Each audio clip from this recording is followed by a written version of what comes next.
Alright, hi everyone, I'm Quadra. I'm joined here today by Zero, who will be helping me with the commentary. I'll be running Octopath Traveler. The category is called Goldera. So in this category, you beat the final boss, which is called Goldera, and to do that, you have to do a series of side quests and also finish all the H characters' stories. Oops. I accidentally went into the settings there. Okay. So I'm gonna be starting in a few seconds. All right.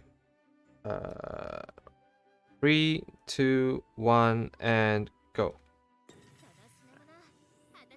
So quick intro, Octopath Traveler, there's 8 characters in it, you can start with any one of them. We're going to start with Tressa, her job is a merchant, and we'll be starting with her because she'll have early access to evasive maneuvers, which we'll be explaining in a second.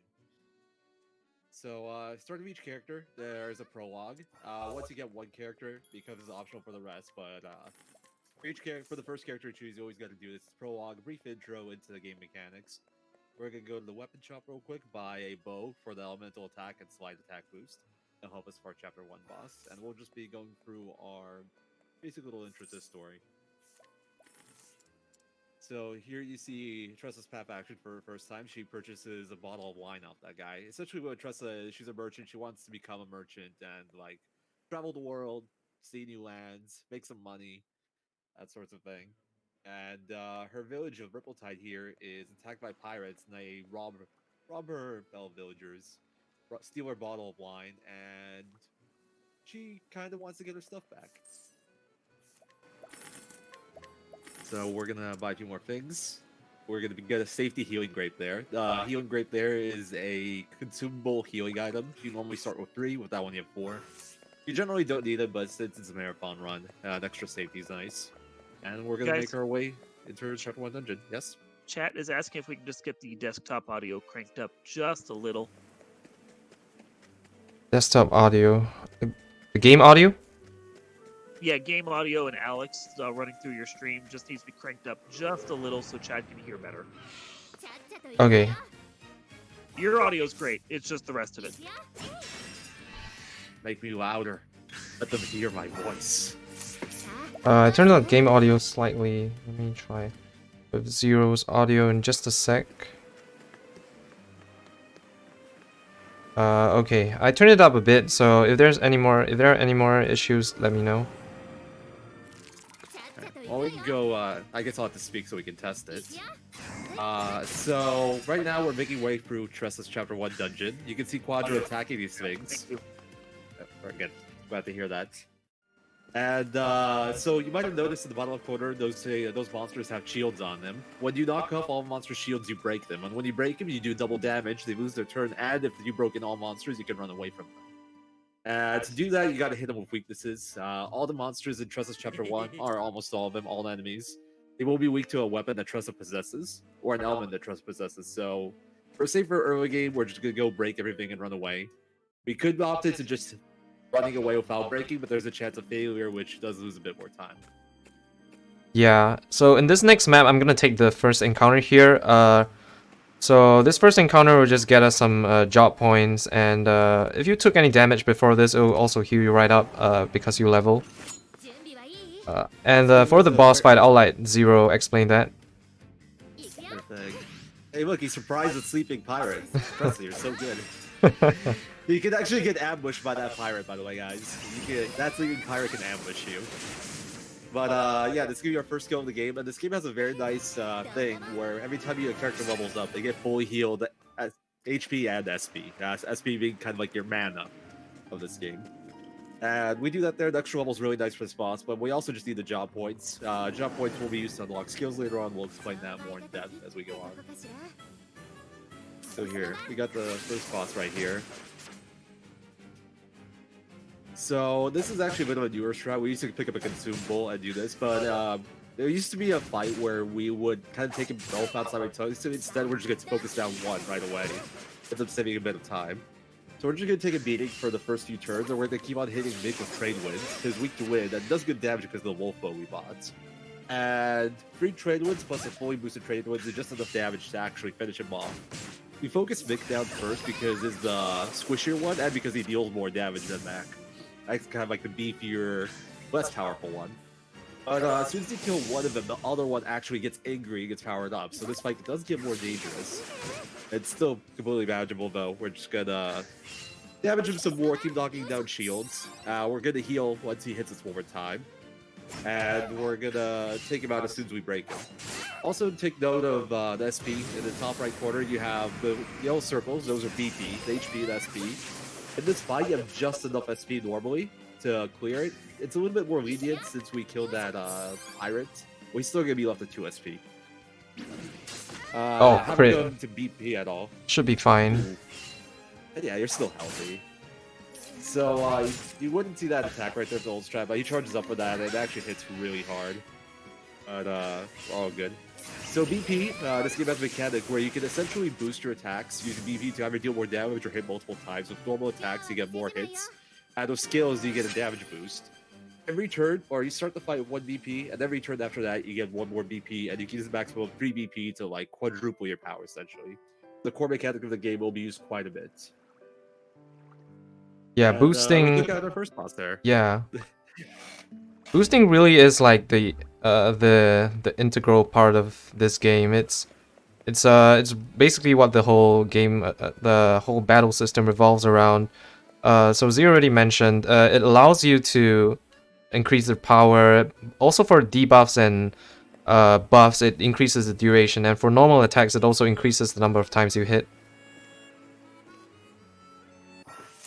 So we mentioned that we get 1 BP per turn. You can also get BP through items or abilities. We use that quite a bit throughout the run because all our stuff that we're really using for damage, we want a max boost.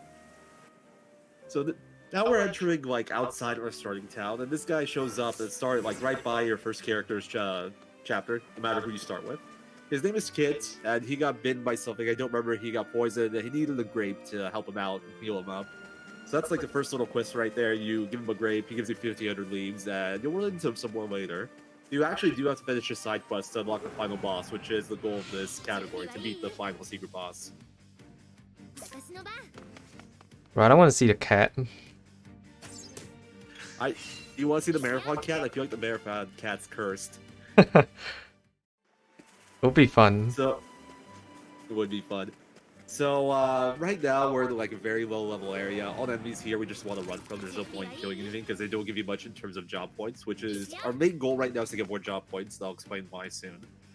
But there's a 3% encounter enemy in like non-story dungeons that you can kill for 150 EXP or 1,000 EXP, 150 JP, 3,000 leaves. It's like essentially a rare enemy with massive rewards to it.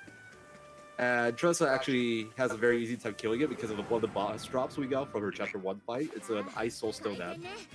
Soulstones are essentially consumables that do a set amount of damage regardless of what level or like level you are and level an enemy is, just set damage. And Kates are actually really hard to kill. They tend to run away, but Soulstone will always clear one. Last encounter, maybe we'll get one. Ah, close. Close. Close. How are you close? I messed up the RNG manipulation just a bit. Dang, unlucky. Yeah, somebody mentioned in the chat that it's like the Bravely Defaults or Bravely Second Fighting. I haven't played those games myself, but I hear that they're very similar. Alright, so now we're entering into our second Chapter 1 town, and we're gonna go get Cyrus since we didn't get Kate. Cyrus is a scholar, and what's really notable about scholar is an equip skill that we can learn. We haven't even like learned any actual normal skills, but equip skills are essentially unlocked once you unlock 2 skills of a certain job, and then you keep on unlocking more as you unlock 4 skills of that job. And they can have all sorts of different effects. The one that we need to get right now is called Evasive Maneuvers. It's the scholar like tier 1 skill. We have a 130 JP requirement to get it. And what it does is essentially like increases the amount of steps we can take before we get into a random battle.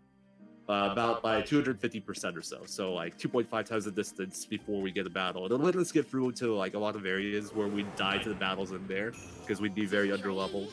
And just like reduces the amount of battles we'll see throughout the run, which obviously takes time. On PC, each battle takes like 7 seconds minimum. If it's the first try to with Cyrus, it's 9 seconds because of his skill. So just cutting out battles throughout the course of the run is very important.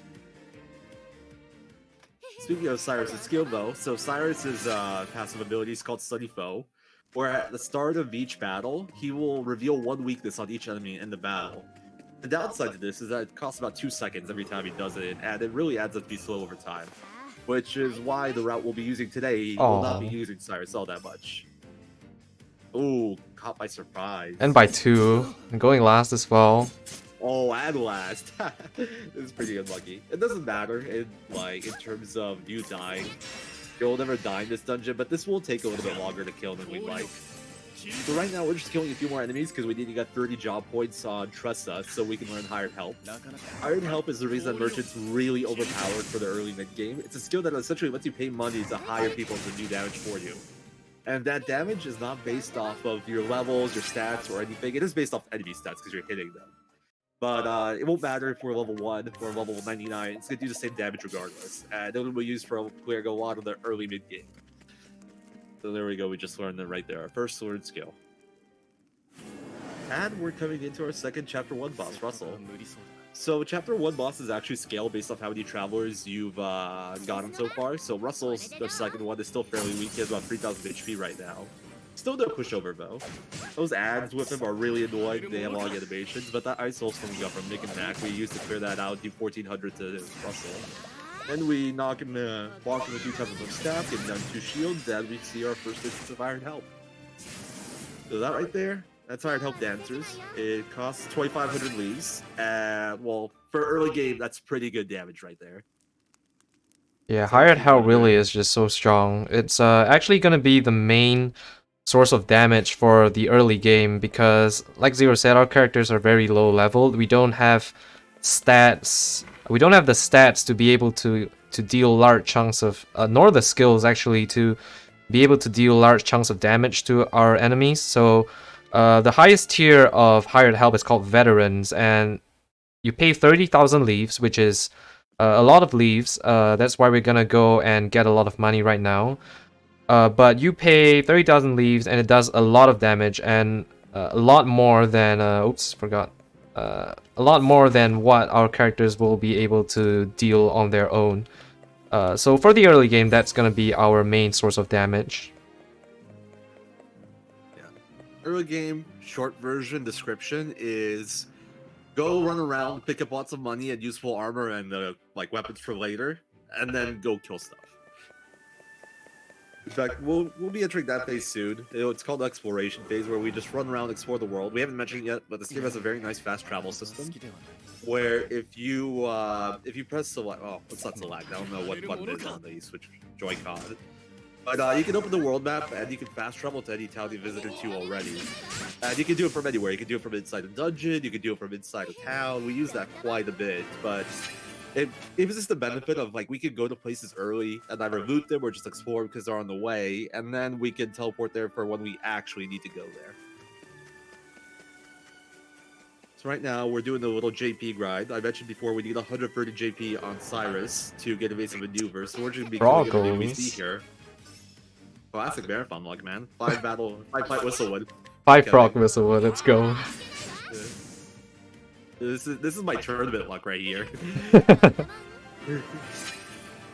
Yeah, frogs are the encounters that give the least JP. Ideally, you want to see like ants and meeps outside of the pigs. But for the purposes of a marathon, it's fine. In Whistlewood, we want to find a good encounter, ones with bugs. But frogs are still fine. You just have to grind a bit more. This particular one is the worst encounter. But fortunately, we don't get ambushed, so I'll just kill it right now, and then we can continue grinding outside. Dude, it's totally gonna be a 5 battle Whistlewood. Or 10 more, 10 more. So as long as we don't get frogs again, it should we have evasive maneuvers. We can get frog 2 frog 1s though. It can't be 2 tier 1 frogs. Yeah, it can't be 2 frog and 1s. I'm waiting for it. It's gonna happen. Oh, we got ants. Oh, I'm actually disappointed we got that. I want to see the 5 frog battle. So, like, in really competitive runs of this, when you're going for record, you would just be resetting, looking for Kate outside before you got the Scholar Shrine, which will be the soon. But in the marathon runs or non-record runs, what you do is you go to Whistlewood and you use that for JP. And then there's the variants in the Whistlewood grind. Like the amount of battles you take here really varies based on the run. It's kind of random. 4 is, I'd say, below average. I'd say 3 is like a nice little average. But you can also get ambushed in the Whistlewood and just die in there. So it can be worse. This isn't bad. Yeah, when you get ambushed, like you have to wait for all of your enemies to make their moves first. So particularly in Whistlewood, since it's a pretty high, much higher level area than we are at, if we get ambushed, we're probably not gonna survive. And even if we do, it's probably very slow and we can't run anyway. We haven't mentioned it yet, but there's certain bonuses you can get from battles if you do them a certain way. If you kill a battle 1 turn, you get a 10% job point boost. If you kill a battle with at least, I think, 1 break, you get a 10% EXP boost. And if you kill a battle without taking damage, I believe, you get 10% more leaves. For us, the relevant one is JP, because we really want to hit that 100 JP as fast as possible. And in Whistlewood, it's like that's going to make up the majority of our early game JP. That battle we took there got us 59, and then +5 for the bonus. So if we get ambushed by that battle, for example, we actually lose that +5, which would, well, a decent amount of time lead to us needing to take 1 more Oh, battle. nice one, Cyrus. I'm picking out this stone for safety. They actually got it. You see, you can pick up the stone for safety, but getting the stone isn't safe, so I don't know if I agree with this. So right there we saw Cyrus's path action for, I think, the 2nd time, but that's the first time he could have failed. Cyrus's path action is called Scrutinize. What he essentially does, he interrogates and harasses people to give him information. And, right, so one of the things that you can get out of that information is they'll reveal where hidden items are. That lady right there reveals the hidden location of an item called the Thunderstone L, or Thunder Soulstone L, Thunder Soulstone Large. And that is the highest tier of Soulstones, which I mentioned before is a consumable that does a set amount of damage. And those are really good for just like clearing enemies early game before you do damage, really, or for Chapter 1 bosses. Just like if you get a bad battle during exploration, there's some you can clear soulstones, and you'll need a decent amount going out like throughout the run. So getting an extra is always nice. That one isn't necessarily routed in though. In fact, one of the reasons this route was made is because I didn't like that soulstone right there. It's a 30% chance, and it's really slow. Yeah, but it's still an option. Yeah, perfectly valid option. Well, I should yeah. mention... Oh, sorry. No, it's fine, it's fine. Okay, so when we were clearing battles in Whistlewood there, we were using the Pirate Help again, and we were using the 800 leave version of Pirate Help called Bandits. It's not a ton of damage, but the level that we're at, it's pretty good. It clears all the enemies like outside of Whistlewood. And the thing is that money actually does matter. It can get a little bit tight, like up to the Victor's Hollow purchase for the nuts. So I'm hoping we don't end up a little bit short there. I noticed you skipped the 1200 chest on the way.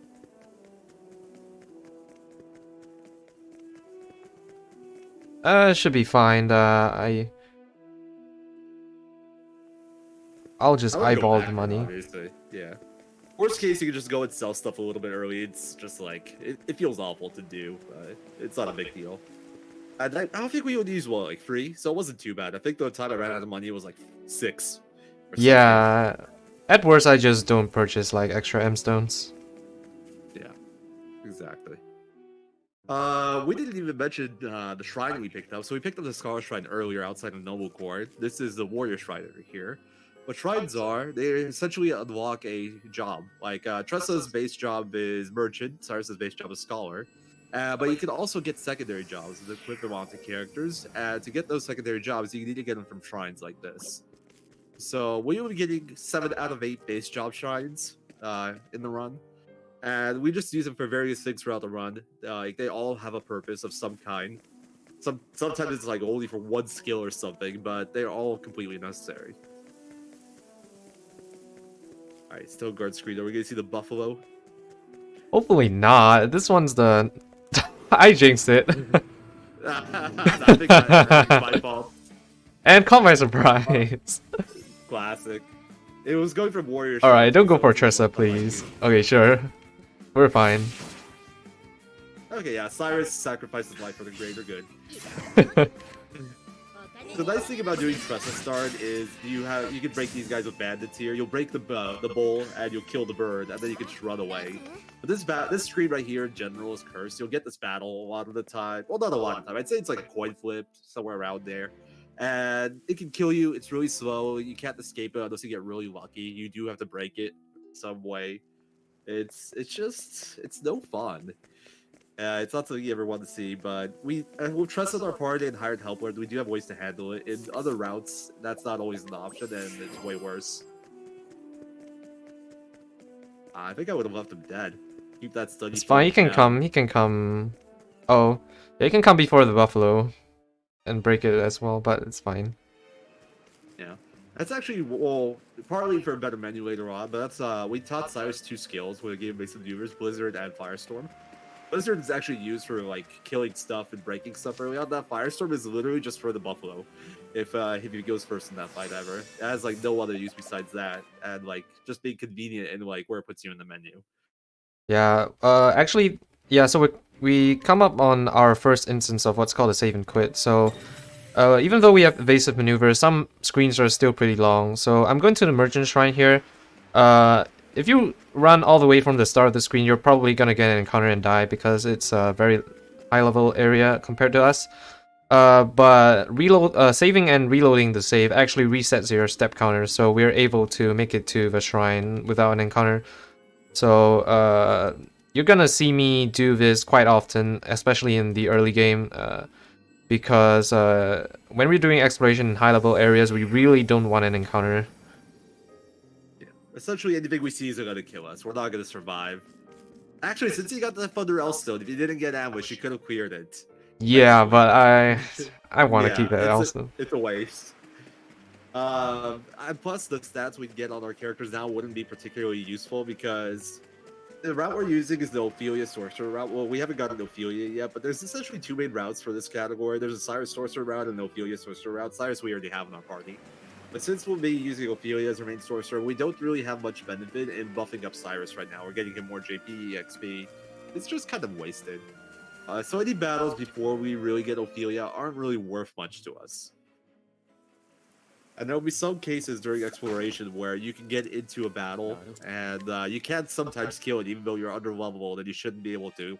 Some magical battles, it's like with the right combinations of things you can kill, but even if we do kill him, we have to burn resources, and the stuff that we get out of it isn't actually that useful. All right, this scrutinize also for safety. So safe route. Right there. Go ahead. Yeah. So I scrutinize that guy.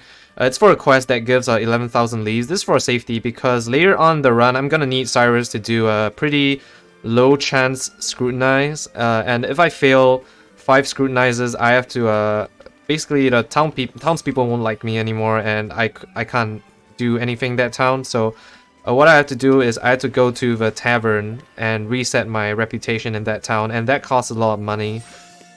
So this just in case I have to reset rep.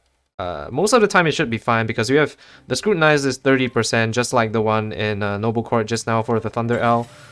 With 5 tries, you get about 80% chance, but there is that 20% chance of not getting it. It's 83% or so, and because it's so likely, the game will almost never give it to you for like first 5 tries just to mess with you. Yeah, and you always get it on the 6th try. Yeah. Plus, it's the only really bad path action left in this route. It's one of the nice things about this route is that there isn't really a lot of risky path actions like that. That would be the exception. You can't get rid of that one. So it'll take its chance to mess with you. So here we're entering Grandport. This is actually where Trustless Chapter 4 will take place. But until then, we're gonna buy that shield off that guy. We'll be using that to like avoid certain damage ranges. Early game fights. We're just gonna run through here, purchase stuff with Tressa. I think we mentioned really her path actions purchase. This is the kind of thing that like if you fail, you would lose reputation. But Tressa's purchase, you can't lose rep. It just has the money requirement. And we're gonna go for these 2 screens here and pick up some chests. There's some very nice chests around here that give you a very big chunk of money, which is huge for the early game. Yeah, it's literally all money. Yeah, I think you get like 48,000. Yeah. Chests. We're also buying these energizing pomegranates. These are consumable items, and what they do is they give a character BP. Whichever character you use them on, they give them extra BP. Small gives 1, medium gives 2, and the large gives 4. And those are required for quite a few fights in the run. We have it routed out, so we have like exactly enough for every fight that we need. Yeah, pomegranates are really strong. Like I said, BP is the the combat system revolves around BP, so normally you have to wait like 4 turns to get as much BP as 1 palm L, so you can already see how strong that can be.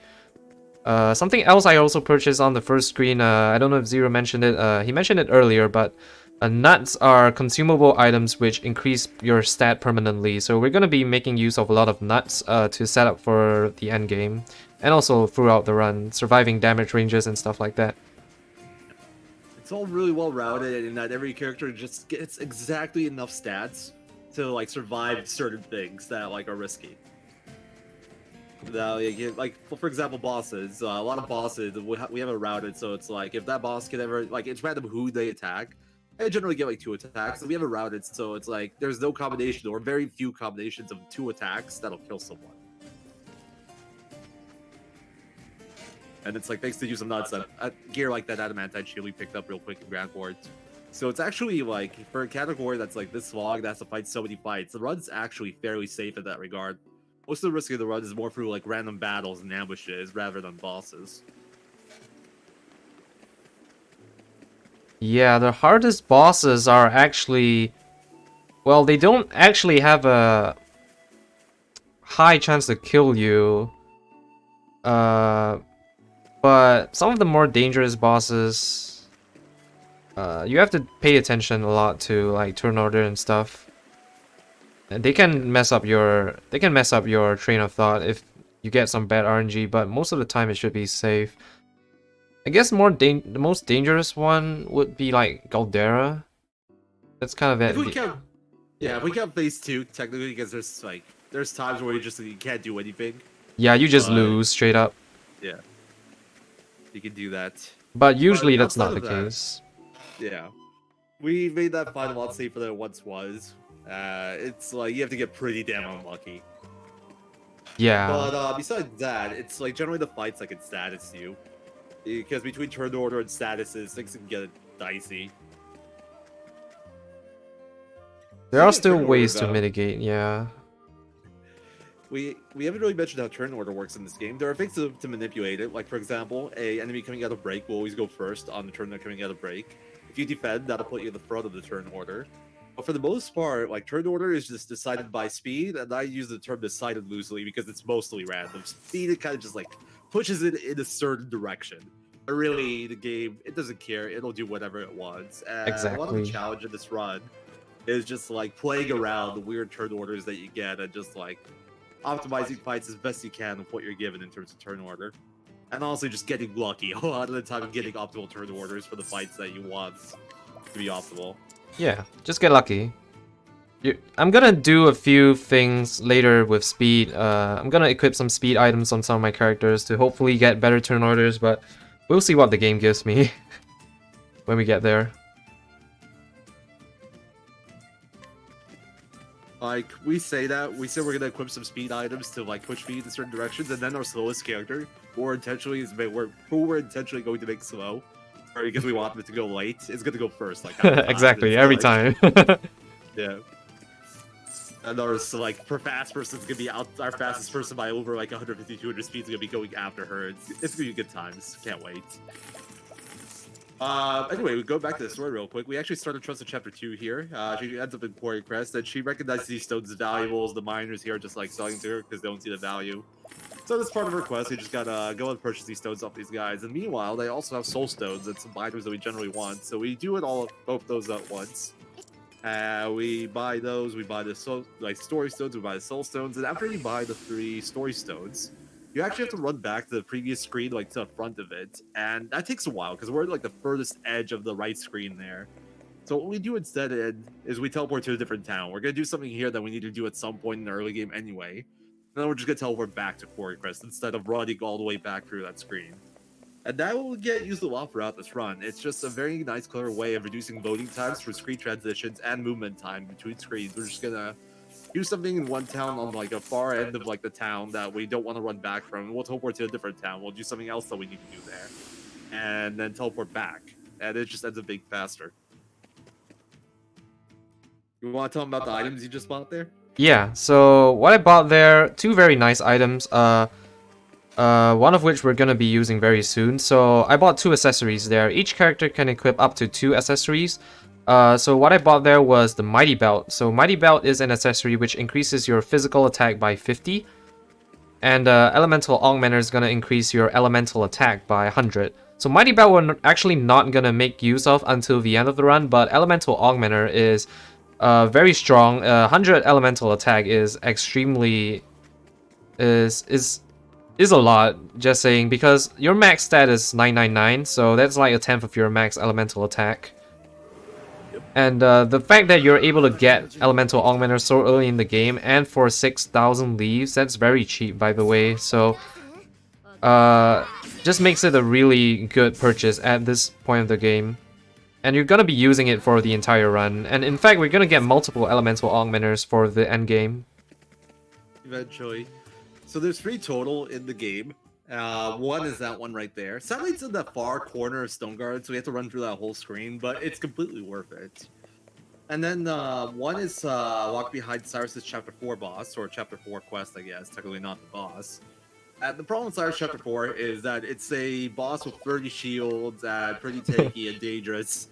And you don't want to mess with her until like very, very late game, so you don't really have access to that one. And then the last one is Lock Behind, an optional side quest. I don't know if we can call it a super boss. I think it qualifies as a super boss. Probably the second hardest boss fight in the game. Probably. So, yeah. So realistically, that's the only one we really have access to. But that one's really easy to get, which is very lovely.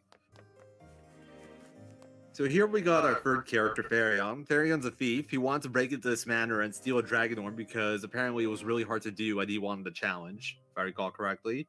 And our party talks to him, he tells them about his plans, and they're like, oh yeah, that sounds like fun, we'll help you out. Just sneak into a mansion. Yeah.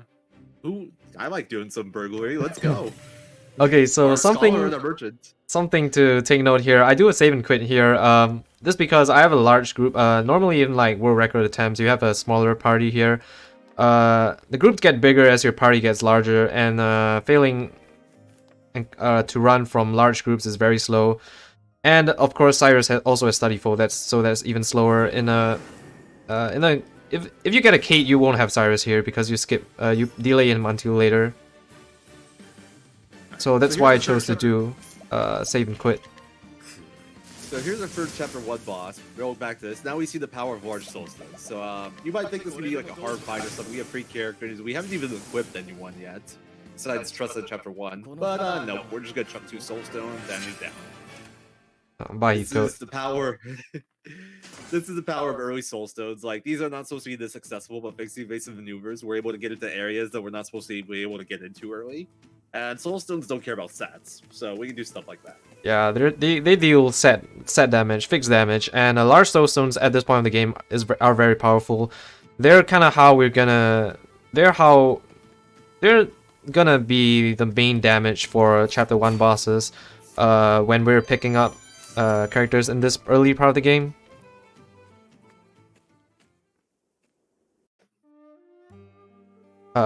At least before we get our magic equipment. Yeah. Soulstones and magic will be our primary stuff to clear stuff. In chapter 1 rings, we can still use hired help, but it gets a little bit less so efficient once we get into like slightly higher level areas. Than that, like, there is no hired help that'll one-shot stuff without maybe like a full boost, which you won't ever have ready. So as of right now, hired help still works, but once we get into higher tier areas, it's gonna become more dangerous. And we're gonna have to use soulstones. And speaking of, we got one of those screens coming up. This is the Victor's Hollow screen we're about to enter. And this screen sucks. It actually probably has the the shortest step count before you get a battle out of any area in the game. I don't know if that's the best way to put it, but like you get this battle here, walking less steps than in any other area, walking like a comparable amount of steps. So what we're gonna do real quick is we're gonna go north. We're gonna enter this screen and just run back in. This resets our step counter. The disgusting thing is it's still possible to get a battle running to Victor's Hollow, but it's very unlikely if you do these step resets. It's super rare, but it can still happen. If we do get the battle, though, it's not like in the world. With our party, we can break it. It's actually another fight where Cyrus Firestorm can be used. And we can also just chuck a large soulstone at it and that'll kill it. But if you get ambushed, it can get ugly. Also, look how tight his money is right here. It's down to 2,000 leaves after buying those nuts. Yeah. There's actually, I actually thought of something. So there's a guy in Flames Grace you can buy the Ice M from. I usually get an Ice M because Ice M is nice for like bats and stuff. There's a guy in Flames Grace you can purchase it from later. So if your money is very tight early game, you can delay the Ice M. Yeah. He actually got 2 Ice Soulstone drops as well from Russell, so you can use those too. Yeah. They don't do as much damage, but they'll still break bats. Bats are kind of a common encounter in a lot of like early mid-game chapter dungeons. And they have 1 shield and they're weak to ice, so it's just like it's a nice way of just breaking them right away, so you don't have to worry about them. Yeah, they like to come in like very large groups, and they're very slow, having to sit through all the animations. So if one of your characters goes before like all the bats, you can break all of them instantly with a soulstone. So super worth it. That's on Cleric Shrine battle. Do you think we're getting one? Hopefully not. That's why I got an extra stone. I mean, the fact that we got Cyrus already also means we have 1 extra stone, but doesn't hurt to get more. At this point, you have enough stones either way. I'm just like, I see this battle way too often for my liking. So Exactly. Nice made it. I've been getting it a lot since I got PC version. Since I don't know if it's the difference running on keyboard or whatever. I don't know. I've gotten to plenty of PC, but I haven't played this, or I haven't read this on Switch. Like, can't make the comparison. Okay. Right there, we just picked up 2 more shrines. We picked up the Hunter Shrine, and we picked up the Cleric Shrine. The Cleric Shrine won't be used until way later. It's like, we'll be using it mostly for its Divine skill, which we'll go into later. There'll also be 1 equip skill we are going to want off it, but we won't have enough JP until after Matthias. And Hunter, we actually do use a bit early game. Hunter's most useful abilities are Arrow Storm and Leg Hole Trap. Leg Hole Trap is really good in that it makes 1 enemy always go last. Actually, not used all that much in this run, I think, though. And Arrow Storm is a nice AoE bow attack that hits at least 3 types per enemy. And that'll be used for Break 1 battle in particular. Leg Trap isn't used that much, but in the fights where it is used, it's very important. Yeah, definitely. Making dangerous bosses go last so you can break them, that's like, oh, so important. And we're actually gonna go into this level, high level area called Maul the Ice Dragon. Why we come here is because it's very nearby, Still Snow. There's a lot of money here, so 30,000 leaves here, and more importantly, we're gonna pick up a very strong item called Adamantine Hat. Adamantine Hat is by far the strongest hat in the game because it gives a nice amount of defense, a lot of elemental defense, and most importantly, it gives 88 elemental attack, so almost as much as 1 elemental augmenter. It is the strongest hat in the game that, in terms of elemental attack, and in my opinion, it's the best hat in the game. And you only get a few of these in the game, so having access to 1 adamantine hat here is very nice. We're gonna be slapping that onto our main elemental damage user very shortly. Well, Cyrus will get to hold on to it for a tiny bit before his swap down. Oh yeah, I forgot about Cyrus. That's understandable. I like to forget about him too. So yeah, this part of the run, this is just like exploration phase 2, where we're exploring some other towns and getting some other shrines that we need to pick up for later on, and like looting a few places. We actually need to delay some stuff because of we need Therion form.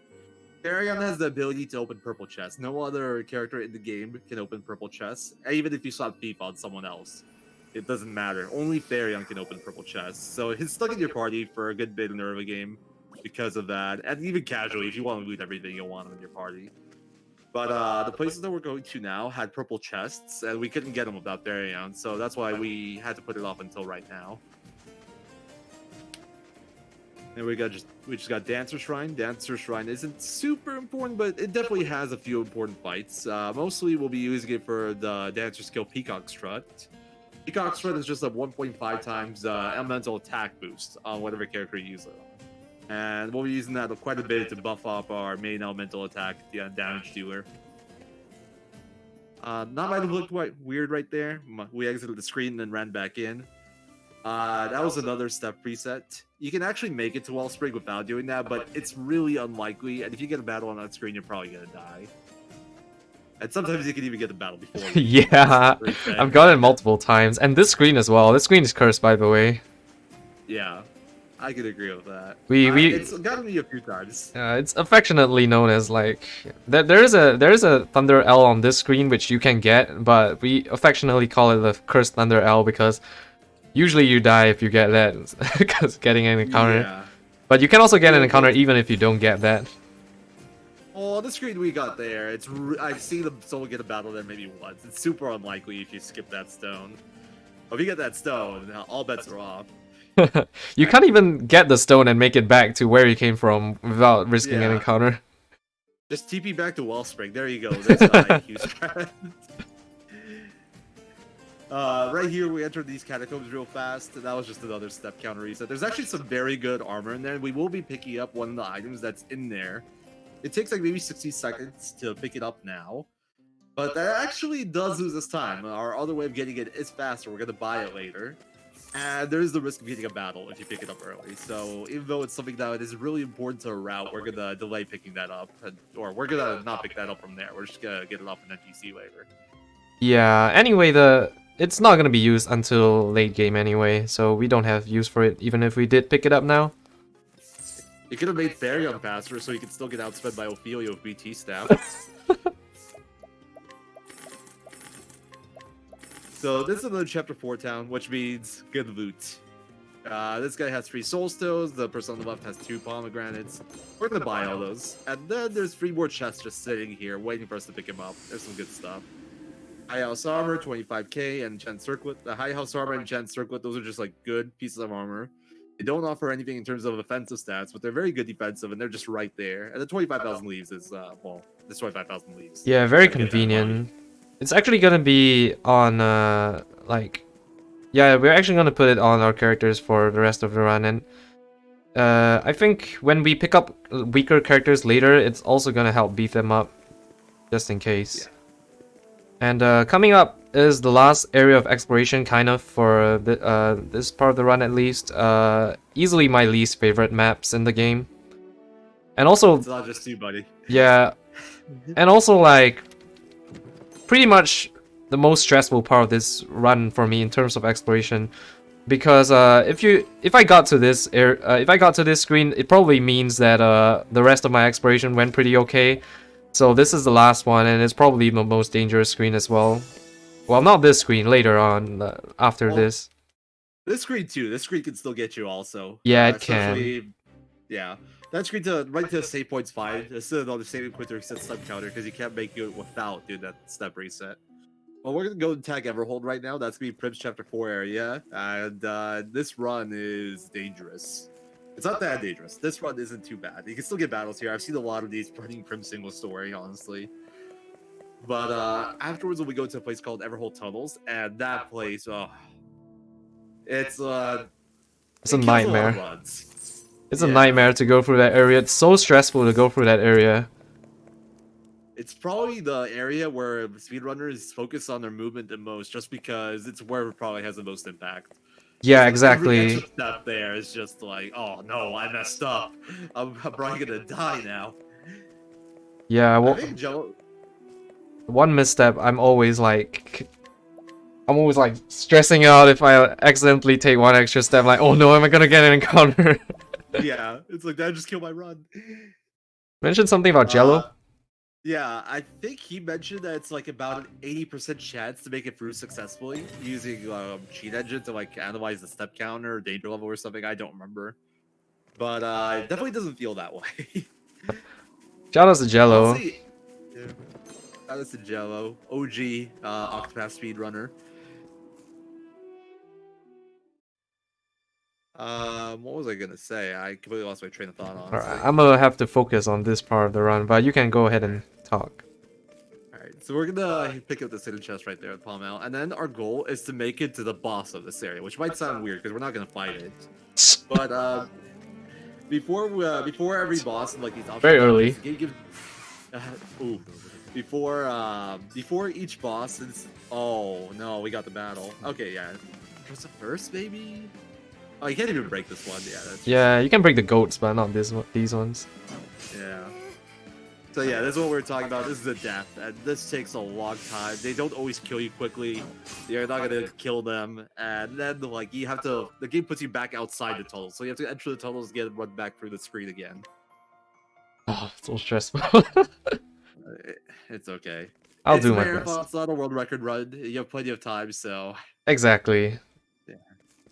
This is But, like if you're getting like if you're grinding for PBs and stuff, this is like almost instantly a reset. yeah, it's like unless the rest of your run before this point was perfect, it's just there's no point in really continuing. But I was mentioning every optional dungeon in this game has like well, not every optional dungeon has a boss, but the ones that do that have bosses. Before you fight the boss, the game gives you a prompt of "Are you ready to face this boss?" And you can just say no. But the very nice thing about those prompts is that they actually reset your step counter. So we'll be using that to reset our step counter in here and just avoid battles that way. Once we make it there, it's pretty much safe. I think I've seen one battle ever after that point, not going for like YOLO strats, which I've done before. Sunny once got a battle running back from the money chest to the step counter reset. I couldn't believe that happened. I didn't even know it was possible. What? That's funny. Yeah. It's Right incredible. from the it really was. I was just like, wait, what just happened? It took a little while to register. But we just picked up some very good armor. That purple chest was a knowledge staff. That's a very good staff that has 333 elemental attack and 99 speed attached to it. And we do care about that speed because we want our color sorcerer to go first a lot of the time. And the other chest we picked up was a Death Cleaver, which is a very powerful axe, which we'll also be using a bit in the early game and in the late game. Early mid game to like, and then like pick back up later. And that's why we do want to go to tunnels, even though that place sucks and it takes forever to loot it because it's like it's so far and it's so long. Those two weapons are very powerful. Exactly. It makes this It's trip a worth necessary evil for this run. Yeah, I wish we could route out tunnels somehow. Imagine a world without tunnels. It's like Wizard's Rod or something, but knowledge stuff, we pick up knowledge stuff for very good reason. The next best staffs available cost like over 70,000 and they're not as good. So it's just like, it's a no-brainer. You gotta get the knowledge staff. Sorry, my mind's like mush. Alright, we're gonna pick up Ophi here, and finally, we're gonna pick up Ophi. She's gonna be, actually gonna be our main damage dealer this run. I can let Zero explain why later, and the reasons why he chose Ophi instead of using the older, well, the more traditional Cyrus route, I guess, if you would call it. But yeah, Ophi, and we're actually gonna be rushing Ophi chapters first. So right after here, we're just gonna pick up one more character, Alphen, and that's gonna be our party for a large portion of this early game.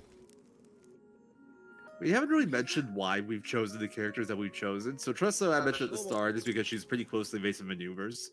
The fastest person to get evasive maneuvers would actually be Cyrus, but the starting character that you pick, they can't be swapped out of your party until you finish chapter 4. So if you were using Cyrus Sorcerer, you'd want to keep him in your party anyway, so it wouldn't matter, you could start Cyrus. But since we're not going to be using Cyrus, we want to kick him out because we don't want that 2-second study foe animation every battle. So we can't start with him, and Tressa's the next best. Additionally, Tressa has a ability called Eye for Money that I don't think we've actually ever mentioned. But essentially what she does is she loots corpses for cash because that's just the kind of nice girl she is. So she actually does make a decent amount of money throughout the run with that. And the way it works is it's basically based on a step counter in dungeons, but the higher tier the dungeon, the more money she makes. And then since she's in our party for the whole run, we just keep her around because she's always like, she's already leveled up, she has XP, she has JP, so. And she does have a big use in the very, very late game, at the very end. And then Therion we keep around because being able to open purple chests is nice.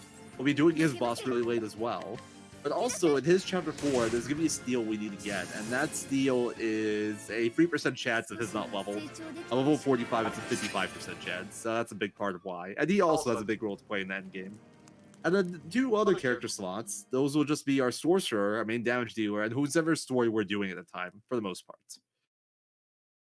So Cyrus is just kind of along for the ride early because he has evasive maneuvers, but we'll be switching from, we'll be kicking him out soon enough. He has one more job to do before we kick him out. And Ophi is going to be sticking around for like essentially the rest of the run. She'll be in our party for every fight from now on. Because she'll be our main damage dealer. And speaking of, I kind of glossed over it there, but in that Guardian fight, you might have noticed that Cyrus did about 5,900, 2 hits of 2,900, or just under 2,900 to Guardian. We gave him all our really OP elemental attack, like Scholar gear right now. And he won't be our permanent sorcerer / scholar, but for now, it's he does the job until we get OP set up a little bit better. And that's the kind of damage you can get out of that. It's still very early game. That damage is going to keep on going up and up and up, but just right there, you hit for 6k. So, small taste of what's to come. Yeah, we're picking up Alphen here. Alphen is probably my favorite male character in this game. He has access to this very interesting ability called Concoct, where he's able to mix together ingredients to produce various effects. And some of these concocts are extremely busted. So I'll give you an example here. Okay, I'll give you an example here. So we mentioned before pomegranates, which are consumable items, which give you BP. So Alphen has a pomegranate-ish kind of concoct where he can give 2 BP to the entire party. So that's essentially 4 Palm M's in one move. So you can give 2 turns worth of BP to your entire party. So 4 moves with 2 turns worth of BP in one move. So it's really, really strong. And that's just one of the concocts that Alphen has. A lot of them could do some very interesting stuff. Some of them are really basic. None of the concocts are there for damage. But a lot of them can concoct to like double or triple hits of some element that you can use for breaking. And then there's the more fun stuff that we'll see later on with Curious Blooms that's really cool. And pomegranate concocts that Quadra mentioned. Funnily enough, despite that concoct being incredibly OP, we actually only use it once in the whole run. It just like that's the only time it really makes sense to use it, but it is that OP. It doesn't always make sense to use it. Kind of like for the most part, we'll be using one main damage dealer, so having BP on everyone isn't as valuable. Yeah, it requires. Oh, sorry. Go ahead. No, go ahead. I was gonna say that fight. Yeah. It's just like it makes everything with that fight. Like it cuts out a turn of the higher health veterans essentially from what we had before. Thanks to this concoct. This pomegranate concoct, it requires a special ingredient called Essence of Palm, which actually is pretty limited in this game, the ones that you can purchase from NPCs. So we can actually purchase one here, which is the one which we're gonna use later. You can also get it from random enemy drops, but that's not the best option considering you don't always get this drop. So it's better to just get this one, which can be purchased very easily from an NPC. Yeah, now we're gonna head over to Ophi's Chapter 2. Speaking of Ophi Chapter 2, in Ophi's Chapter 2 Woods, every single enemy in there actually drops Essence of Palm, or Essence of Pog as we affectionately call it. But the thing is, we don't know, we can't guarantee that we're gonna get one, and if we want to backtrack later and try to buy that one that we just got right now, it would take way longer. Because that spot right there is like on the other side of town, and the game just spawns us there after we finish Alpha in Chapter 1. So it's like we're there already, but if we try to like backtrack and go buy that in case we didn't get one, it would take ages. So we kind of just have to commit to buying that one because we don't know if we'll get a drop. But a lot of the time you do get the drop. So here, we actually just skipped the first shrine. We're gonna skip for the whole game. Unfortunate. Oh my gosh. Oh. Unlucky battle. I'm guessing ambush too. Yeah. I heard the oh my god. Yeah, this sucks. Yeah, at least you got that spare large soul stone, so that's an option. This screen's a bit cursed. So what the apothecary trying to pick up, this was actually that's Alphen, it's fine. Because anyway, this is an extra encounter, so it doesn't really matter that he's not alive. Yeah, that makes sense. That's logical. Poor Alphen. But yeah, if you got that Apothecary Shrine, that would have actually been a step reset, and this wouldn't be possible. That's one of the risks with skipping Apothecary Shrine.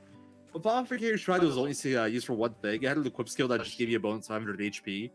And since we managed to round out that bonus HP, we didn't need to get the Shrine anymore. That saves like 40 seconds, 40, 50, somewhere around there. It's a very big time save, so we just skip it. It's the only shrine that's skipped in Goldera, which is cool. Before we used to get every single shrine, now we skip exactly one. You're not that likely to get that encounter anyway. It does happen sometimes, but It's not as dangerous as per se like Everhold tunnels. I'd say it's about the same. It's just that that battle isn't actually that dangerous. You can clear most of the time. Really, I actually haven't gotten it as much, but it could be subjective as well. Well, you get a lot more running OP single story, even if it's like the exact same distance. It'll show up there more. All right, Cyrus, I need you to do your job here. He's not gonna do his job. He never does. Okay, third try. So this is the nice. So this is the 30% scrutinize we were talking about earlier. This is the only like unlikely path action that's required in this route. So that's like the only very stressful point in regards to path actions, and luckily we got it. So what that does right there is that unlocks it unlocks a purchase in the shop that we'll be visiting in a bit.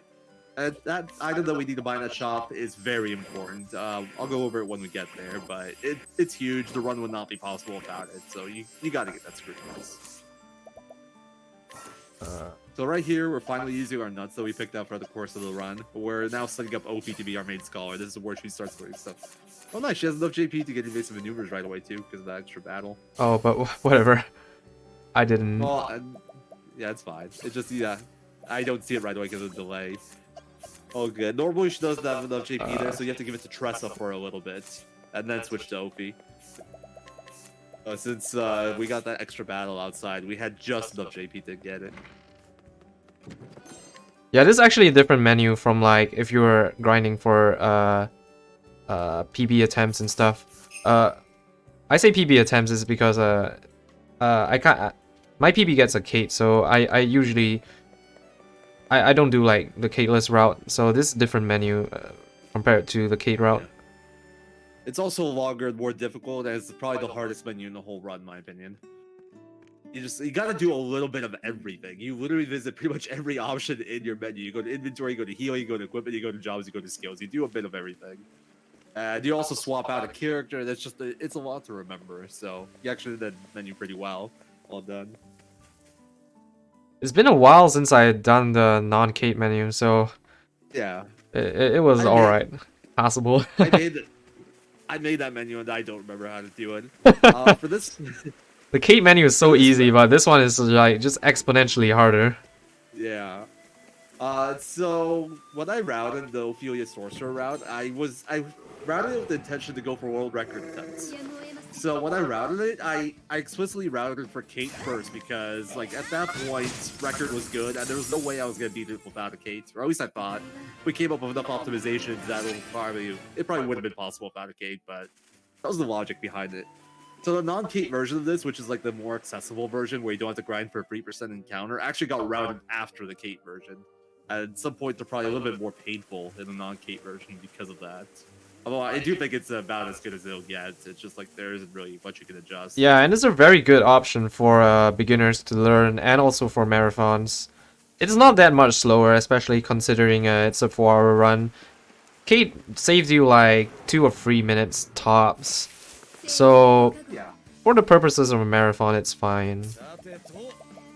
Yeah. If anybody who wants to pick the game up, just learn non-Kate. It's not like the 2-3 minutes won't matter until you're going for like very, very high times. Oh, we actually got one No. Essence of Pog. Nice.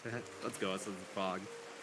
I had like I think I turned on the game and just did a non-Kate run for fun. I wasn't even like I was rusty and everything, and I think I was actually up to like my record pace up until Stayora, which is crazy because it was a non-Kate run. But I messed up in Stayora fight and I threw it. So it's like it can even compete with like world record Kate runs as long as like the rest of the run's good enough. Which is like one of the nice things about these long runs. It's not just dependent on like having a good start. You don't need a perfect run.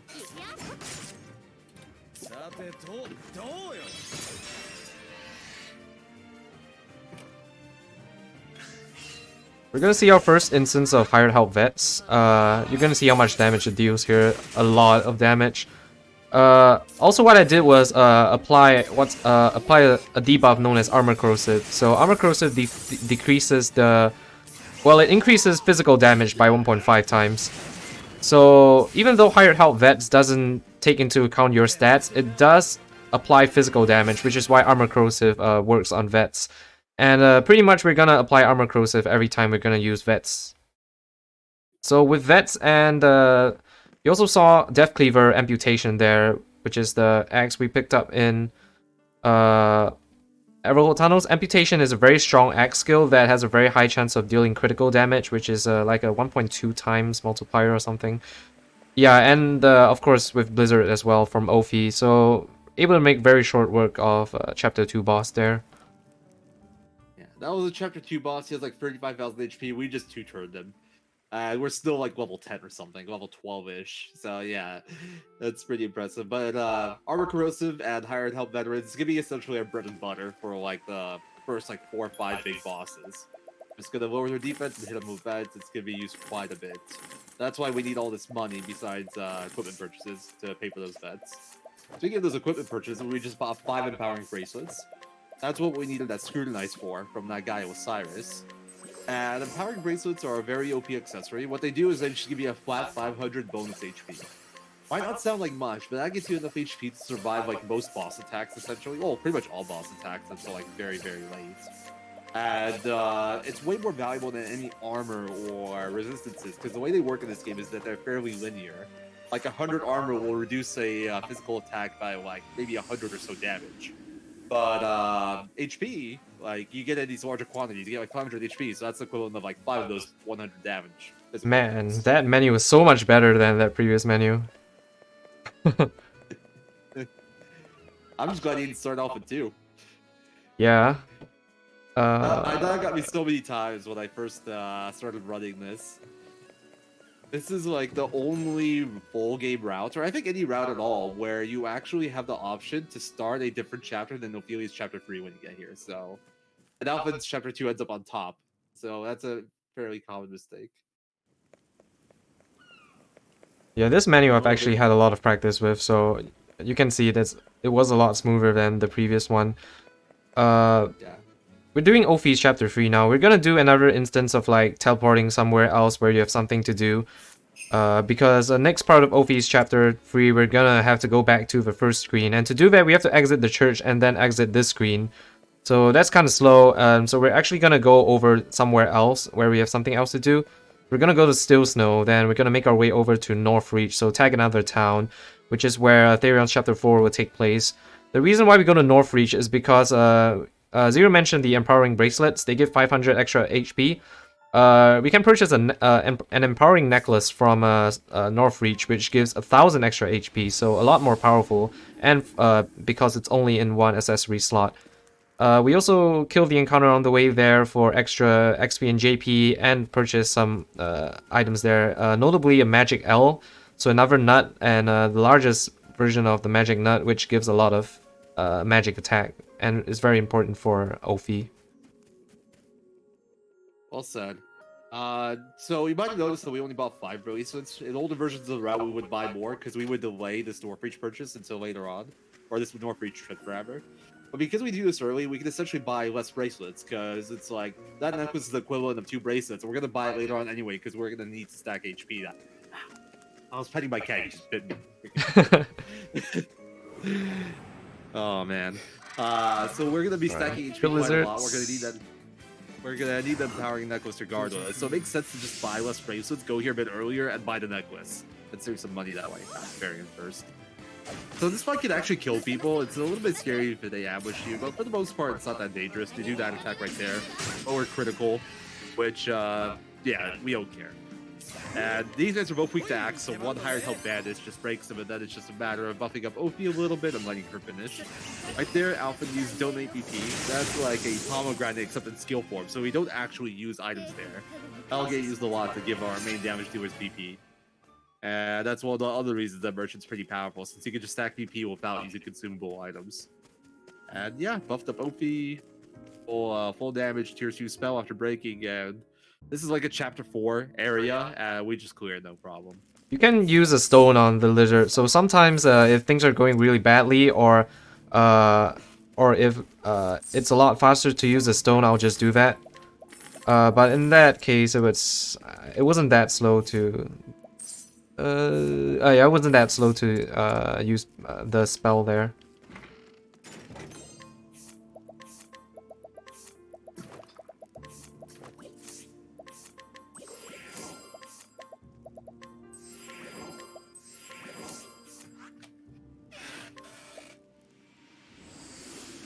So we're actually going to use the nuns we get here right away, just because they're useful enough. The resistant L, that's for elemental defense on Trust, so we don't care about that yet. But we're in that menu, so we might as well just use it. And the magic L we will be using here, it'll help with clearing enemies from here on out, and it'll be used for a few damage rages, like the chapter 3 boss we're about to take. It's a little bit ragey if you don't use that magic L, but that magic L, it's completely guaranteed. This screen right here is also a bit cursed. Yeah, what's not guaranteed is this screen here. Fortunately, we do get through with it. Without encounter. But on this next screen, we're actually gonna intentionally take an encounter. I wouldn't say we intentionally take it. Rather, we don't do a step reason to avoid it. It's better just to take the battle. Yeah, there are some very good groups here. You can just clear instantly with a stone. So hopefully we get that. And now that we have OP in our party, that's the point where we do want to start grinding up EXP and JP to get skills and stats and all that for later on in the game. There are a lot of like important JP thresholds we'll have to meet later on. It's not that important right now, but all these fights do come into play for building up to that. Oh, nice surprise. A nice dupe as well. Oh, this looks really free. I'm like super high on stones now, especially since I got the Noble Court Thunder L. Admittedly, it was actually an impromptu decision. Looking back, it wasn't the best choice, but at least Cyrus got it first try, so I'm not complaining. Yeah, I think most people do that for marathon safety. I probably wouldn't because I just don't trust Cyrus to do his job. But that's me. I think like the one spare stone we get for exploration is just like enough, in my opinion. Alright, so this is Ophelia's Chapter 3 boss. We call them Colstius. Their actual names are Mystery Man and Shady Figure. That is what it says on their birth certificates. And this fight's basically scripted. In different categories, there's some risk of like missing and stuff, but for the most part, it's completely scripted. We're gonna break one right away, so he won't be able to do anything. The other one will always do luminescence. Then we'll break the other one turn 3. We'll throw some vets. We'll throw some sorcerer skill or scholar skills, excuse me, and we'll kill him real quick. You also do need to apply Armor Corrosive on both of them, so Faria needs to do that each of the first 2 turns. And Ophi just palms one of our merchants twice, so they have enough BP to cast enough, like, cast a high enough BP usage of hired help to knock out 4 shields.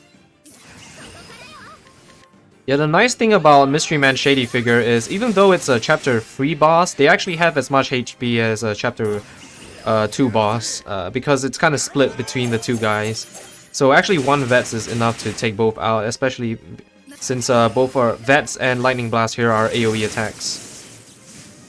Yeah. Normally, like, Chapter 3 bosses are generally like 2 Vet fights, but these guys are 1, which is nice.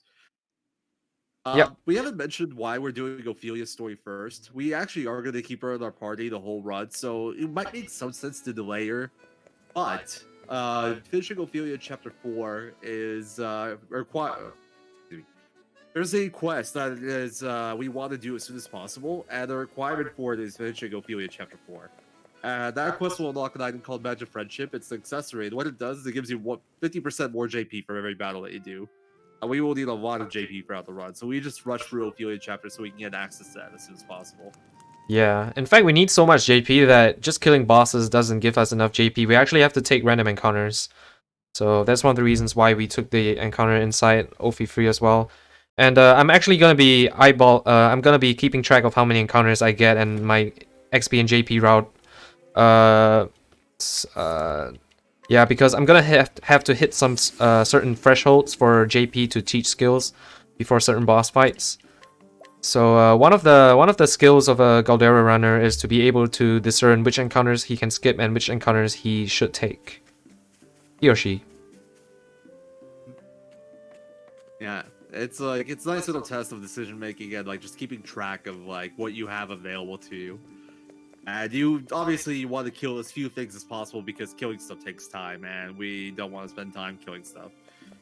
But it's definitely not too hard. A lot of the fights we get are more or less scripted. Like we'll be generally getting fights in the same areas every time, with some like variants here and there. So it's not that difficult. It's more just about making sure you actually do meet those thresholds that you need to meet. And So, another yeah. instance of one of those things where we do some stuff and we warp out instead of running back. The next part of Therion's quest is on the first screen, but we don't want to run back there. It would take a while. So we're going to TP here and do something else that we need to do. Yeah, you're gonna see that a lot with Therion and also Alphen's Therion's chapter 2 and also Alphen's chapter 3, because those are very long chapters and they require you to go back and forth between screens. So we take advantage of those and get some other stuff done while we're at it. Yeah. Right now we're making our way to Dustbarrow. Dustbarrow Osiris' chapter 4 town. That we don't care about that, really. I mean, we need to go here at some point because of that. That's true of every town. Every town is some character's chapter. There are no towns that aren't a character's chapter. But there's some good loot in here. There's a 30k purple chest and a money chest that's like 9,500 leaves. And there's a guy that sells 9,500 items or an item that sells for 9,500 for like 2.8 thousand. So we'll be using all those things for money, and we will need a good chunk of money coming up soon. I'm just picking up more money just in case, but I'm pretty sure my money is good at this point. I might choose to buy one extra stone later, but we'll see how things go. It gives me more... Having more stones is always nice because it gives me more luxury to clear random encounters with stones instead of having to use spells. So yeah, I try to have a good amount of stones if I can. Yeah, stones are always nice, just in case if things go a little bit wrong. If you get ambushed, maybe Ophi gets killed, maybe you can't really give her BP to buff up her magic. So just having stones that you just throw at stuff that is giving you trouble is very convenient, and it is at the same time actually. But getting those stones also takes time, so there's a balance to it that you got to maintain. Yeah. We're gonna do some more Fairy Chapter 2 stuff. You might have noticed that we guided somebody using Ophelia's Path Action guide on the screen on the east here before we TP'd out. We needed that to continue Kit's quest here. He's an aspiring actor. These two need to want to join together to join. Kit wants to join an actor's guild so he can travel with them. He's looking for his father. That's his backstory. He's traveling looking for his father. And that guy also wants to be an actor, so they go together. And it warps you out of Noble Court. It puts you to the west of Noble Court, which is perfect because this path leads us to Whispermill, which is Ophelia's chapter 4 town. That's why it's routed in like that. It just puts you perfectly in the place closest to where you need to go. Ooh, kind of early. Oh, cursed double battle coming maybe? Hope not. It's not that early, but it's not ideal. So if you're very unlucky, you can get 2 battles on this screen. At the first battle, in a lot of areas it's scripted. Like when we went to Northbreach, we knew that was going to be 2 lizards. This one we know it's going to be 2 planes straight, so it makes it really easy to deal with. But you get an unscripted battle, which happens once you get the second battle or going on from there. It's like first time you enter that area, in certain areas it'll always be the same, but after that it'll be a different battle each time. Those can be dangerous and tricky to deal with, even at the point we're at now, where we're somewhat tanky and we do have some good combat stats. We definitely don't want to see that. That's where we use Aerostorm right there. I mentioned it earlier. So those guys have 2 shields, they're weak to bow and spear, and Aerostorm is a guaranteed free hit at minimum to every enemy. So we use that to break him, then we just buff up Ophelia as much as we can, and we nuke him with Lightning Blast. They have like 8,000 HP, we hit for like 8,800. Can also use stones, but there's just no point. Stones, magic's more effective there. And it's a guaranteed kill every time.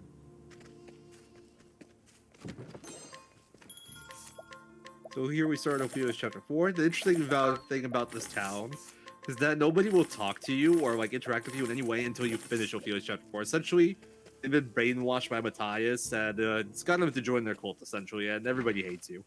Until we defeat Matthias. We never really talked about Ophelia's backstory. She's a cleric, and at the start of her story, her sister Leon was supposed to go on a journey called Kindling to light the sacred flame around all of Astera, which is the continent that this game takes place in. And suddenly their father gets sick, and Ophelia ends up taking her place on that journey so she could stay with her father. Then chapter 2, we went to Flame and Saints. Chapter 3, we went to Goldera with another flame. And after that, Liana shows up and actually drugs Ophi because Matthias convinces her that he can bring her father back using the power of Goldera. That's what the cult's preaching. So she steals the sacred flame and she goes with Matthias here to summon Goldera to try to bring her father back. who dies in chapter 3. The thing is, Matthias, like, he poses like a traveling merchant. You actually met him earlier. We skipped talk to him in chapter 3, but he actually poisoned their father, the bishop. So this is all part of his scheme to bring back Goldera. And we're gonna stop him because we're good people. Goldera must be stopped. That's what the speedrun's all about. Also, Ophi's chapters, I haven't really mentioned the difficulty yet, but Ophelia's chapters, story chapters, are actually tend to be fairly easy fights compared to the other travelers. That's another benefit of doing it this way. They're not very hard fights. Chapter 2 and Chapter 3 are completely scripted. It's gonna be the first fight that's actually not completely scripted. There's one thing that can really go wrong. The way we set up our gear and like items and equip skills, there's only one combination of attacks that Matthias can do to kill someone. He would have to do attack Varian into Consuming Darkness Varian. And nothing else will kill anyone. Oh, that's a good fight. So we pretty much always kill a battle here. This is one of the ones of bats. The mushrooms here are really tanky. They have like just under 10k HP, I think. But if you get to break the bats before they move, it's a fast fight because the bats don't get to act, and then you just gotta feed up the mushroom. I would like to see the amputation strats. He only has 1 BP, so... Oh, you could have donated BP maybe with Trust to Alphin. I actually don't know if that would kill. It would have been interesting. Yeah, I'm not sure, but whatever. Yeah. Got a curious move drop there, though. That's nice. We do need a certain amount of those to finish the run. We buy them generally, but any extras we get from bad drops is it's a nice luxury. I think there's like maybe 5 set uses that you always need, and then there's like 2 free bonus uses. So it's a good drop. So here we got the cultists, version 2.0. These guys are generally harmless, except they have an attack where they control Soul Stone. That's a big AoE damage attack. And if they do like 3 of them in this category, then you might be in trouble. But it's pretty rare, so it's generally somewhat safe. Yeah, we already got 2 attacks, so we're already safe. This is another one of those battles where we just break with the merchant and then we kill with OP. Pretty straightforward. One thing you do need to keep an eye out for is that they do some damage to you. And depending on how your battles have gone so far, not every character will level up off this fight, and then you won't get the auto heal. And you'll go into the fight coming up after this without full HP, and then there is a chance of Varian almost didn't level. Oh wow. Yeah, his XP bar is like at the very bottom left. But luckily everyone leveled, so we're coming in at full HP, and the only risk is just like attack Consuming Darkness Varian, which is, well, 116. If we see Consuming Darkness first, we're good. Yeah. So we didn't mention it, but we attached Warrior to Alpha briefly, and Trust now as well for HP. The reason we do that is because Warrior support, well, there's a... For Alpha, we care about some of the other skills, but the thing we really care about is the support skill called Cover. And what it does essentially is if a character is like crouching because they're under 30% HP, and they get attacked by a physical attack, or like not necessarily physical attack, but just like a base attack. I don't think it'll cover physical skills. They'll get protected by another character, by the character with cover, and that will stop people from dying. So the way we set up our HP for a lot of fights where we can't ensure full safety by just stacking armor and HP, we'll set it up so a character will go into cover range if they get hit, and then a cover will save them if they get targeted again. And that lets us make a lot of fights that would be a lot scarier fairly safe. Also, fun little thing here. We're gonna do 2 free boosted vets instead of 4 boosted and 2 boosted vets. It's weird because it feels like it should be the same thing. 4 and 2 and 3 and 3 sounds similar, right? But the 3 and 3 actually does 1,000 more damage than the 4 and 2, and that actually guarantees the kill. You can miss the kill if you don't do that. But this is where we've been saving up our money for. This is a 4 vet fight. It can be done with free vets, but it's a little bit riskier and it requires more resources, and it's actually not worth it, even though it's a 30 leaves. There we go. First chapter 4 boss done. The ties is very easy for a chapter 4 boss, so definitely good that we do it first. And for the reasons that Zero has already mentioned. All chapter 4 bosses also give a very nice amount of EXP and JP. They give 15,000 leaves, I think what, like 1,500 EXP and 1,000 JP, which is a very large amount. So clearing chapter 4 bosses early like this is very beneficial towards like gearing up and stuff, getting stronger. Yeah, 1 down, 7 to go. So now comes like the last little bit. I don't want to call this segment exploration, but this will be like one last segment where it's just gonna be going around to towns and just doing stuff to pick up items and like things that we need for the upcoming cards. So we'll start by going back to Atlas Dam. There's one guy we need to steal some records from for a quest, and there's a very important helmet we have to steal as well, and a lady we need to guide for another quest. So is this a lady? It's a looks like was it a lady? Okay. Dan. It was a guy. Yeah, it was a guy. The guy was to talk to a lady. Okay.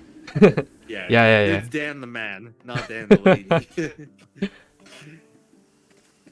But the cool thing about that is those 2 quests actually give you big dividends, and the requirements from both of them are in Atlas Dam. So we do make one more trip to Atlas Dam for that, and that's not available until we beat OP Chapter 4 and do Cyrus 1 as well. So that could not be done on our first trip there. So this guy has 3 soul stones. He actually has a scrutinizable item that gives you 25,000 if you sell it, but we don't have Cyrus in our party, so we can't get it. This is the quest that we need Dan the man for. And that gives us 22,000. Now we're gonna go and do a little bit of Alpha 2. So this is another one of those quests, and we kind of break it up into 2 parts because the one part of it puts you very far into like another screen, and we'd have to backtrack. But the other reason we do it here is because once you finish Ophelia Chapter 4, the girl that got kidnapped, Lisa, she shows up in town. And she has a magic L, I believe, that you can buy from her. I don't remember if it was an M or L. Oh, it was an L, along with a sharp M. Magic L, sharp M, I think. Yeah, that's right. And yeah, magic L's are very powerful nuts for mages, and we want to get as many as possible, as early as possible. So we go here ASAP, buy that magic L and that sharp M. That sharp M used to be really important. And what the sharp M does is that it boosts accuracy.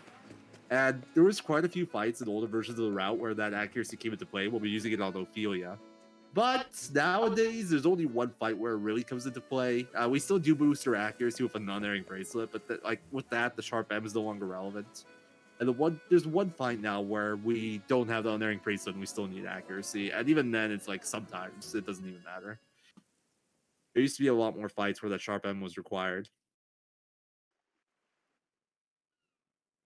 So it's a nice thing that like accuracy isn't actually that much of an issue. Even though Ophelia is not the most accurate character. She is a mage after all, so not the best in that regard. Right, yeah, the nuts here, and gonna inquire the next guy. Then we're gonna go and get our friendship badge, because friendship is great. I don't know. I'd say taking the boys' flowers is the real reason. Yeah, but that's mine. It's fine. No, I literally just paid you for it. That's not how this works. We're gonna do one more shop here real quick. We want to buy these herbs. These herbs are basically just anti-status. We bought some earlier. Oh my god, I have 66666 leaves. Oh really? I missed it. Just something interesting I I saw. That's funny. I've never seen that. I didn't get monster perfume, right? I don't think I saw it. I wasn't looking for it, but I didn't see it either. Monster perfume is a drop you can get off the cultists, and it's an item that actually heals enemies. And then ends up right where your soul stones are. Yeah. So it's very easy to just click it on accident if you get the drop. So if you do get it, you want to sell it right away.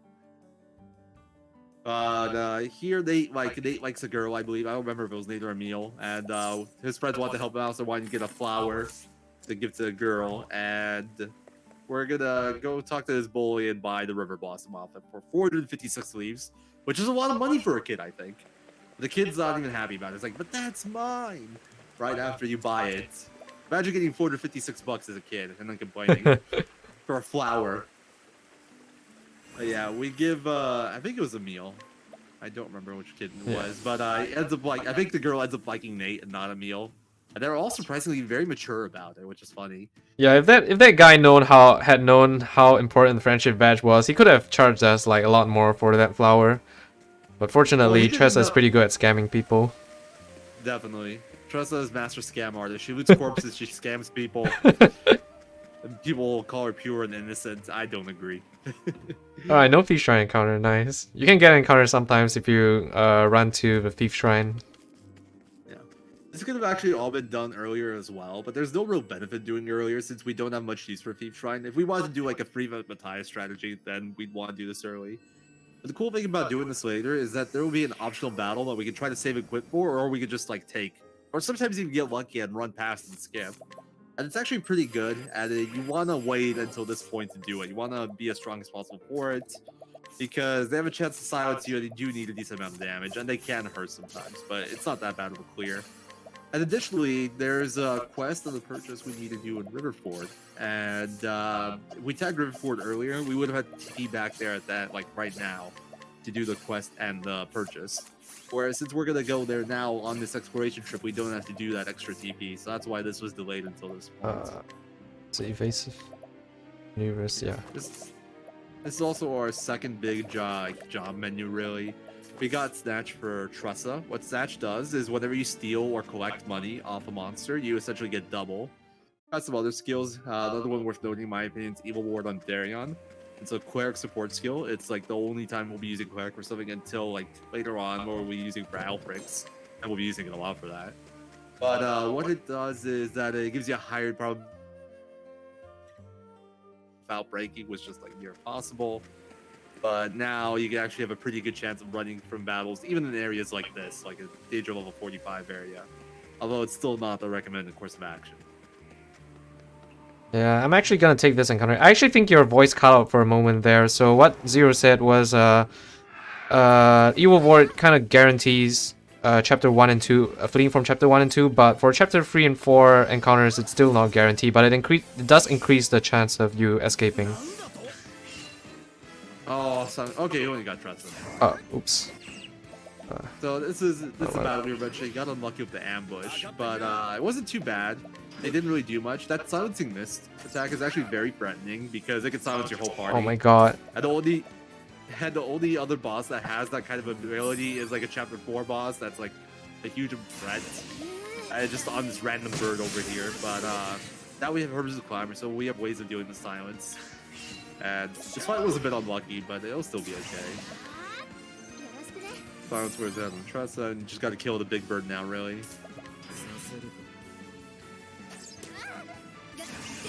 Like, this battle isn't technically required, but it gives you a good amount of BP and JP, so it's nice to take since like you can't get for the screen without a battle 99% of the time anyway.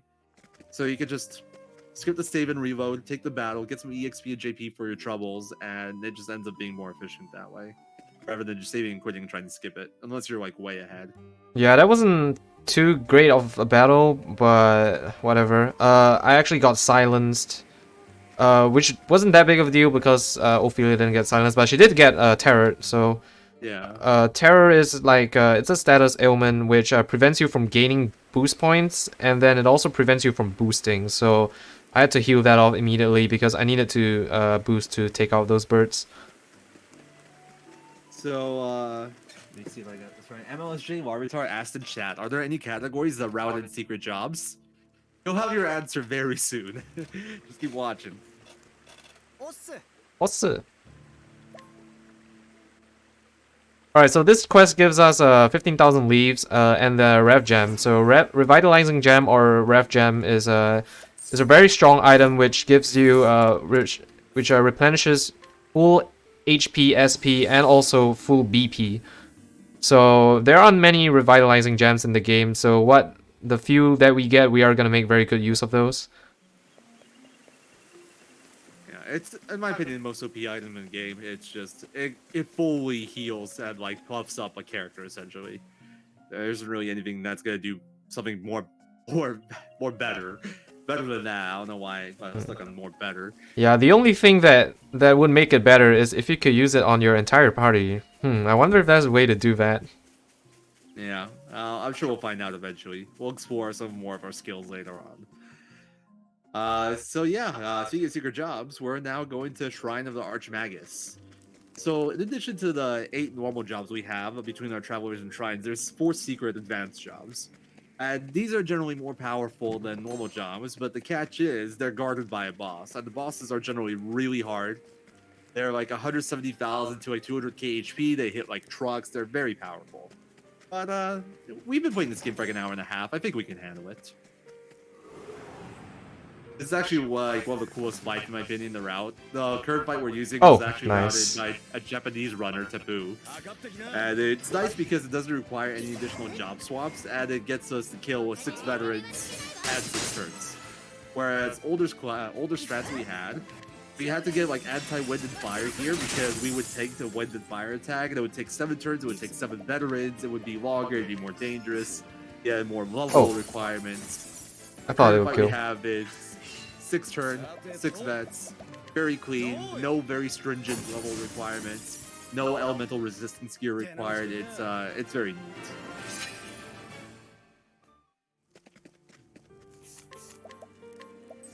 It's also a bit of a complicated fight.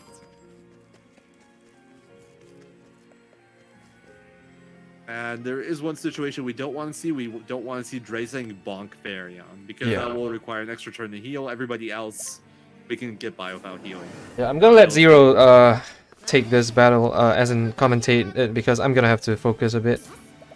Yeah, notice he didn't save. Very brave.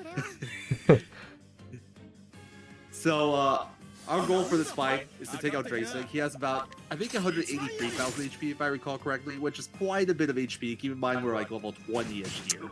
So not that strong yet. Of course, go into Farion. Every marathon run, man, it happens. Everyone I've seen does it. So our goal is to basically break him, set up our corrosive, and go to town on him with veterans.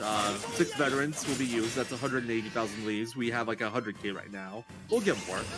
So we get the guaranteed break by using Alpha Spearhead, which puts him first at the start of each next turn, and 1,000 Spears, which is guaranteed at least 3 hits of Spears. And we start setting up a little bit more. We start throwing veterans on him, and we throw pomegranates on our merchants to give him more vets usage. And this part can be tricky because based on turn order, the people you need a pomegranate changes. And it depends on whether or not Therion got bonked like that. Because we need to squeeze in the heal for him now too, so it's a little bit harder. I think we got it. I'm actually, I kind of forgot how to do this fight, if I'm being completely honest. Notice that he didn't do a fully boosted vets right there with Tressa. It's because she's going to have a job in the next turn, and she's going to need to do 3 vets there. Yeah, everything looks good right now. So well played. Yeah, good thing there. It did get pretty good turn order. Most of the time it's fine. Worst case, you just have to burn the rev gem here, which sucks because you won't have it for later fight, which you really want it on. But yeah, that collect right there, 80,000 leaves. That's where we get the rest of the money. So the way the collect works is that you can collect the boss, and you can boost it to give yourself better odds. And if you succeed, it gives you double whatever the boss drops. But thanks to the ability Snatch that we got on Tressa earlier, it's actually doubled again. Because that's what Snatch does. So we get 80,000 leaves off this boss fight. And that pays for a lot of the vets that we actually use on him. Now just a matter of filling out our damage. Here's that pomegranate concoct we mentioned earlier, Pure Shining Dust and Essence of Palm. So everybody gets 2 more BP right now. And this is what will give us enough BP to finish him off with the last bit of veterans we'll be doing. And Ophelia Lightning Blast damage, and Alpin Amputation damage. Everybody has a job on in the final 2 turns. Alpin Amputation's funny, is because the crit is actually not guaranteed by default stats here. So back in Atlas Dem, we actually bought the Flying Helmet. The Flying Helmet's fairly unique, in that it's one of the 2 helmets in the game that give you an additional chance, that buff up your crit stats. It gives you 21 crit, and that essentially guarantees the amputation crit. It's not the crit you wouldn't kill here. So it's a neat little trick we do there. And there we go. Drazing's done. 6 turns. Secret job fight. One of the more stressful fights, but it's not the hardest. It's a completely scripted fight, essentially. You have to adjust a little bit for turn order, and if he bonks Farion, it's one of those fights where if you play properly, you can never lose, but it does require some thinking sometimes if he gives you some weird stuff. There will be fights later on where, in theory, you could lose if you get unlucky enough, and those are the hard fights. But yeah, that was the Sorcerer Drazing. So what that did is it unlocked the Sorcerer Advanced job for us. What Sorcerer is it's essentially like a better version of Scholar. Scholar is what we've been using so far with Ophelia. We've been hitting people with blizzards and lightning blasts. And those have been 2-hit attacks. Sorcerer has all 6 elements available to it, and it's triple hit attacks instead of double hits. And then also equipping jobs, we haven't mentioned it, but equipping jobs actually affect your stats as well. They buff up your stats by percentage, and Sorcerer buffs up your elemental attack and your SP by quite a bit. So, very powerful job. Yeah, there are quite a few reasons why we get Sorcerer, and pretty much why every competitive Goldera route revolves around getting early Sorcerer. I mentioned before vets are very expensive, so we can't use vets for the whole run. Oops, I meant to kill the encounter, but it's fine. Vets aren't sustainable. 30,000 leaves every fight, and you'll need more than one for a lot of them. They fall off, sadly. Yeah, and especially for like stronger bosses, you're gonna need a lot of vets if you want to take them down with vets. So we need another source of damage, and that's where Sorcerer comes into play. It's also very nice because all the skills are AoE, which is good for clearing random encounters, which we're gonna have to take for XP and JP anyway. Yeah, we'll be killing a lot of stuff from now on because we do still need EXP and JP for more skills. Like, we gotta learn Sorcerer skills. Advanced job skills differ from normal job skills in that normal job skills, the amount of SP you need, kind of scales with how many skills you learned so far. So, like, say Scholar, for example, first skill will take you 30 JP, next will take you 100, next will take you 500, next will take you 1,000, next will take you 3,000, and then it'll be the Divine at 5,000. Whereas Sorcerer, it'll just be a flat 2,000 for every skill up until the Divine, which will also be 5,000. Also worth noting there is that we learned 2 Sorcerer skills there. We learned Lux Conjurer, which is the light version of the Sorcerer skill, triple hit light attack. And we learned Elemental Break. We've been using Armor Corrosive quite a bit up to this point. That's lowered the enemy's physical defense. Elemental Break is the same thing except for elemental defense. And combine that with Peacock Strut, which will buff our elemental attack, and Sorcerer skills being really strong, and all our boosted elemental gear, and we'll be hitting pretty hard. Also, Elemental Break actually can miss, and it's a staff hit. So that's what we need accuracy for later on, to make sure our Elemental Breaks hit. And you can use it to knock off shields by on enemies that are weak to staff as well.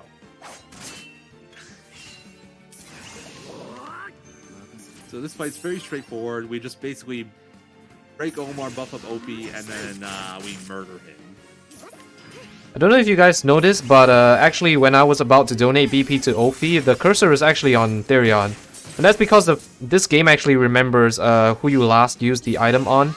So there are some fights in this game where you have to pay attention to where your cursor is, especially if you're using items. Especially if you're using items, because a lot of your buffs, you're gonna want to donate BP and put your buffs on Ophi, but sometimes if you aren't careful, you might throw it onto the wrong person, and that can really mess up a fight. It's also the reason why we have Ophi in the first slot. So usually when you defend with a character, the cursor resets to the first character, so it saves a bit of input time having Ophi in the first slot. I say usually because it like you saw that it was still on Therion. Yeah, cursors have cost more their runs in this game than anything else. I think just the cursor not behaving normally. It's just being somewhere we don't expect, and we end up using an item or a skill on the wrong person. It just throws everything out of whack. Yeah, that's why I lost more runs than anything else in this category. Yeah, that's why it's called cursor, because it's cursed. That's it. I like that. We also did something significant in that fight right there. We finally hit our damage limit for the first time. So on any individual hit, there is a damage cap at this point of 9,999. There is an ability that we will get a bit later on, rather an equip skill, that will increase that damage cap to 99,999. It's not really accessible or very useful yet, so there'll be fights we're just gonna hit for max damage, but we're gonna have to deal with the damage cap for a while. We will be getting around that in creative ways though. Like, one of the nice things about Sorcerer is because the damage is spread across three hits, the damage cap isn't as much of a limitation as it would deal with some other potential skills, because it's spread out between 3 hits. So it's like if it was a 1 hit, the most you could do is just under 10k, but because it's 3 hits, we can still hit for like 29,000 and not be affected by that damage cap too badly. Yeah, that damage cap, the skill that actually breaks the damage cap is actually one of the important JP thresholds which I have to hit. So uh, it's actually the next. I think it's the next JP threshold I have to hit. Well, at least the most significant one, next significant JP threshold. So I'm gonna have to keep an eye on my JP. So far, it looks good. So along the way, you might see me decide to take 1 or 2 more encounters, or potentially even skip encounters. Because of that. If you don't mind, I'd like to share a little anecdote. So we just stole the elemental heavy armor from that guy there. That wasn't always in the route. That's like, I guess we'll call it new. It's been in there for a while. But once upon a time, we used to buy 2 sorcerer's robes in the Goldera run. And sorcerer's robes, they're the best they're the best body gear you can get for a mage, but they're fairly expensive. And they only give 50 elemental attack. They're like 36,000 each. They give very good defensive stats. 50 elemental attack is the highest you can get. But they're expensive. And early game money is tight, so you don't really want to buy them if you can avoid it. So one day I was doing a run, I got to the boss gauntlet, and I realized I was missing a sword robe. And I was just like, wait, what do I do? What do I do? I was trying to figure it out on the fly, so I ended up just like putting some janky armor, went through the rest of the run, and I realized that everything still worked properly. And that's the story of how we cut out a sword robe from the route. Wow, I didn't know that. That's so cool. Yeah. It was pretty funny in hindsight. I definitely lost time there because I was just like flustered. I didn't know what to do because I didn't know like at that point the thought had never occurred to anybody to cut a sword robe out. So But where everything still worked. I was just like, did the extra money come from? I don't remember anymore. I know we used to buy the one in Noble Courts instead. I think we bought the one in Neverhold later on maybe. And I think at that point we might have had more collects still on the run. It's been a while, and there's been a lot of new stuff, so I'm not sure anymore. Yeah, that's the story of how that one got cut. Happy little accident. Oh, more blooms. Very nice. I'm like super high on blooms now. Hey, that's a good feeling. Better than the reverse. You probably have like 6 at least by now. You never want to get to Balagar and realize you don't have any more blooms. I've never had that happen, but yeah, that would be a potential run killer right there. Alright, so this guy right here, this is the tiger. We're doing trusted chapters now, by the way. We haven't really mentioned it, but there isn't a very big reason for doing trusted chapters. There's one small reason, in that one item we want to steal is unlocked after trusted chapters. But for the most part, we're just doing these now because they give you good EXP and JP, and they're fairly easy to clear for the most part. And Tiger, it's completely scripted. Turn 1, it doesn't do anything. So it's just a fight where you break and you kill. But you'll notice that we actually do use higher health here again. We're not at the point where we can just kill stuff with sorcerer skills only. We do still need more damage. So we will still be using some vets here and there, and we do need to watch our money out for that. But it'll be a lot less than before, and soon it'll be back to 0 again. And funnily enough, we actually pay for our vets here with a collect from Tressa. Our collect here is 32,000, that's 30,000, so the tiger basically pays for itself.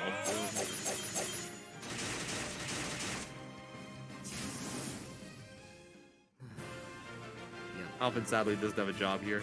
I tried to find a no vets fight here at some point, but it's just like there's nothing that you can ever do that'd be consistent. Yeah.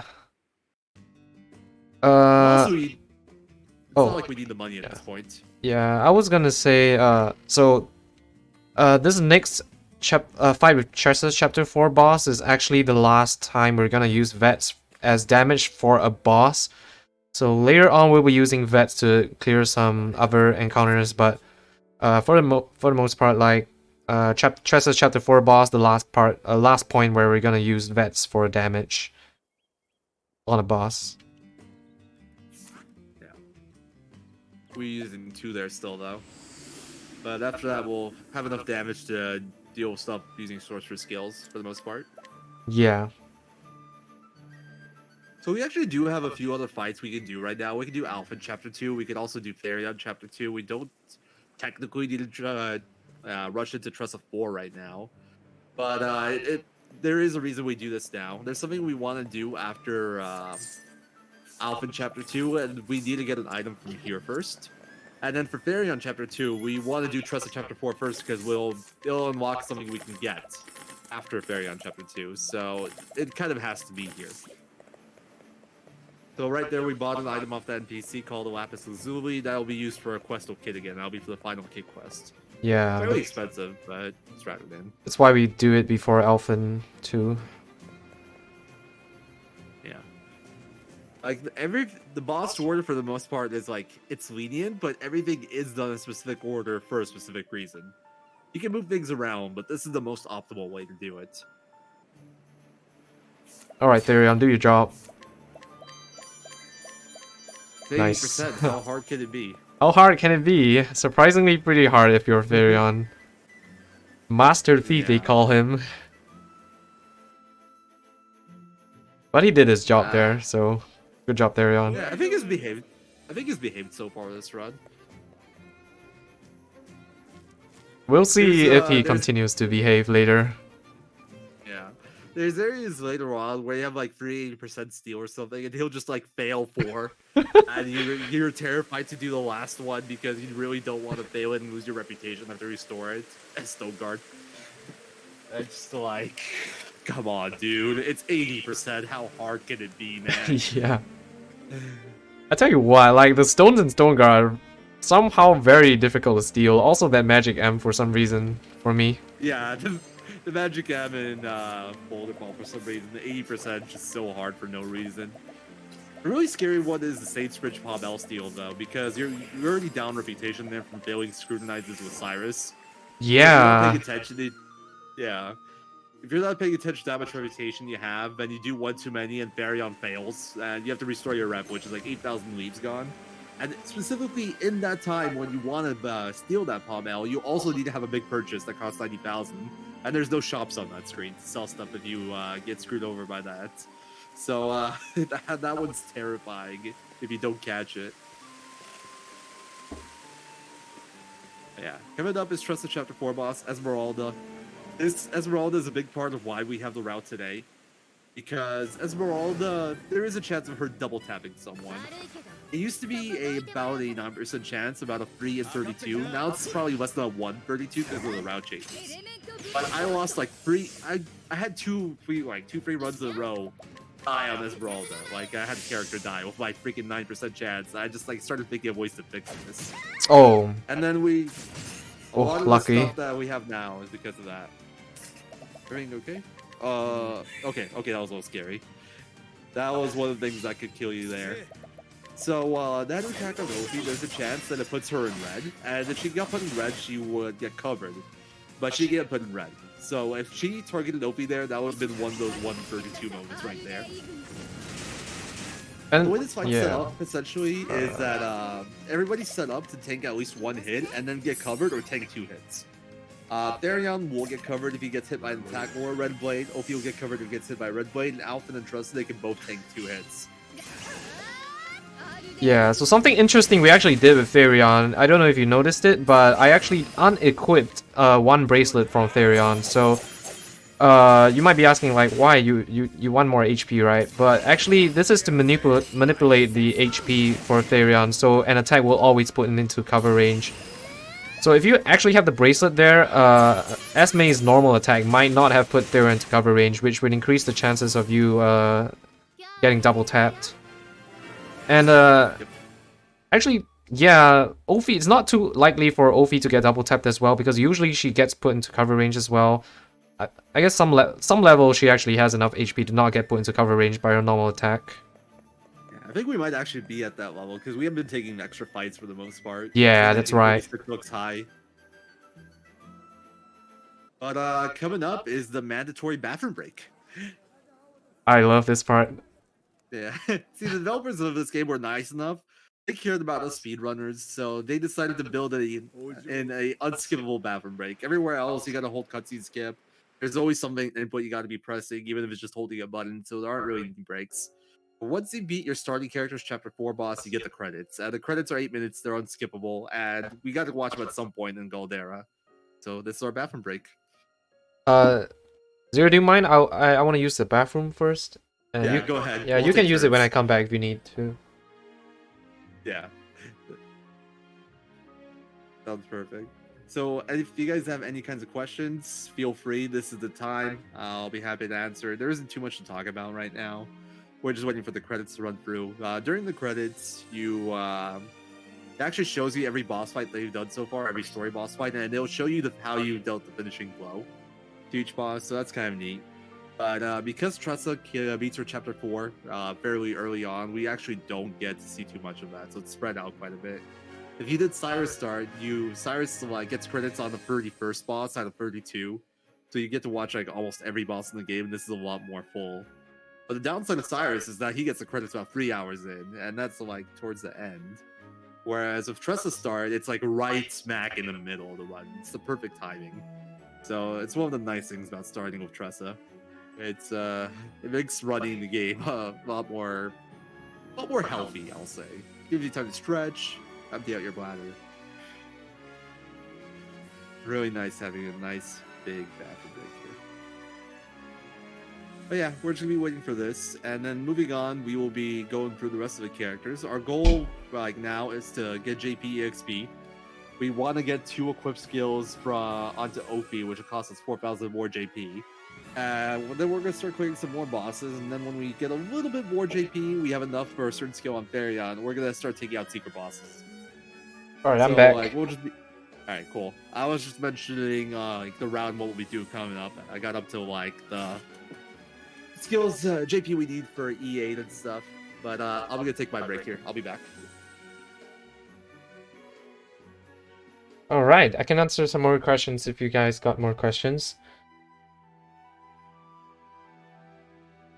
But just want to say that Goldera is a really fun category. Oh, definitely Goldera, Larvitar. I started out running Tressa single story and then Hanet single story, Ophelia single story, but Goldera is by far my favorite category to run. So Goldera, why I like Goldera is because, well, it's a long category, and since it's so long, individual instances of like bad RNG aren't as impactful.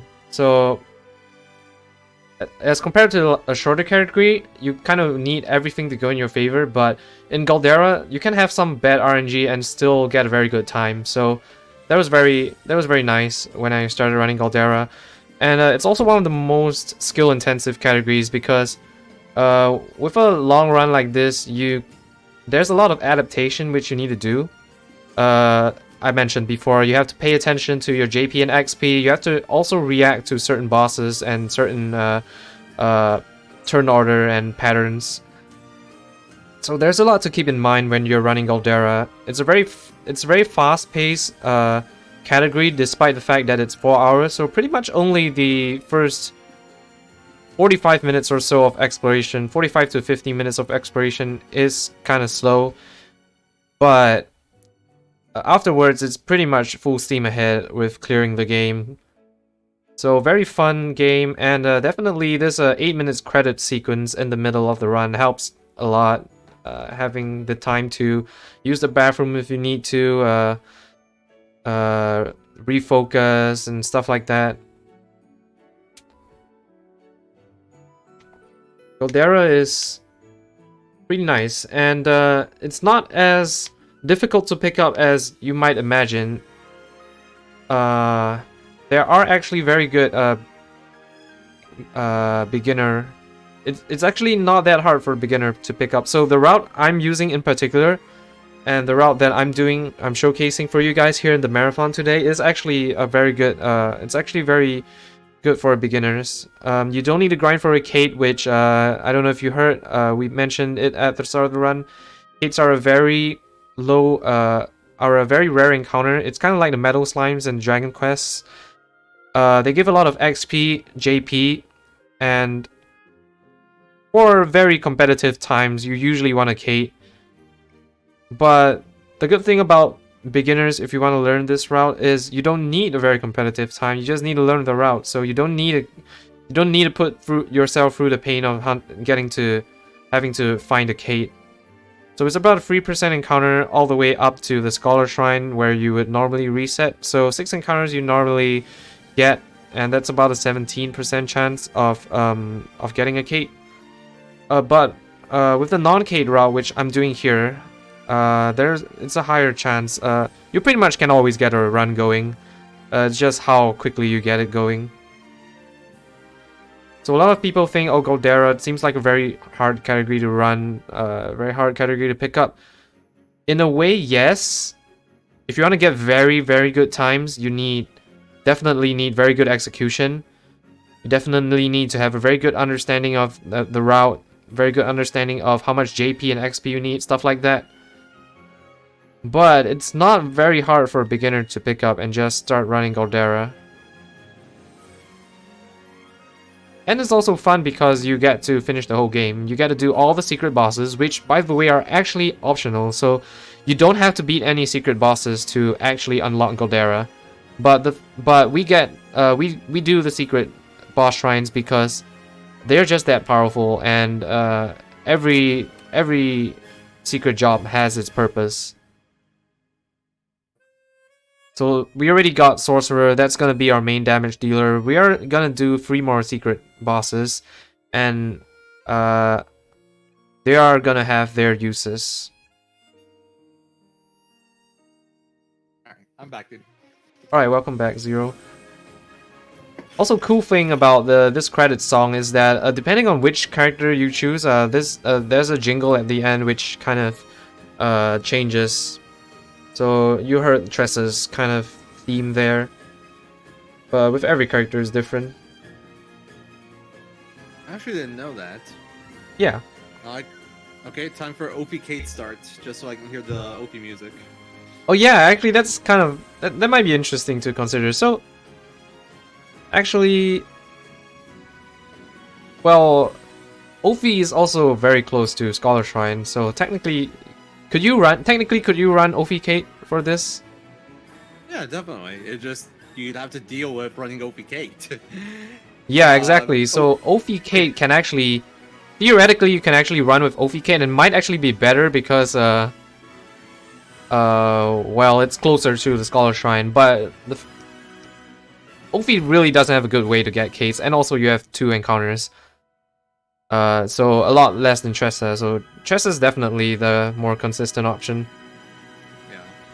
If you wanted to go OP Kate, you would have to find a Kate, you would have to kill the Kate, which is really hard. Finding a Kate's really hard. You only have 2 battles for it, each is 3%. Killing the Kate is unlikely as well. I'd say it's like a 16% chance to just one-shot it, if I recall correctly.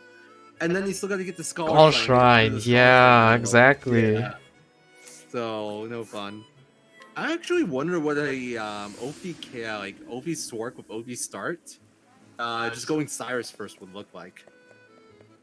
Just like OP single story, and then, you know, I guess you'd have to go to Purgation, which wouldn't be fast anymore, to deal with Tressa's boss. Or Noble Court and get the Thunder Owl. Because you need some way to clear Tressa's. Yeah. It's fun. It's a fun thought project. It's an interesting thought, yeah. Because at this point, we feel like this route's pretty tapped out. There's like some tech we could do getting haunted a little bit earlier. I've considered it before when I first routed this, but I never could find a spot where it's like it worked in neatly and would be like worth the time save. Like I knew it would save a little bit of time, like maybe 10 seconds, but it didn't seem smooth, if that makes sense. Gotta get the style points. Yeah. Imagine running OP Kate Caldy. That would just like you'll do 1 run every week or something. 8 hours of grinding per day, and you'll do like a run a week.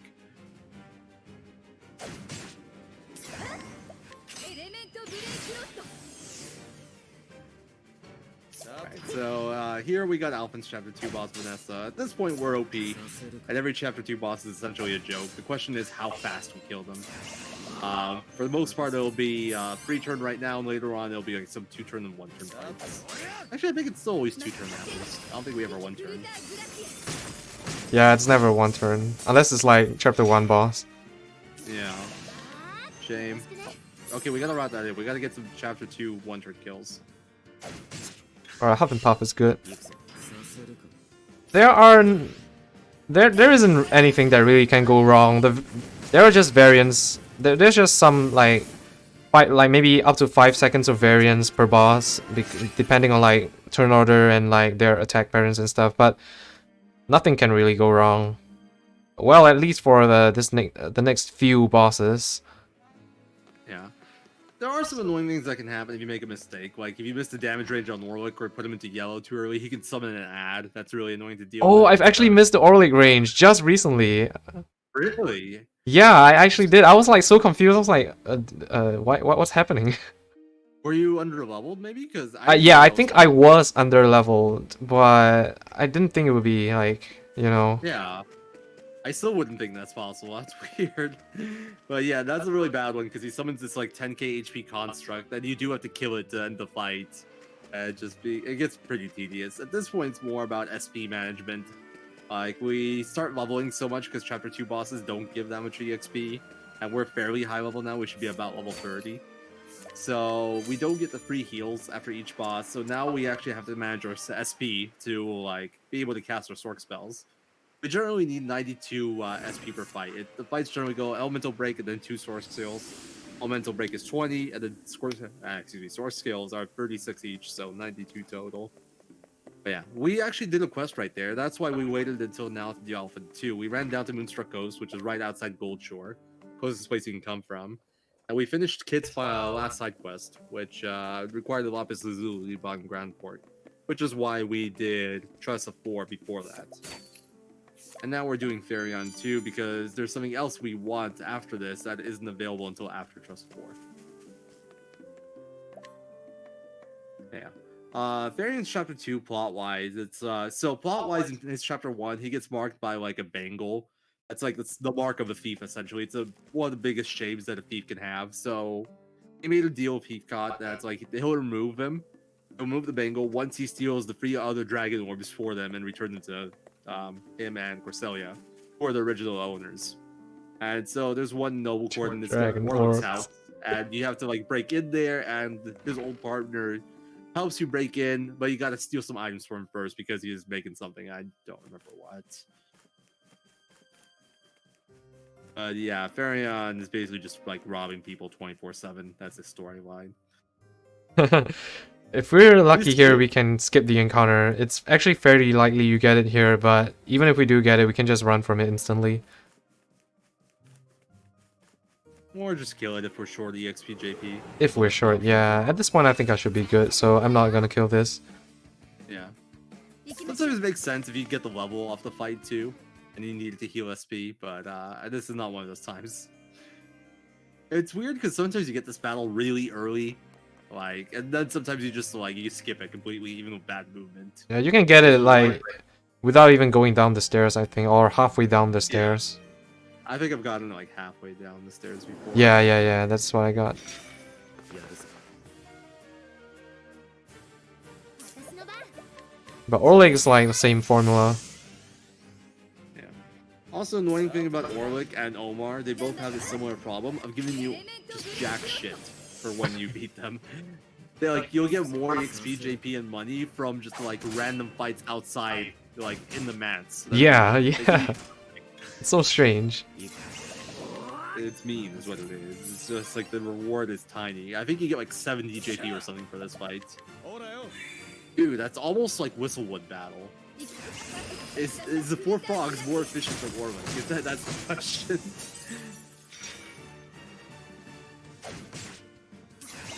Yeah, pretty simple formula. We kill the ants first. That unlocks his weaknesses. We don't care about the weaknesses to break him. We do care about the weaknesses so we can hit one for just the damage boost. We do get a 1.3 times damage boost when we hit a weakness. I'm not sure we've mentioned that at this point so far. But that's why we offer ours Lux first, because he has a light weakness, and so does Gideon, who we'll be fighting sometime soon. That's actually the next boss, and we take advantage of that weakness, so make sure we get the kill there. Yeah, we actually can't believe we didn't mention it so far. Anyway, yeah, like Zero said, 1.3 times if it's for their for their weakness, and 2 times if they're broken.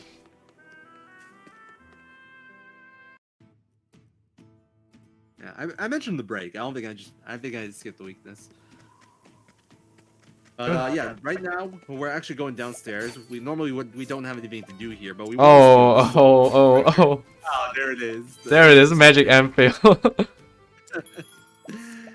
Oh, classic Therion. We wanted to steal that magic element. One of the downsides of Ophelia is that she does have a lower base elemental attack than Cyrus, so that we kind of get that magic element to fill out that range compared to Cyrus. That guy isn't there until you finish Tressa 4, so that's why we delayed Orlick until now. The thing about Therion chapters is that they always put you back in Boulder Fall after each one, because it's essentially returning the Dragon Orb to Corselia and Heathcott, story-wise. So it always puts you in Boulder Fall, and then it makes sense to, like, once we're in Boulder Fall, we go down to the lower screen in Boulder Fall and get that. And we also need to swap characters there anyway, because it's time for Cyrus chapters, and there's a tavern there, so it all works out very nicely. Something to note about that menu, I did a slightly safer menu, equipping some armor and another bracelet on Therion, so you can do it without, but it makes one of the upcoming fights slightly safer.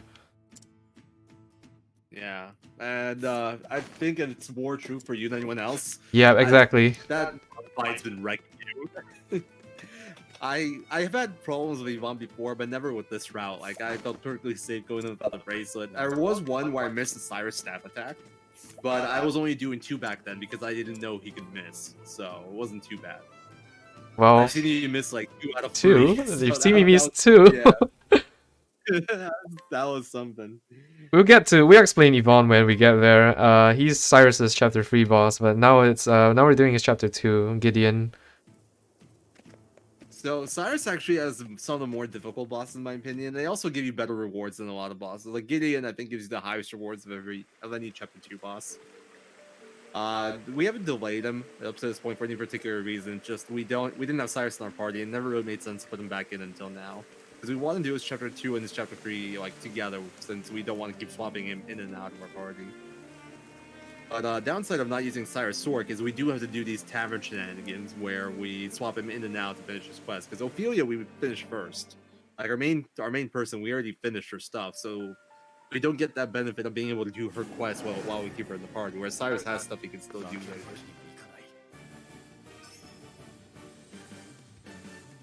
Here's Gideon. You might notice that Cyrus is like almost dead. You have enough free turns in this fight to just heal him. Or heal Ophi's SP. A lot of these chapter 2 fights you don't actually need every character's turn. Generally our 4th character, Alphen or Cyrus, still have dead turns. So we can take advantage of those to just like heal whatever we need to instead of doing an extra menu for it. And another fight where we follow the formula of elemental break, peacock, kill ads, and then hit weakness.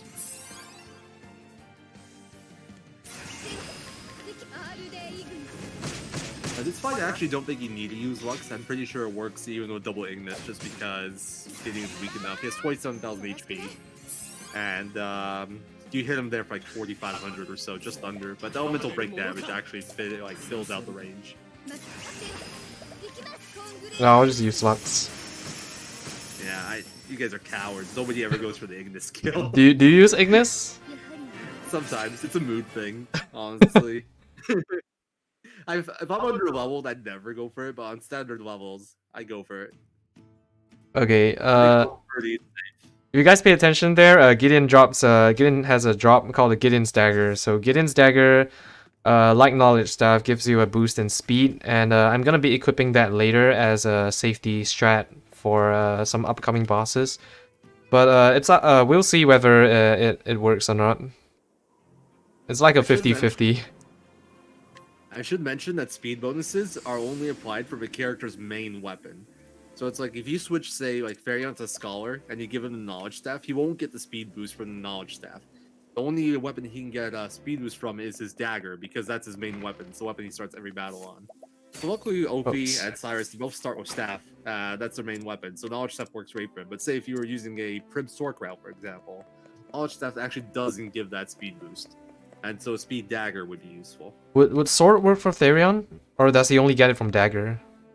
It's just Dagger. He wouldn't get it from Sword either. I see. I actually didn't know that. I thought it was both Sword and Daggers. Yeah, it's one. It's weird how it's set up that way, because he has 2 main weapons. but it's like just as when he starts off battle, and I guess it's like their more main weapon. Yeah, and it's strange because elemental boosting weapons do apply even though it's not the main weapon type. Elemental attack as well. Like you don't need to like. Let's say you're using like Prim Sorcerer, for example, and you have a good staff on her. If you want to use magic, you don't have to switch her weapon to staff before you use the magic. It'll automatically use like your best elemental attack weapon's magic. Yeah, that's really strange. I have no idea why. Yeah. I think it works out okay. I do think it's weird though.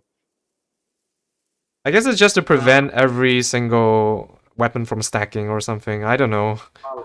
Yeah. You could have a very like busted War Master or something.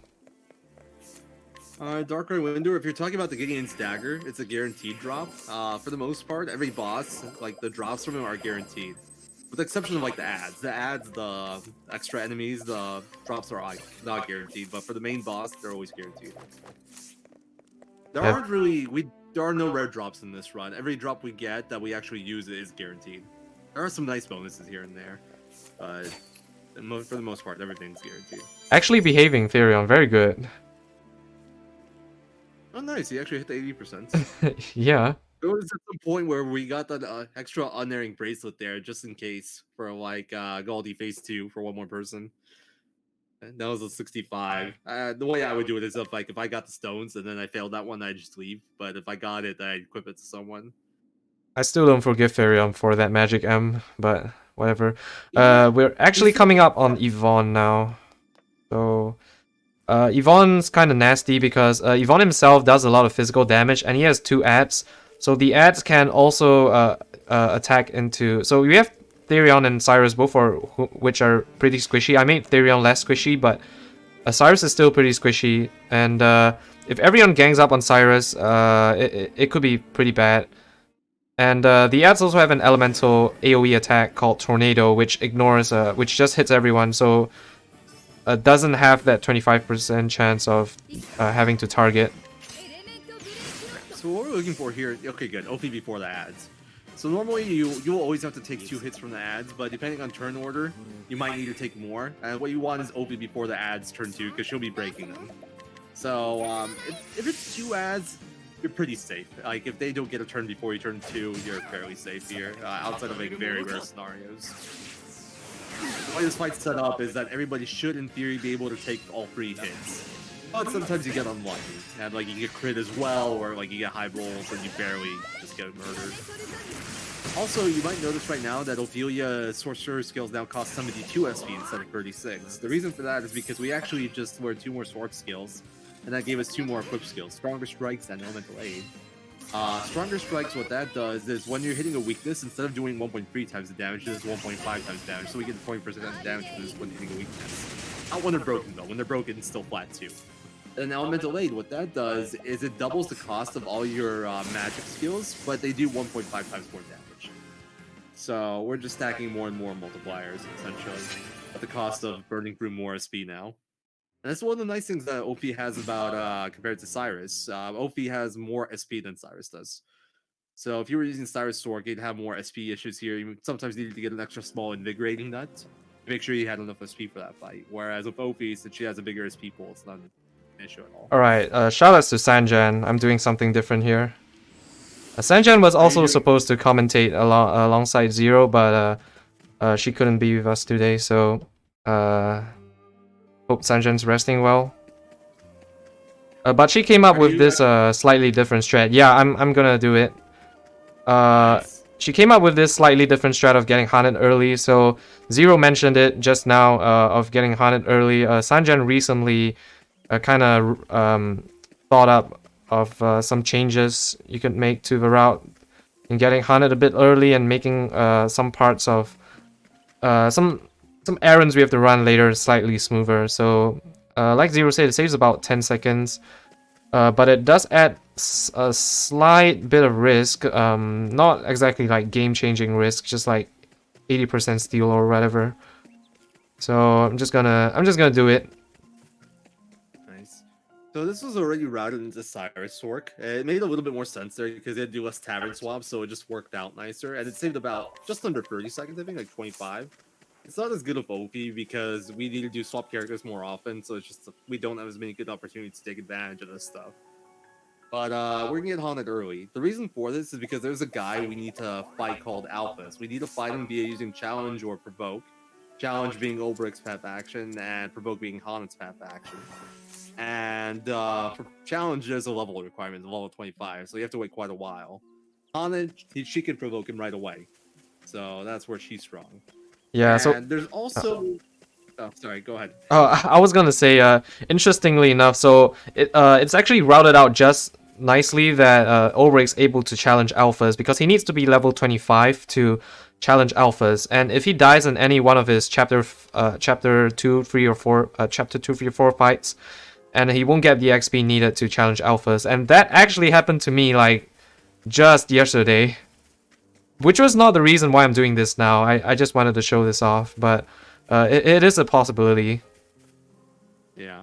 I've seen that happen to another runner before. I luckily haven't ran into that myself, but the XP's tight enough on Ulbrich that he actually does need every single fight he takes.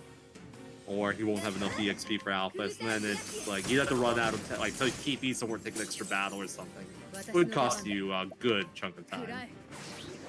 Yeah, so one of the riskier, quote-unquote riskier things about this is that Hanit could die if Gisarma on turn 1, he uses this skill called Rampage, and it's a multi-hit attack that can target any party member, and if enough hits go into Hanit, she could die, so that is one of the slightly riskier things about this fight. If not, if you did Hanit later, you would just take Gisarma out immediately with a spell.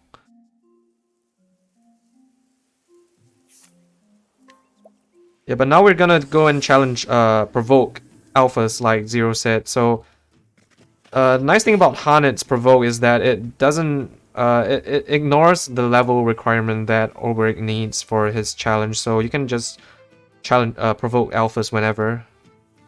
So you can provoke him now even though Hanit's like level 4 or something. Catch with provoking is that for Han's provoke, you can't actually use combat for combat, but you can still use items. So we're just gonna chuck a soul stone. Yeah. It's meant to use animals that you capture, but we don't do that. This is really slow. Not only is capturing enemies very slow, it's also not guaranteed, and they're usually not strong enough anyway. Soul stones are just a much better option. And the reason we want to do this early is because Alpha's quest actually has 2 different parts to it. We want to unlock the second part earlier, because the second part you have to go into the far end of Saints Ridge to finish. And there's something else we got to do at that part later on as well. We got to do some stuff near that area in Alpha 3, and there's an item we're going to have to buy in the church. And the quest, you need to finish it right before the church. So if we had to wait for Alphas, we'd have to do 2 separate trips to do that quest and buy that item. Whereas if we do it early by getting haunted early, we could do it all at once. So that's how it saves time. You have to make this run through town only once instead of twice. Yeah. I'm actually not sure on all the details and how this works yet, so I'm going to be watching a bit more here.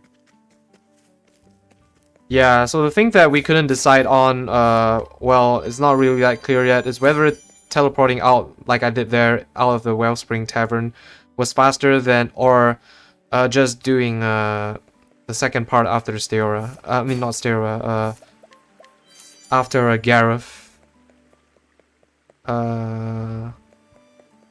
But if you do it after Gareth, you have to go in the church one more time. Not go in the church, you have to run to the outside the church one more time.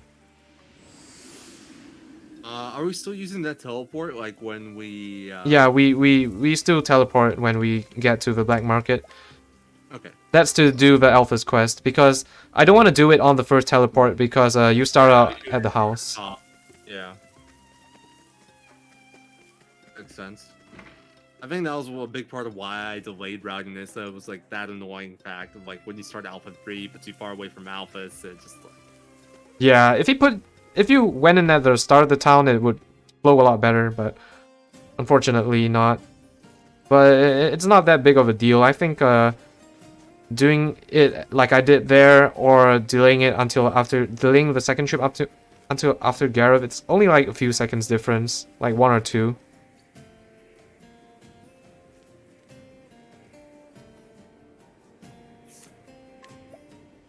So yeah, like I you said, we're gonna do all the errands now. We're gonna do the second part of Alphys' quest, and then we're also going to purchase the battle-tested staff, which Zero can explain. Yeah, I have to talk to you.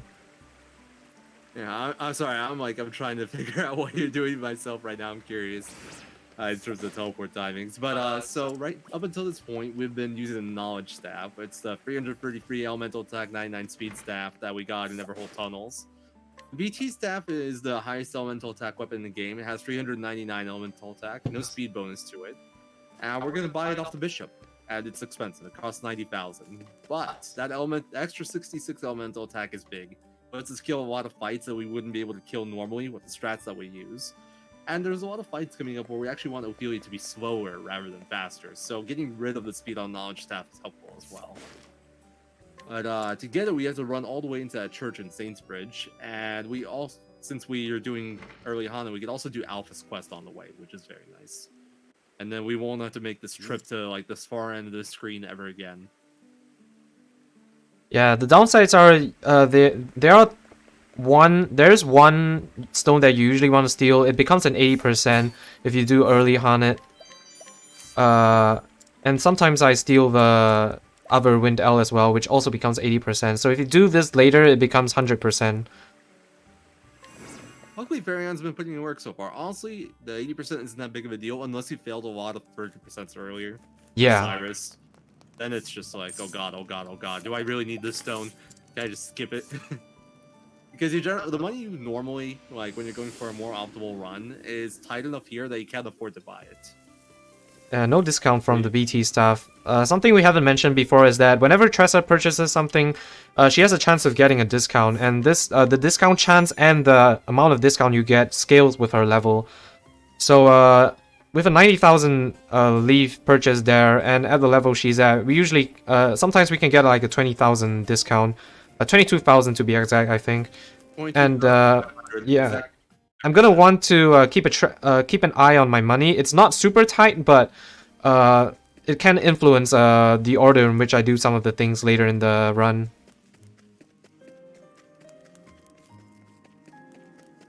So we're finally going into Gareth Chapter 3, or Gareth Chapter 3. Now Gareth will be the boss we fight here. There will be one fight we need to clear first, and we really want Ophelia first here. For some reason, even though she's still fast, she tends to not go first here.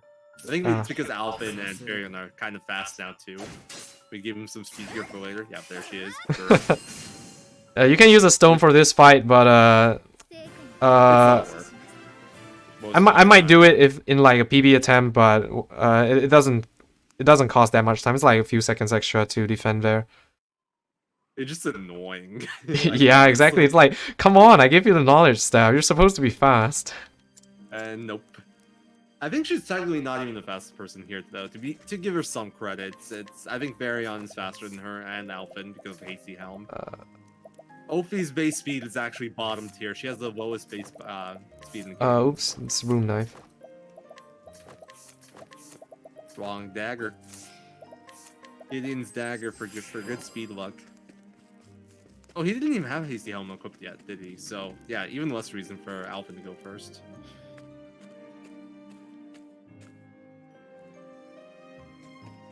So, coming up, we got Gareth. It's a Chapter 3 boss, and it's actually probably the most interesting one, in my opinion, because it's very dynamic. It can change a lot depending on what turn order you get. We'll see what Quadra gets here. Good turn. Yeah, that's pretty good. Yeah, that's pretty good. Sadly, OP last turn too, but it's not that big a deal. Just have to defend a few more times. So what we're looking for here is we want to buff Ophi at least a little bit before she gets her action here, so we can one-shot the bandits, the ads here. And the other thing we're trying to do is break Gareth, but for that we don't really care about the turn order too much. We just want to buff her in some way so we can get this one-shot. If she goes first, we can also just toss the Windell, and that'll still kill them. But you need extra damage on top of that, and it takes more time. This is pretty decent though.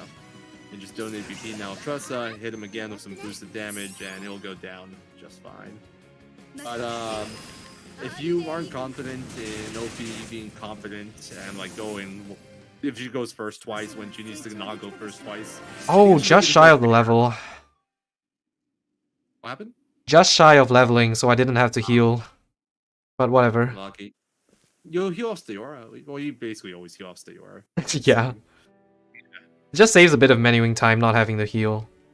Yeah, for the next fight coming up, we do need to be absolutely full HP, full SP, everyone's set up properly. Next fight is big. It's the next secret job fights we'll be doing, Steora, and this is probably the most dangerous one in the run. So, first we gotta set up. We finally got enough JP to learn Tenebrae, the last sorcerer skill, outside of Dracen's spell, and we got enough JP to learn our first divine skill, Alphix Auspices on Therion. Alphix Auspices is a very good divine skill. I haven't really mentioned what divine skills do at all, but divine skills are skills that can only be used by fully boosting, and they generally are like the last thing you unlock in each job, and they're generally very powerful. What Alphix does is that it essentially double casts whatever spell you do or whatever skill you do. So you do Alphix on character, you buff them up, and then well, this is what we do. We're using it on Ophi, and then Ophi is a sorcerer spell. That sorcerer spell will cast twice. No extra cost, it'll still be 72 SP, but you'll get 2 casts of it. So for damage, we'll be hitting for max damage essentially with each sorcerer skill for like 29,000, just under 30k, and then Alphix will double that, and it'll make it 60k. And that's how we'll be quitting fights for a good while until we get to Winnehild. Yeah, have to focus on this fight. Turn order can be dicey sometimes. I want to see Therion before Ophi, so that's good. I guess I'll just palm you. We're looking for Therion before Ophi here, and we're looking for someone first Steor, not statusing, someone right before them. Those are the two things we want. This should be fine. I have enough free turns. Unless she confuses Therion and... I think even if she gets Therion, you're still okay. Okay, this is fine. Tressa, that's still fine. Unless Tressa hits into Steora, then it can be a bit annoying, but it's fine. So this is probably the most dangerous fight in the run outside of like basically Galdi or maybe Ogre Eagle. I think this is more dangerous than Ogre Eagle, but these two fights are kind of similar. Because turn order matters a lot here, and status. Whoever she hits with that attack, Wandering Star, will get confused. And if she eats someone's turn with that, the fight can get very dicey. She also did an attack called Physical Reflection, which next time she gets hit by a physical attack, she would counter. And she would hit for... what's it called? She would counter him for 9 full damage. They'd always die. So you can actually have your characters like kill themselves by getting confused, attacking her, and getting countered. All sorts of janky stuff can happen. Not a good time. But luckily this was smooth. Here you see the power of Alphix. We should note that we took off 6 shields with just Alphix and 1 Sork spell unboosted earlier. And right there we just hit for like 60k. I think she has like 8 shields, 190k. Alright, 8 shield, nice. So this is the other part of Steora. After the first break, she can have 1 of 3 different sets of weaknesses and shields. She can have 4 shields and only dark weakness. She can have 8 shields and these 4 weaknesses. Come on, E-break, E-break, Or she E-break. can have 12 shields. Nice. Got it, nice. And some other weaknesses. Right there, you saw the additional effect of one of Alvin's concocts. He did that concoct just to get the 2 hits of lightning for the break. One of the bonuses is sometimes they can do an elemental break effect, which he got there. So that'll let him skip a little bit of extra time with Alvin, where he would have needed to amputation to fill out the damage right there. He actually could have skipped that donate PP too. Can I? Okay. Yeah. Oh yeah, because since it's E-break, yeah. More than BP. So that's very good. Good fight. Very good Steor. Yeah, decent Steora. Even better would have been 4 shield, but I'm not complaining. Yeah. I don't know. 4 shield's overrated. I like gambling on the lightning with the 8 shield. It's fun. I think 8 shield, honestly, 8 shield with debuff, I think is probably better than the 4 shield. Yeah, I could. Use Yeah. APP. But yeah, that was Steora, and Starseer is what she unlocks. So that's an advanced job, but it's actually not that good in terms of the skills it has. Like, we will never use a Starseer skill in combat. But Starseer has probably some of the best, if not the best, equip skills. So we're gonna give Alphen some Starseer skills so he can learn the equip skill, and we just gave him Hard Worker there. Hard Worker is another 1.5 times JP multiplier, just like Badge of Friendship, except now it's on equip skill. So now we actually get double the JP of like whatever the base JP from a fight is. And because of that, because she unlocks that skill, we want to do Steora as early as possible. This was like the earliest point where we could really do it efficiently. So it was all just like all the setup was to get stay over there, get that. So now we can clear the rest and get double JP from everything. And that's the theme of the routing and the run. We want to unlock these multipliers as soon as possible so we can have them for as long as we can in the run and get more and more value out of them. Wow, this is extremely early. I think the pathing was a bit suboptimal. Yeah, you were making there anyway. What the hell?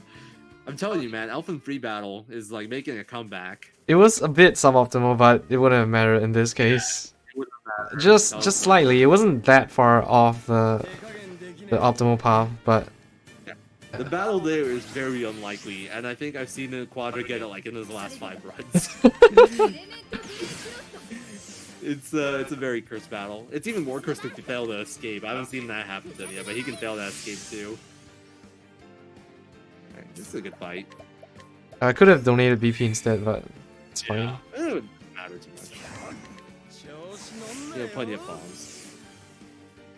So Miguel's kind of cool in that he's a chapter 3 boss, and he'll be the first boss I think we kill without breaking. There might have been like a weaker one earlier. I can't remember off the top of my head right now, but I mean, there's Orlik and Gideon and stuff. yeah, oh yeah. See, there you go. I know I was forgetting.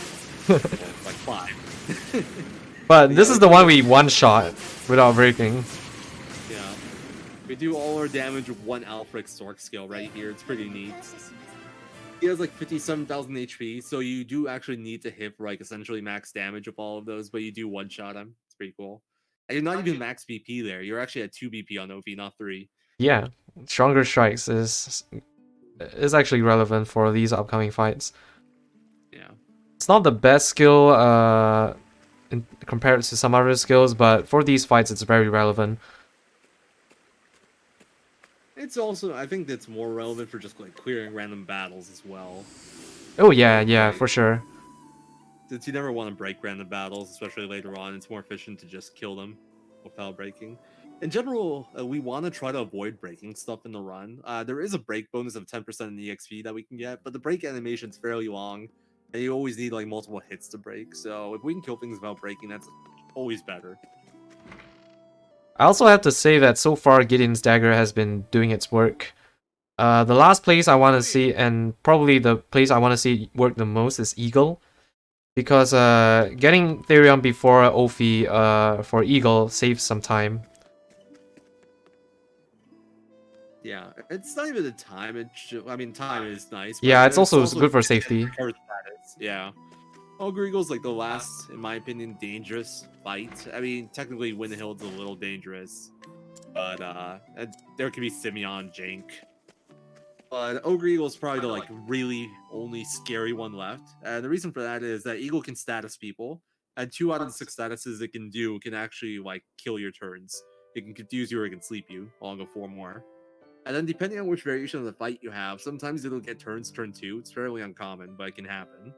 And if you got like a armor debuff or elemental defense debuff on your characters with status effect, they can kill people too. It's very rare. I think I've seen them maybe once ever. It can happen. Just have Therion before Ophi and should be good. Unless you get status, but yeah. Not only will it be Therion after Ophi, it'll also be Eagle twice before you. Yeah, so something else Elfin can do is he can use a Curious Mist. So a Soothing Dust plus Curious Mist is very good because it gives an AoE status immunity to your entire party. And because we have a passive called Show Goes On equipped on Elfin, it lasts for 2 turns instead of 1. So if I get some good turn order, namely Ophi before the Eagle on turn 2, I will probably use Mist with Elfin to guarantee that I don't get statused. Otherwise, it's usually like hold. Yeah, it depends a lot on turn order. It's like it's a very on the fly kind of fight where based on turn order and what you see happening, you kind of adjust your actions a little bit. There's some things that always need to happen, like you always need a Peacock OP with Tressa. So if Eagle eats Tressa's turn with a bad status, that's just like that's awful. That's so bad. But a lot of the other stuff you can adjust fairly easily. Ophi's turn's relatively free. Varian's turn is free if he's before Ophi turn 2. If not, he has to defend. And Alpha's turn is free to like either leg hold or protect you from status or something. Ophi's turn, You would like to go for an elemental break to speed up the fight, but her turn's free too. Yeah. Elemental Either break that just or saves you you from can having to palm Ophi again, or not palm, like use a stone or an amputation. Very nice to have. Okay, I mean Gideon's dagger, sure. Didn't work this time, but hopefully we don't get statused. Oh, Triss already got her turn, so Yeah. as long as Okay, this is fine. In fact, I can use this. what, no rehabilitation strats. I'm wondering if it would have been better to Could have maybe used E-break, but yeah, I'm thinking maybe if you delayed the poison heal and just used E-break and a palm from Alphen, that could have been better. I don't know, it's a preference thing. The only reason you're not afraid of fairing and dying from the poison, you just want to get rid of the poison ticking animation, which does lose time. We do have that extra essence of fog I think we got from the drop, so instead of burning a pomegranate here, we can use a concoct to give OP full BP, which is nice. Or we can still use the palm. I might be wrong, maybe like we didn't get the drop, I might have missed it. And big part of why Trust's first turn is so important, her not getting status, because you do need that collect there. Our replacements for the money, but 60k from this eagle is very efficient, and it's like it takes a few seconds. Anything else would take longer. yeah. So if I got, like, let's say if I got E-break off on the first turn, I wouldn't have to use amputation in my windstone there. But as long as Eagle doesn't status one of my guys, I don't have any problems with it. I also didn't notice I forgot to pay attention to my JP, which I usually want to do after this fight, because after this fight is when we'll be teaching the skill to break the damage cap. Don't worry, I got you, fam. I got the SpeedGaming like Twitch delay right now. You're still on turn 3 of Eagle for me. Oh, really? Okay. Do catch my JP for me, thanks. I gotcha. I also have your stream open. That's how I'm like following along. But I have that one open too. And yours is like pretty much almost even with me, or like with you. All right, took down the eagle again. We did it. 4796. Okay, so I'm not gonna skip the Warbringer encounter. 47, like, actually, that's possible. It might be possible. You really should just like calculate the exact JP and add it to the damn notes by now. Because like, 48 is usually fine. Yeah. Oh, the thing is, it kind of depends on how your Olbrich Chapter 2 fights go, because of the JP bonus from one turning. I'll just take it. It's safer, and I get the 30k for I've got the 30k. Yeah, I agree with that Or decision. Viper Dagger. I pretty much always take it when I do runs. Unless like on my head in some aspect. Because it's like it's not even guaranteed, and the 30k is nice. So here we have a choice essentially. We can go and pick up that 30,000 chest and almost guarantee get a battle before we get to the shrine, or we can just run straight to the shrine. There's a chance we skip the battle, but it's still not guaranteed. So we're opting to pick up the money and run to the shrine, and then we're almost guaranteed to get a battle, but we just get some bonus JP off this, and then we don't have to worry about it later. So we have a threshold we have to hit. We already hit one threshold right now after Ogre Eagle. After Ogre Eagle, we need to have 4630 on Ophelia. But there'll be another one later on where we need 8,000, and at 4790 here, it would have been kind of close. So now we have 5100. Now it's like it's completely free. You can't miss it. So we're teaching OP warrior skills now. We're never going to use warrior skills with her, but that unlocks surpassing power. And surpassing power is basically break damage limit. So now we can hit for over 9,999. Let's go. And coming up is Winnehild, the third secret job fight. It used to be the hardest, most dangerous one. Now it's fairly safe. There are some very rare things that can screw you over, but for the most part, it's a fairly safe, fairly scripted fight. This is the one fight where Ophelia's accuracy can get you. If she misses E-break, that's a big problem. Okay, we good. At least for Yada. Oops. So notice how Tressa almost like the Yada Grasso. Every character right now is set up so that they just barely survive Yatagarasu. Everyone will survive it though, which is a very big deal. And her other Nice attack, cover. first two attacks will always be Yatagarasu and a normal attack like that. So we set it up in a way where we can survive those first two attacks always. Even if we get poisoned, we have ways of dealing with it. And then it's just about setting up the fight. So right there we did an Alpha Concoct. We could use it 2 times already. I haven't really mentioned it. That's a Curious Boom Concoct. And what that one does is it hits for 1 hit of Ice Wall, and means that it also applies Leg Hold, which is huge. And that lets us break Winterhill consistently every time and apply Leg Hold, so she can't do anything turn 2. And we don't have to worry about her turn 2 attacks. And she does a very powerful attack turn 2, but we never see it. And finally, we get to see the power of multiplier stacking and divine skills. Enjoy this damage. By the way, Winterhill does like 205,000 HP. Yeah, big 205,000 HP. So, enjoy these numbers. Something interesting I did there was Pharaon actually had a free turn. I'm not used to him having a free turn here, but in that case he had a free turn, so I chose to defend with him.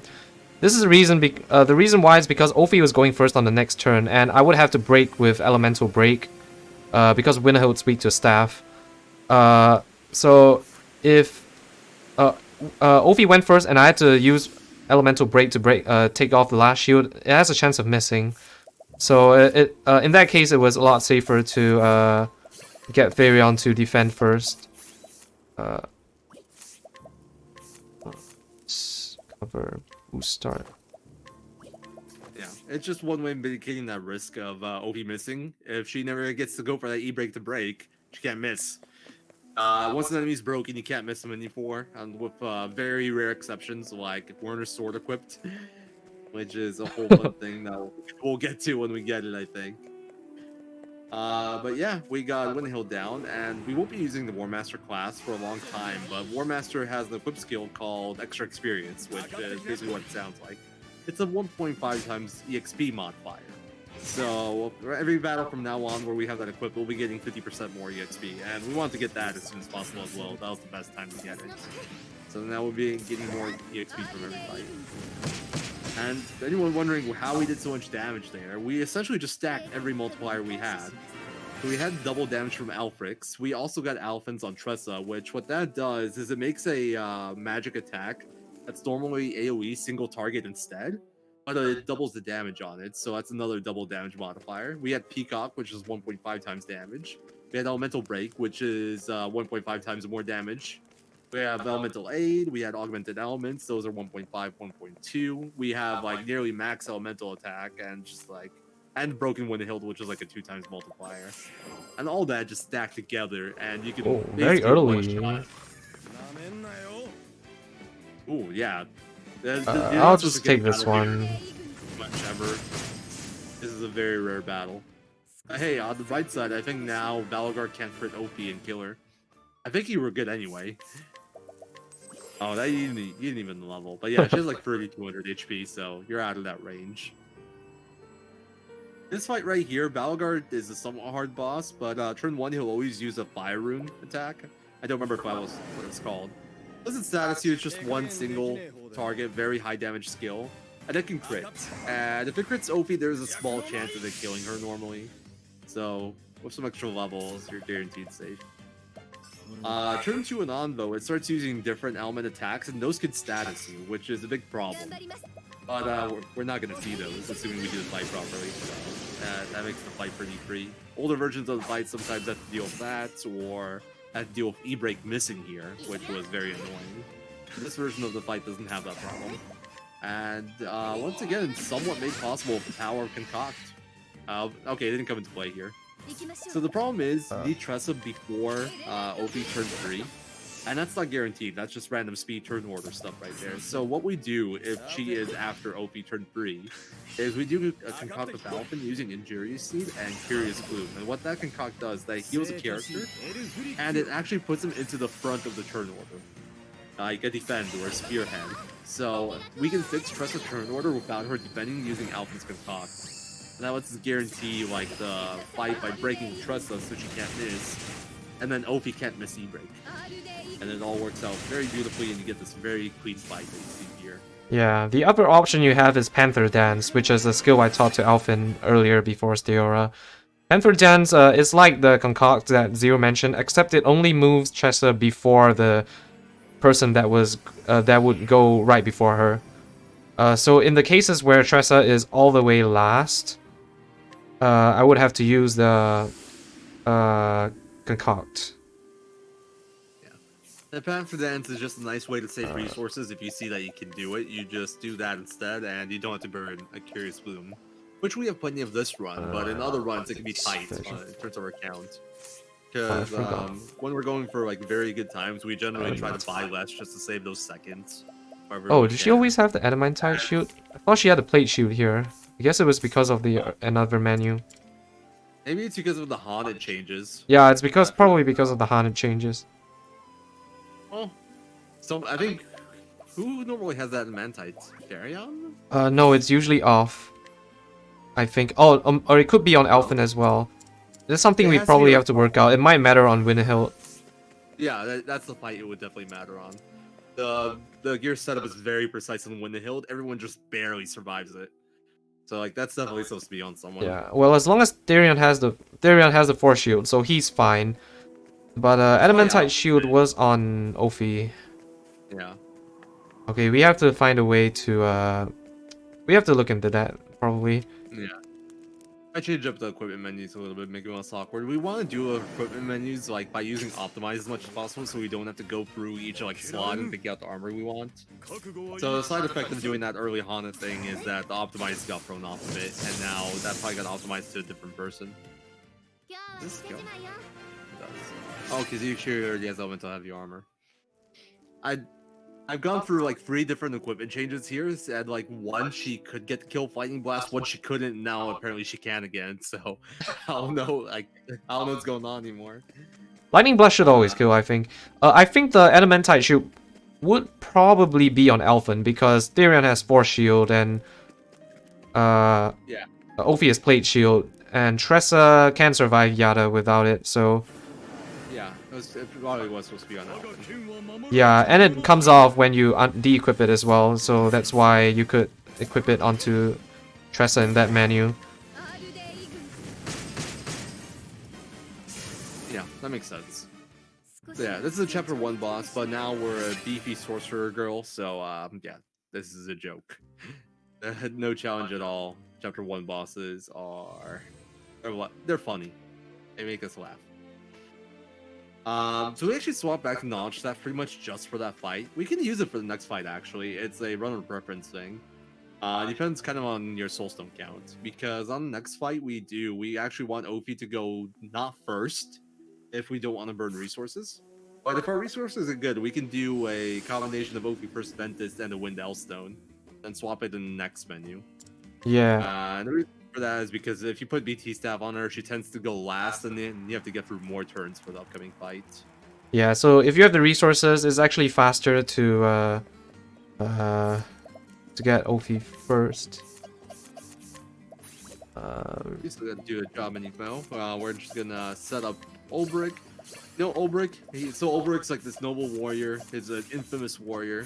And he has a lot of duels in his story where he challenges people to fights and he has to win those fights. So but he does what any noble warrior would do, and he hires a bunch of veterans to beat them up for him. Yeah, this part gets me every time. It's so funny. Yeah, it's always fun to explain. Oh, I missed the hex skip. So this is actually the return of Hired Help Vets right here. We didn't use them ever since Esme, but this is where they come back. Because Ulbrich is, for his challenges, he does have to fight solo. And he's like level 5 or whatever. He's very weak. He's not a mage, so he doesn't clear things as easily as OP. Can't stack him as well. So we just throw vets at people. We just pay 30k for these fights.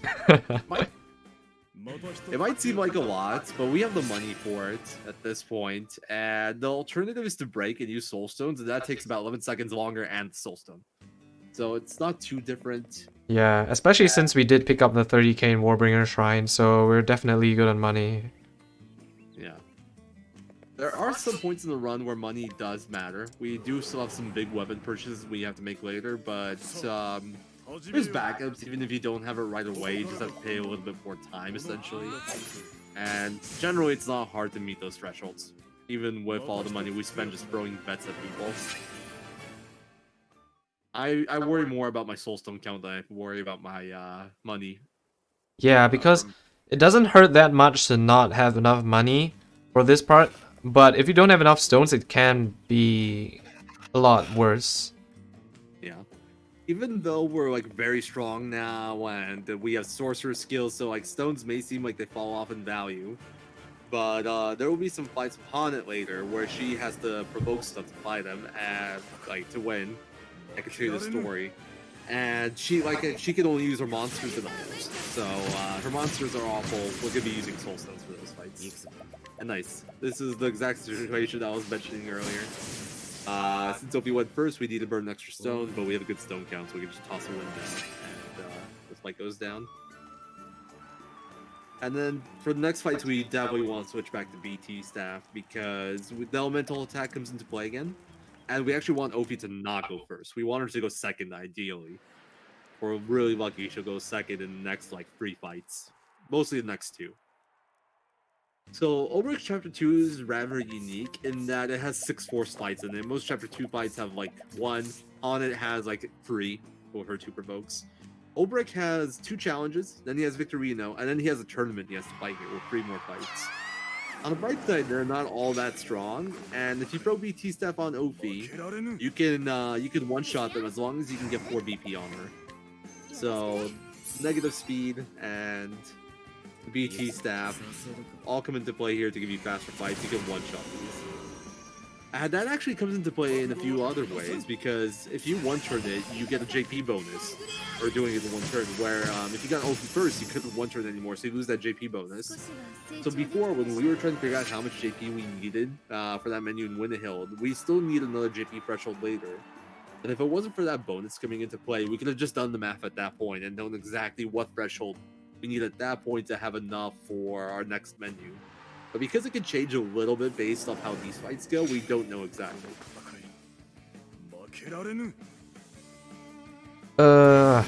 Whatever. Yeah, OP last. This is the downside of BT staff. Like, it'll still be 1 turn, but we gotta go through all these guys' attacks. Yeah, especially Champions Cleave. So slow. This is dangerous at all, and the game auto heals you after every fight because it is a tournament, but it just takes a while if you end up last. It's still better than going first though, because first you would have to wait until turn 2. Technically, it's like the second worst thing, I guess, going last. Whereas going first is the worst thing. I'm actually super high on XP, yeah, because I took the extra Rune Blade encounter. That and Winnehild, we're kind of already on the threshold, so yeah. We're way up. I'd be able to skip like both on and 4 battles. Maybe, Will I get it? Will I get it? Yeah, you'll get it, don't worry, it's a marathon, you'll get both battles. Oh man.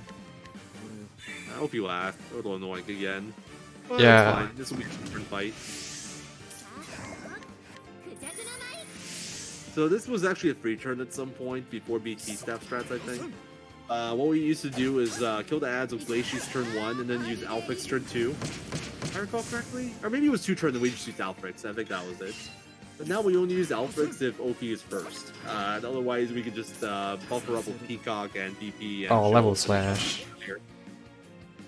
Level slash is the slower attack. The second move he does is a normal attack, but yeah, it's a few seconds. It's fine. Yeah, I never paid attention to that myself. I didn't know that. So cool to learn new stuff.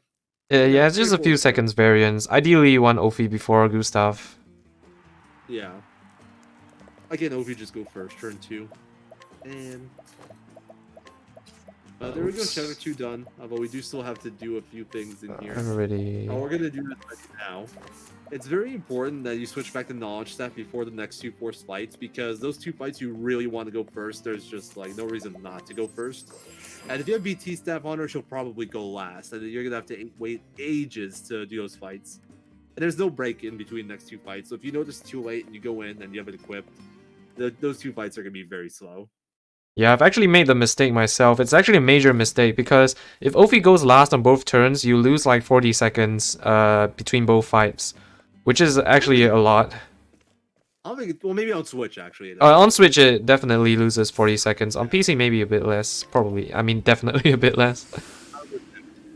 Yeah, it's pretty similar. We haven't mentioned this, but there's a PC version of Octopath as well. I'm running on Switch, so the PC version runs faster than Switch, and it has like faster load times, and battles go a bit faster as well. So PC times tend to be faster than Switch times. That's a rough comparison. The record for this is by Quadra at like 3 hours 51 minutes, and the PC record is like 3 hours and 28 minutes 59 seconds. So it's like a 23-minute difference or so between the two times. Not including like you know, which run was better or worse, because honestly I'm not sure which one was better or worse. It's 20 to 30 minutes, so what it's about there. For single story, it's about probably 4 minutes. My like kind of like mental marker for this, it's like for every 10 minutes on Switch, he was like 1 minute compared to PC. Kind of like how I think about it. It's close enough. But we do have separate leaderboards for them. Wow, nice turn order. Ophi's still not doing your job. The fights themselves are trivial. You just kill with a sword skill, but you just want Ophi to go first and as fast as possible if she's not first.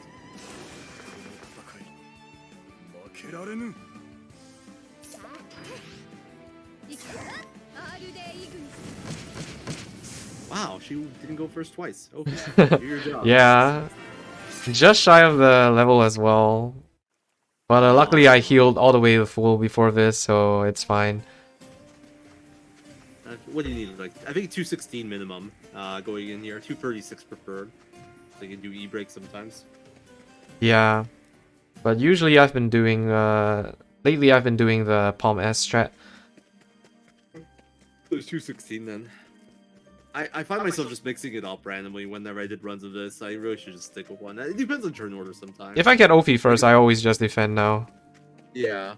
Because having your first turn... Wow! You get the battle. Look at how early I got it. This battle is actually very annoying because if you take this battle now, you're not going to level up of Earhart, and then you won't be full HP for Red Hat Guy. I learned that the hard way. So you actually like you really want to avoid killing extra battles in Ulbrich 3. I see.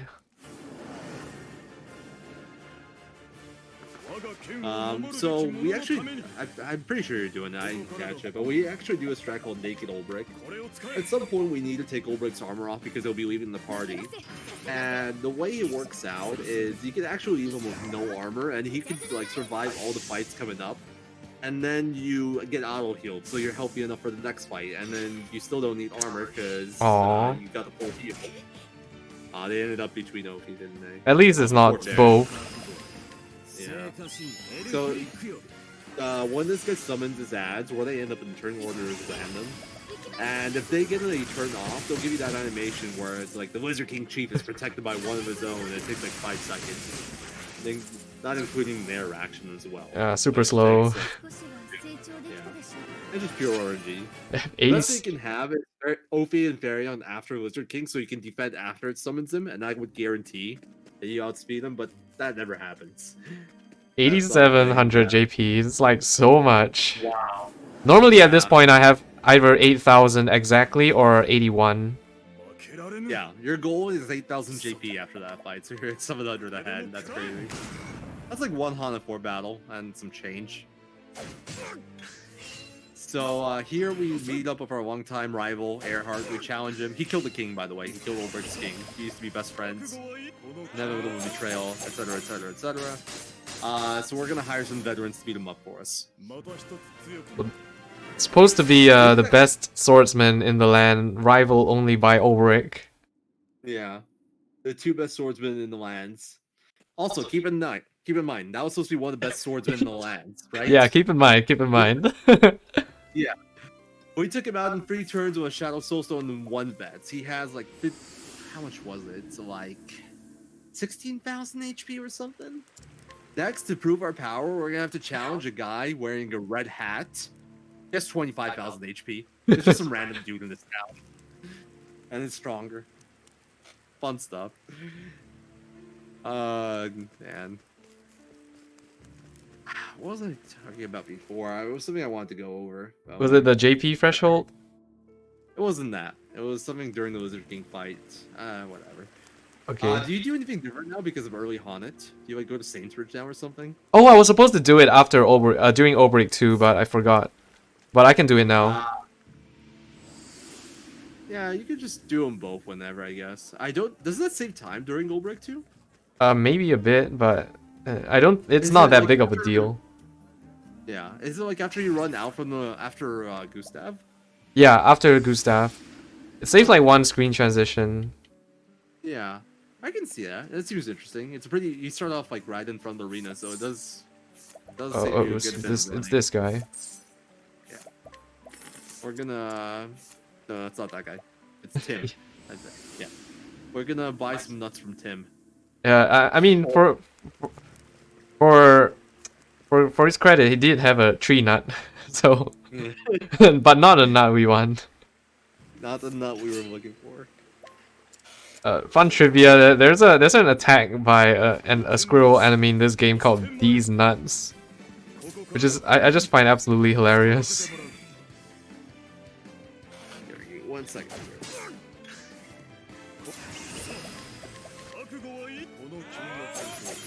So yeah, just 2 vets for this fight. So this fight can vary depending on whether you have a Palm L or not. If you have a Palm L, you can do it in 3 turns like I'm doing here. So vets times 4, then vets times 3.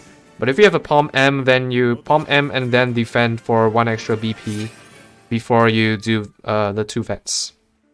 And right after this is gonna be one of the it's not a huge menu, but it's there is some stuff, quite a bit of stuff we do in this menu, in particular just teaching skills.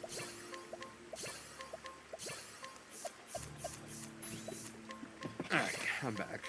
Batman bit me again, you jerk. Batman's like that. So yeah, so we're finally burning a lot of that JP we built up earlier. We're also teaching Ulbrich some skills here. The skills he learns here, or the equip skills he'll be using for like the end game. But the important one's called Hang Tough. What Hang Tough does is if you were if you weren't crouching and you get hit by an attack that would kill you, it would leave you at 1 HP. And it's going to guarantee our survival in the fight coming up, and it's going to guarantee our survival on the end game bosses as well. We'll be using that quite a bit. What goes on for boot start? This is one of the menus I'm actually worse at. For some reason, I should probably make a save before this menu, and then I can practice this menu. One of the things that it's not very major, but it gets me sometimes is which direction I have to scroll to get to stars here. You can do either way. I think going up is like one rotation faster. Yeah. You just got to pick one and decide. Or I don't. Is it the same? Yeah, I think it is this. Like just like one rotation faster.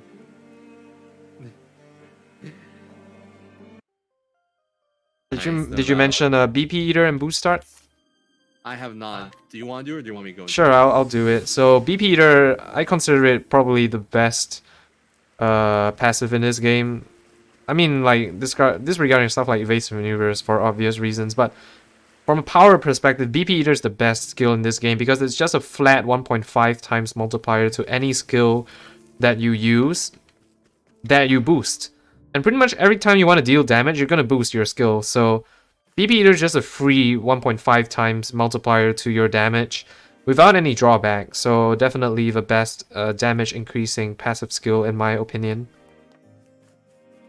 Yeah, it's definitely one of the most overpowered ones. It's the one that's just like always useful because whenever you're doing damage, you'll always be boosting skills pretty much. There are some that are technically more powerful, but they're a bit more situational, whereas BP Eater is just like always good. So here we got Man on Horse and Mansion, Ulbrich's Chapter 4 boss. This is just part of his swagger. Aw, this was so like close to being a very nice turn order. Yeah, but- exactly, right? If only Tressa went before, or like Obreak first, whatever. Yeah, even Farion would work. What you could do is you could attack twice with Farion and then just palm at him with Ulbrich. And it would still end up being faster than having to wait for 2 Werner attacks. Yeah, and Werner also has this thing where he can terror one of your characters. So if he terrors into Ophi, Tressa, or Therion, and you don't have the time to heal it off, you have to spend a bit of time. You have to delay the break and kill him on turn 3. If he terrors Obreak, you have to use HP Thief instead, which can miss, so it's not ideal. Ideally, you want no terror, so you can just boost with Obreak. Okay, when was the last time you saw a terror on someone other than Ulbrich? Actually, pretty probably in the PB before my previous PB. Really? I got Tressa, I think, or Ophi. I used to see that a lot in all main stories, but I've noticed like ever since I started running Sports Coach. OP, I think even before then, I haven't seen one terror on anyone other than Ulbrich. It never happened. Yeah, and wonder it's if not there's, that likely anyway. I'll tell that to my AMS runs, man. They Uh, felt pretty likely during those. But yeah, when I ran Galdi, it hasn't been an issue, which is funny because in Galdi it's very easy to work around, whereas in AMS it's a bit harder. I think we finally came up with a strat in AMS that like still was consistent even if we did get terrored. But in Galdi, it just becomes a 3-turn fight. You take 1 extra turn to like restore use Herb of Valor, and it fixes itself. oops.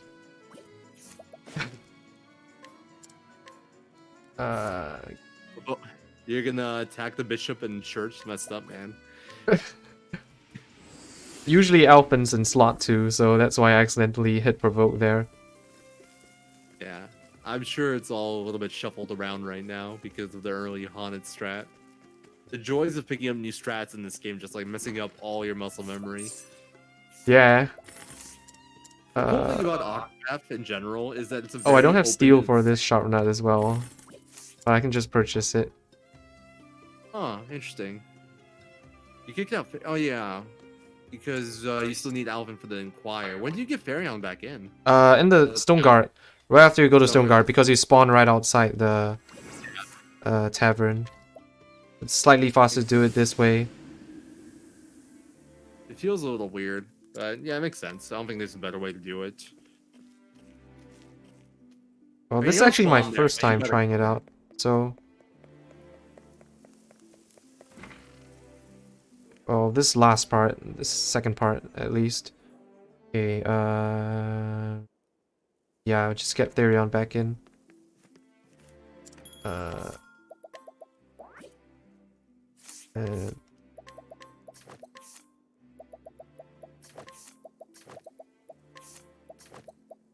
Yeah, we got us up our menu here. It's actually one of the trickier ones. Because there's a few like niche things to remember. We want to equip that BT blade we just bought off Warner onto Farion, and we. wanna Oh, get also the she's not... Yeah. We have to heal her up again. It's one thing.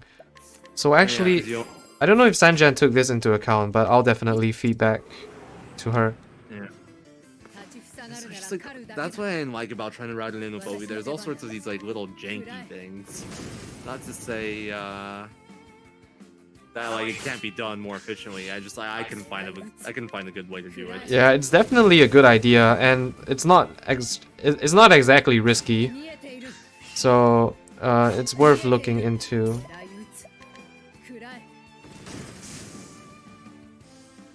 Yeah, this is Hana Chapter 2 right now. This is the provokes we mentioned earlier. So for Hana Chapter 2 and Chapter 3, we do have to do some provokes to continue the story where she just 1v1s people, and you're supposed to use your animals, but we don't capture animals.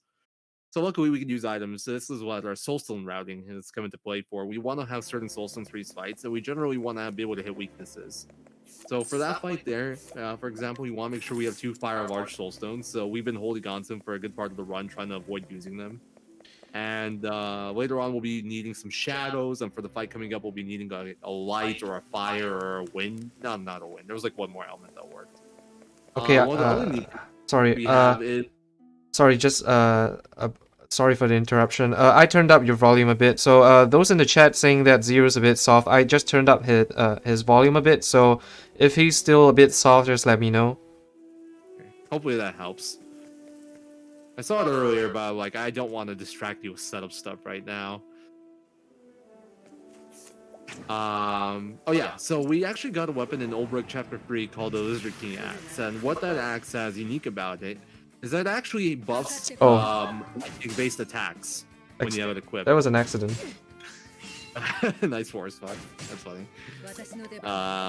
Then that actually does include soul stones, which aren't necessarily based off your stats, but elemental buffing weapons do buff soul stones. So for fights where we don't have the right soulstone elements, we can actually just throw a Thunder Owl instead, and because it gets buffed by the Lizard King Axe, it's like the same as hitting a weakness. So you get more damage that way. Additionally, if an enemy's broken and you throw a Thunder Owl Soulstone, it'll do an extra 1.3 times damage on top of what a normal Soulstone would do because of the Lizard King Axe bonus. So it's pretty nice. If you have a very good Soulstone count, you can actually skip equipping it. It only takes a few seconds, and it does help with soulstone counts quite a bit. Yeah, I probably could have skipped it because I'm really good on stones now. Yeah, either way, it's fine. The biggest argument for like not equipping it before was to be able to sell the Lizard King Axe in Haunted Chapter 4, which you can't do if it's still equipped on her. But to mitigate that, you can just sell in Prim Chapter 1 instead, which costs like maybe an extra quarter of a second or something. So it's really not a big deal. That was like the big reason you wanted to avoid giving her it. But why though, why you come before Ophi? Yeah, it's how it be sometimes. Lord of the Forest has this interesting property where if you take it out, it kills the ads as well. But usually for bosses that have ads, even if you kill the boss, the ads, you have to kill them separately. The other two bosses that I found that have this property are Gideon and Simeon 1. I'm not sure if there are other bosses that have this property. Yeah, Gideon, Simeon 1. I think there's like one more, but I can't remember. But it's pretty rare. There's a lot. I think the like nice little rule of thumb is if they start the fight with the ads, they generally have to kill them all. But if they summon them, you can kill the boss and they'll take it. But that doesn't apply to everything. Like before, like if he summons the construct, you do have to kill the construct. You already bought the tomahawk, right? I think I missed it. Yeah, I did get the tomahawk. Okay, cool. You can explain that if you want. Yeah, sure. So normally when you attack with a weapon, it's one attack. If you boost it, it'll hit twice. Tomahawk is a unique weapon in that every attack with it will actually get you 2 attacks. So if it's just one normal attack with double tomahawk, that'll be 2 hits. If you boost it once, that'll be 4 hits. If you boost it all the way, that'll be 8 hits. And that's very big for some boss fights later on. It's also very expensive. It costs like 60,000. It's also attainable with a quest, but the quest takes longer. So we prefer to do it this way, just buy it. And it's not available until after Old Brick 4, because that guy doesn't show up there until after you finish Old Brick 4. So the reason we never actually even got into Captain's Badge now that I think about it. So we do the chapters in a certain way. The reason we want to do Old Brick as early as possible, for the most part, it's not the earliest we can do it. But... Panic Slash and you had to do it. Unlucky, man. At least I don't get to see Dagger Storm. Yeah, and yeah, you gotta turn the order at least.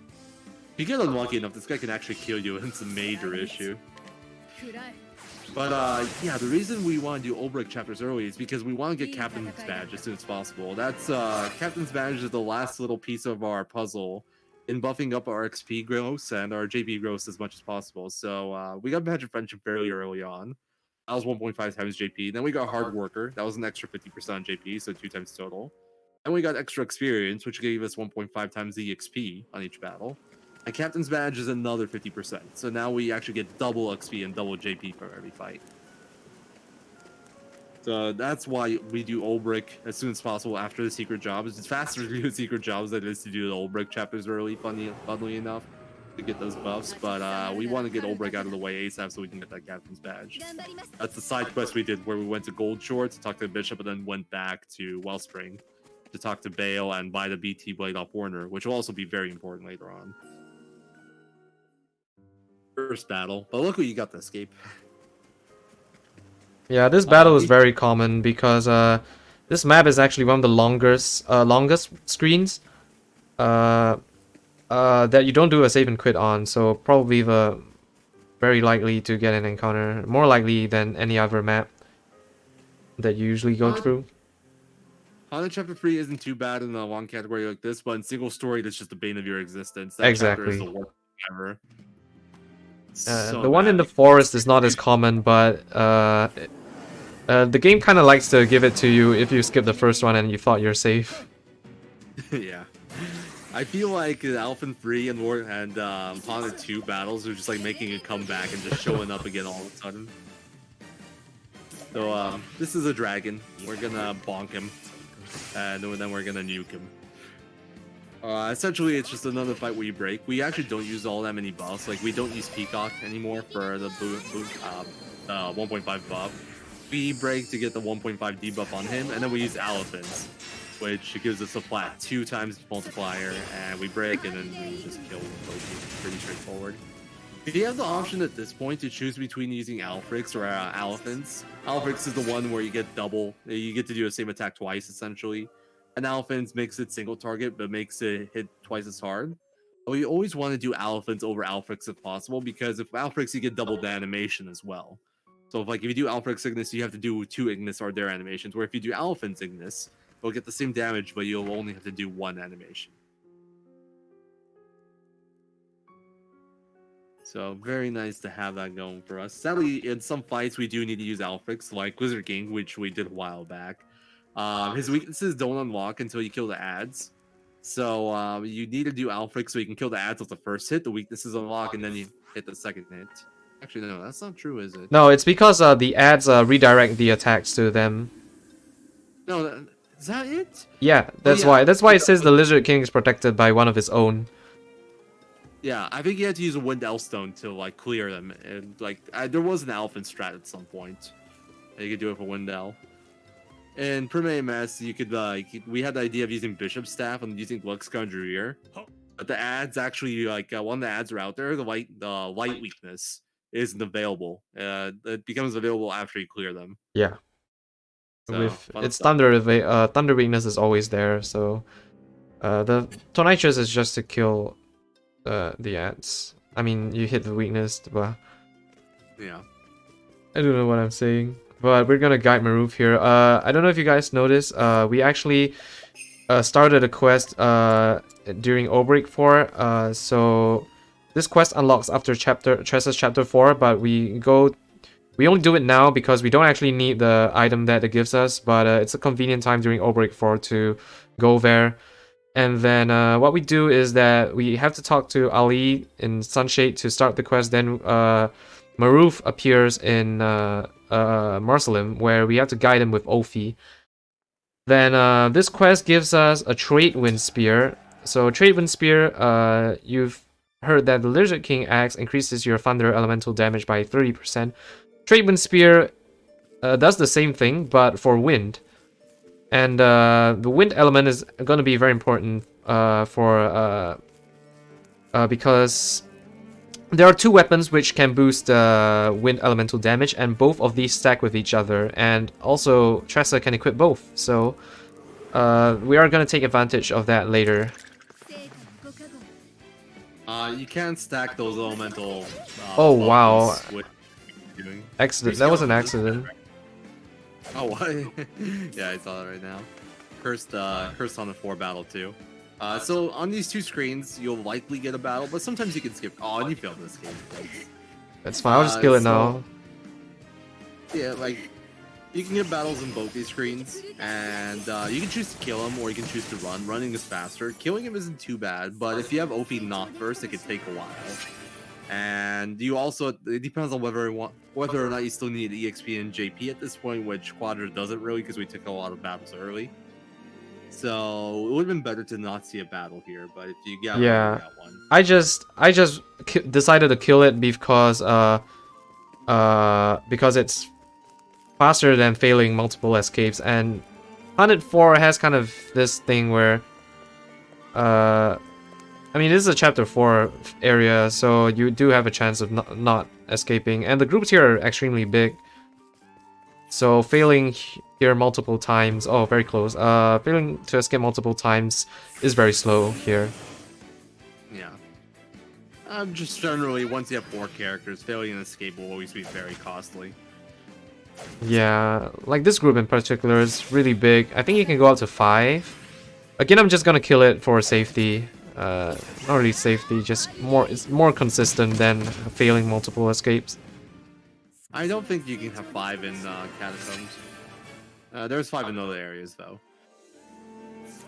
Oh, so we could actually talk about one of the route differences between Cyrus and Ophi real fast. It came up earlier with that Maroof guide. So to be able to guide NPCs like that, you need to have either alert or guide. Ophi has guide, and if you were doing Cyrus work, you wouldn't have Ophi in your party essentially until the very end after you finish your chapters. One of the benefits of having Ophi's work is you just guide Maroof right there instead of making a return trip, and it's guaranteed. Whereas if you were using Cyrus work, you would have to. That was a mistake. I didn't notice that he was blinded. Oh, this is wow, 80 HP. I say just delay the break. I'll delay break. I'll just delay break. Interesting fight. Yeah, normally this fight's pretty free. Slight mistake there. The risk isn't really something like that missing. I think he just went for a little bit of an optimization there, and he didn't factor in the blind. So Farion missed the attack. God damn it, Farion, always missing things. But normally it's just you break turn 1 and you buff with Alvin's Alfred's turn 2 and you one-shot him. Pretty straightforward fight. Yeah, because he's weak to dagger, so if I hit both, I would have just used a palm with Haunted to fill out the remaining BP, and it saves 1 animation of Red Eye's attacks. I gotta give Farion props to a little bit of 8 HP. Like, this is routed in, but I didn't realize it was that close. That looks very close to killing him. Okay, yeah, that was all part of my plan. I was just trying to show off the the calculations that we did, that you did. I wanted to show how close it was. That was definitely calculated by me, sure. Actually, I'm wondering if it's missing some armor now, because I don't think it was ever that close when I routed it, and I feel like you're probably over leveled. So that was spooky. Like that makes me doubt my routing. I could have different armor on Therion, but I think he should have the Force Shield still. Force Shield's pretty much all the difference. Yeah, I don't even remember what's supposed to have anymore. Well, I can check. Yeah, he does have the Force Shield, so his armor is the same. Yeah, Gareth. Yeah, that looked right. So yeah, that might actually be a damage range then in less over-leveled runs. Something to be scared of. It's still very unlikely though. A lot of the time you'll kill it before it gets the second attack off, and then it would still have to target the same person twice, which is a 1 in 4 chance. So it's not something to be too scared of, but it can happen. I actually haven't seen it happen in ages, but it can happen. But yeah, we finally get to the last girl or character. Save the best for last. You know how it goes. So Primrose, our resident dancer / assassin, we get her last just because finishing her story doesn't really unlock anything for us. Other fights, well, her last fight's kind of hard too, so it's nice to do it last. But the fights here will be pretty straightforward. Primrose probably has one of the cooler stories in this game, some of the coolest bosses, and some kick-ass music. Hard agree on all of that.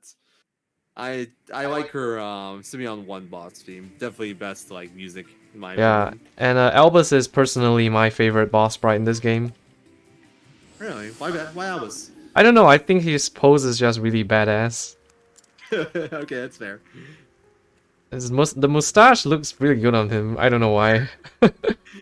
Yeah, arms crossed, mustache out. I can see it. Oh man. So going back, Should I play it? What happened?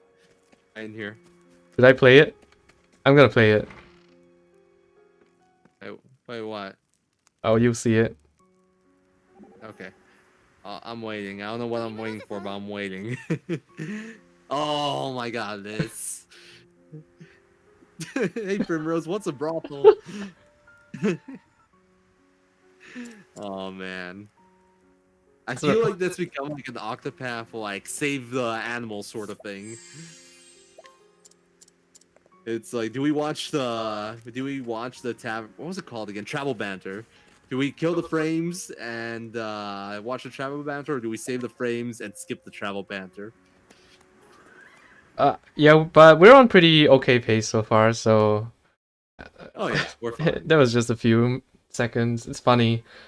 Probably like one of the funnier travel banters in this. I don't know if we should explain it, but We'll do the quick TLDR. So Primrose is hanging out with what was her name? Ariana, I think. yeah, Ariana. Who used to work for her, or her father rather, as a maid, and now she's working as in a brothel. And Tressa, the young innocent Tressa, she like one of your travel banters is like you can have them talk to each other, and Tressa asks Primrose, "Hey Primrose, what's a brothel?" And it's a pretty hilarious dialogue. Really innocent, but yeah. Primrose actually has one of the darker stories in this game. Tressa's, by comparison, Tressa's is very lighthearted. So, nice, This is probably some the most contrast lighthearted, there. Primrose is probably the darkest, so Yeah, Primrose is fun. actually I mean, apart from Haunted, Primrose is the only boss where, I mean, the only traveler where every single boss dies. Oh, I never thought about that. Yeah. I guess the difference is like with Hana, it's monsters and like beasts, and with Prim, it's people. She's just murdering people. Left Well, I didn't need to use the sword there, but whatever. I rarely ever get Tressa before Ophi, so that is really rare. I've noticed that too. I mean, it makes sense. yeah, because she has is- knowledge stuff. You know.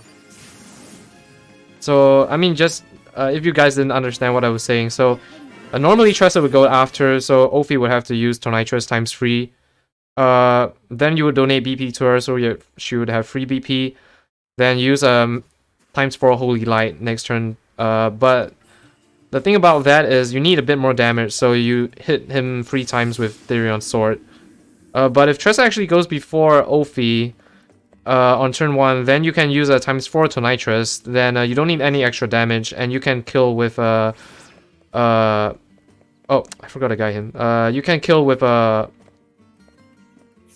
times 3 Holy Light. So right there, we got a leg, aka I hate that guy. Leg's a jerk. Panic Slash guy.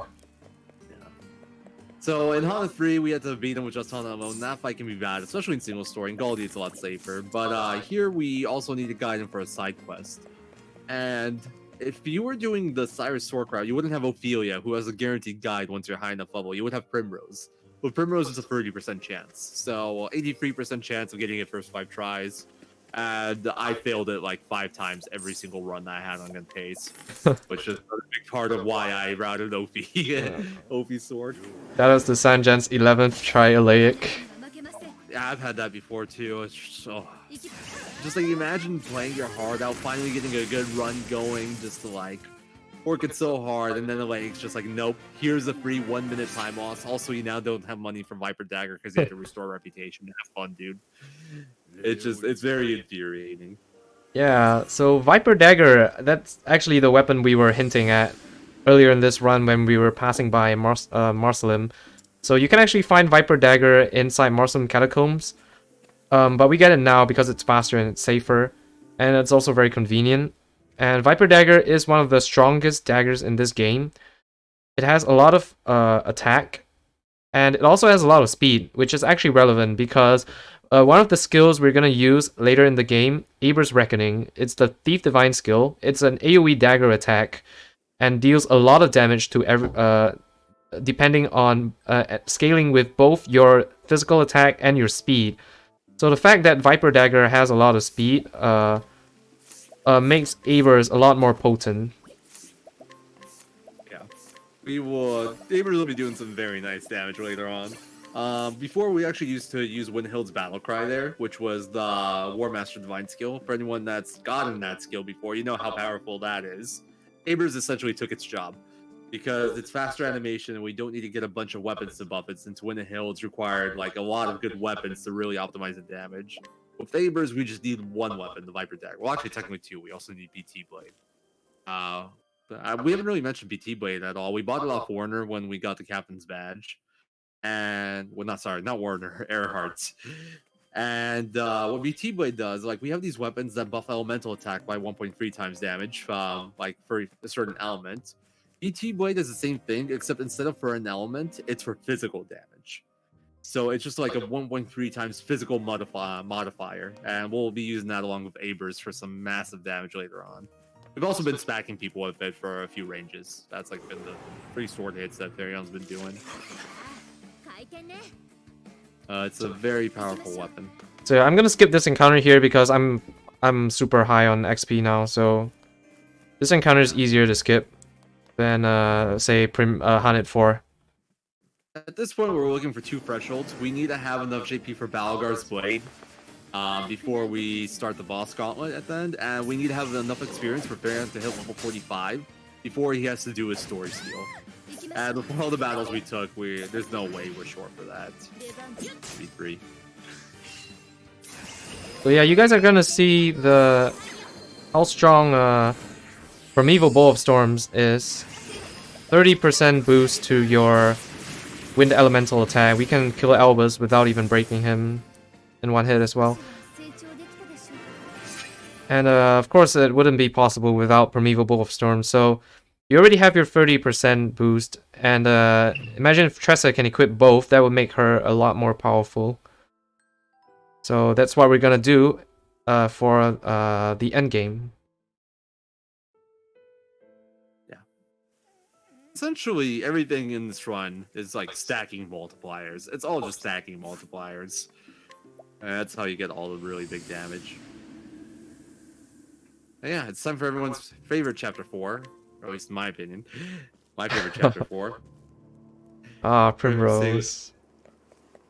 So, luckily this is Goldera, so this fight isn't too bad, but in the single story run, this fight is completely awful. Yeah. It's so rough, because it's actually the only chapter 4 boss that's a 2-phase fight. So you have to win 2 different fights, and essentially it's just like, you can get murdered really easily in both phases. Yeah, extremely badly. Yeah, Prim is kind of infamous for having 2 final bosses. And it's the first part in single story is the first part that really gets a lot of people, because the male puppet has an AoE attack called sweep. It's question mark, capital S, lowercase W, capital E, lowercase e, capital P. Sweep. It's really funny, but it kills everyone in single story. But of course in Goldera, since we're bulky, we can live that. It's not too bad. Like Zero says, it's not bad. It's not a bad fight at all. The first fight shouldn't go wrong 99% of the time. Second fight can have some variance depending on who Simeon decides to silence. He uses a magic attack called Silence Comes on the first turn, which is guaranteed to silence one of your characters, so make them unable to use skills. So if Simeon phase 2 silences either Ophi or Tressa, you would have to delay your kill until turn 3. But if he silences Therion and Prim, we're golden, because all they need to do is normal attack. There is also the chance of him just double tapping someone and killing them. Like, Yeah. there's Prim can't tank too much right now. We gave her our best skier, but she's still fairly low level and she's a squishy class. So she can die. Like, she has just under 2k HP. So that's something we have to look out for as well. And there is some turn order variants. Like, the puppets will hopefully not go before Ophi turn 2. So they don't get the extra tax. If they do get extra tax in, they can deal a bit more damage. And then Oh, there we go. There's the dancer puppet before Ophi. Oh, it's the dancer. That's not a big deal. So this Tenebrae here, we break Simeon right away, but we also want to damage the female puppet a little bit, because we'll be going for a steal here.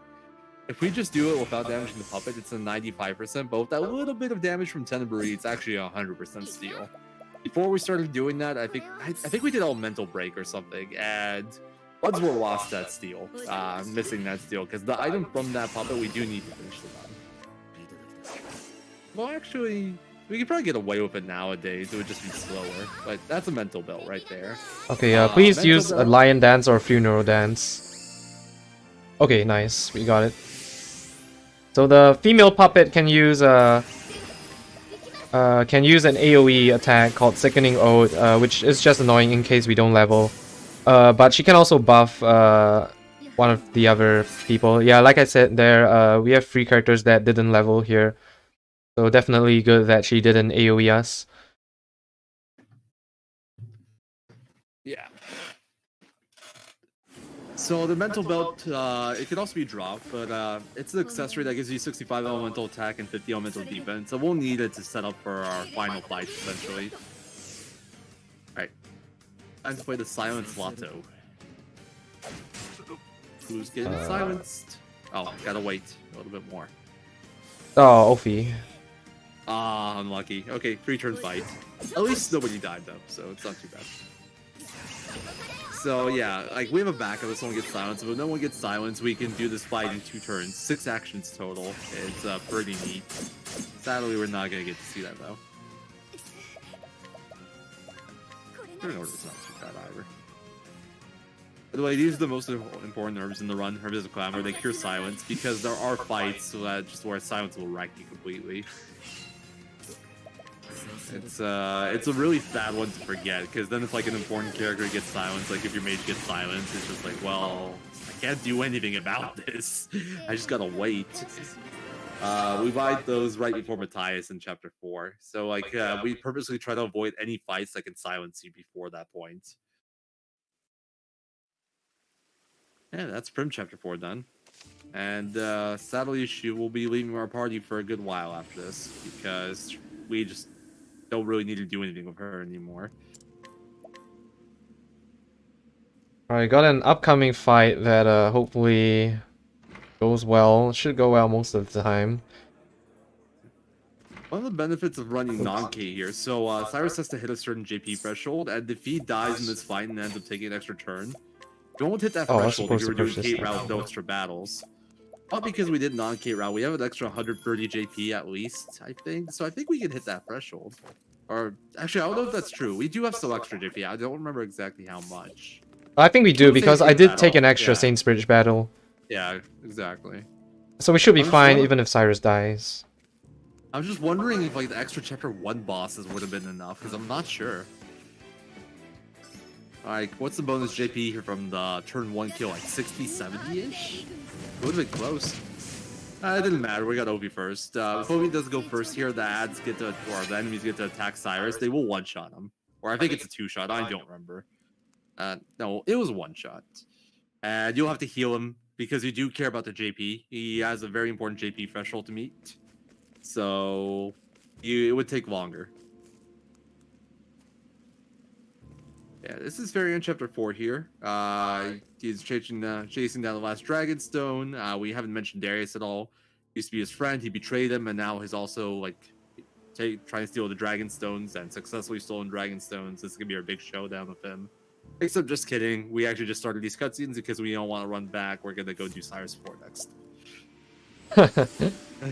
Yeah, and also it is actually relevant having Farion as the last character that we finish. There are 2 reasons. I'll let Zero explain it while I do this menu.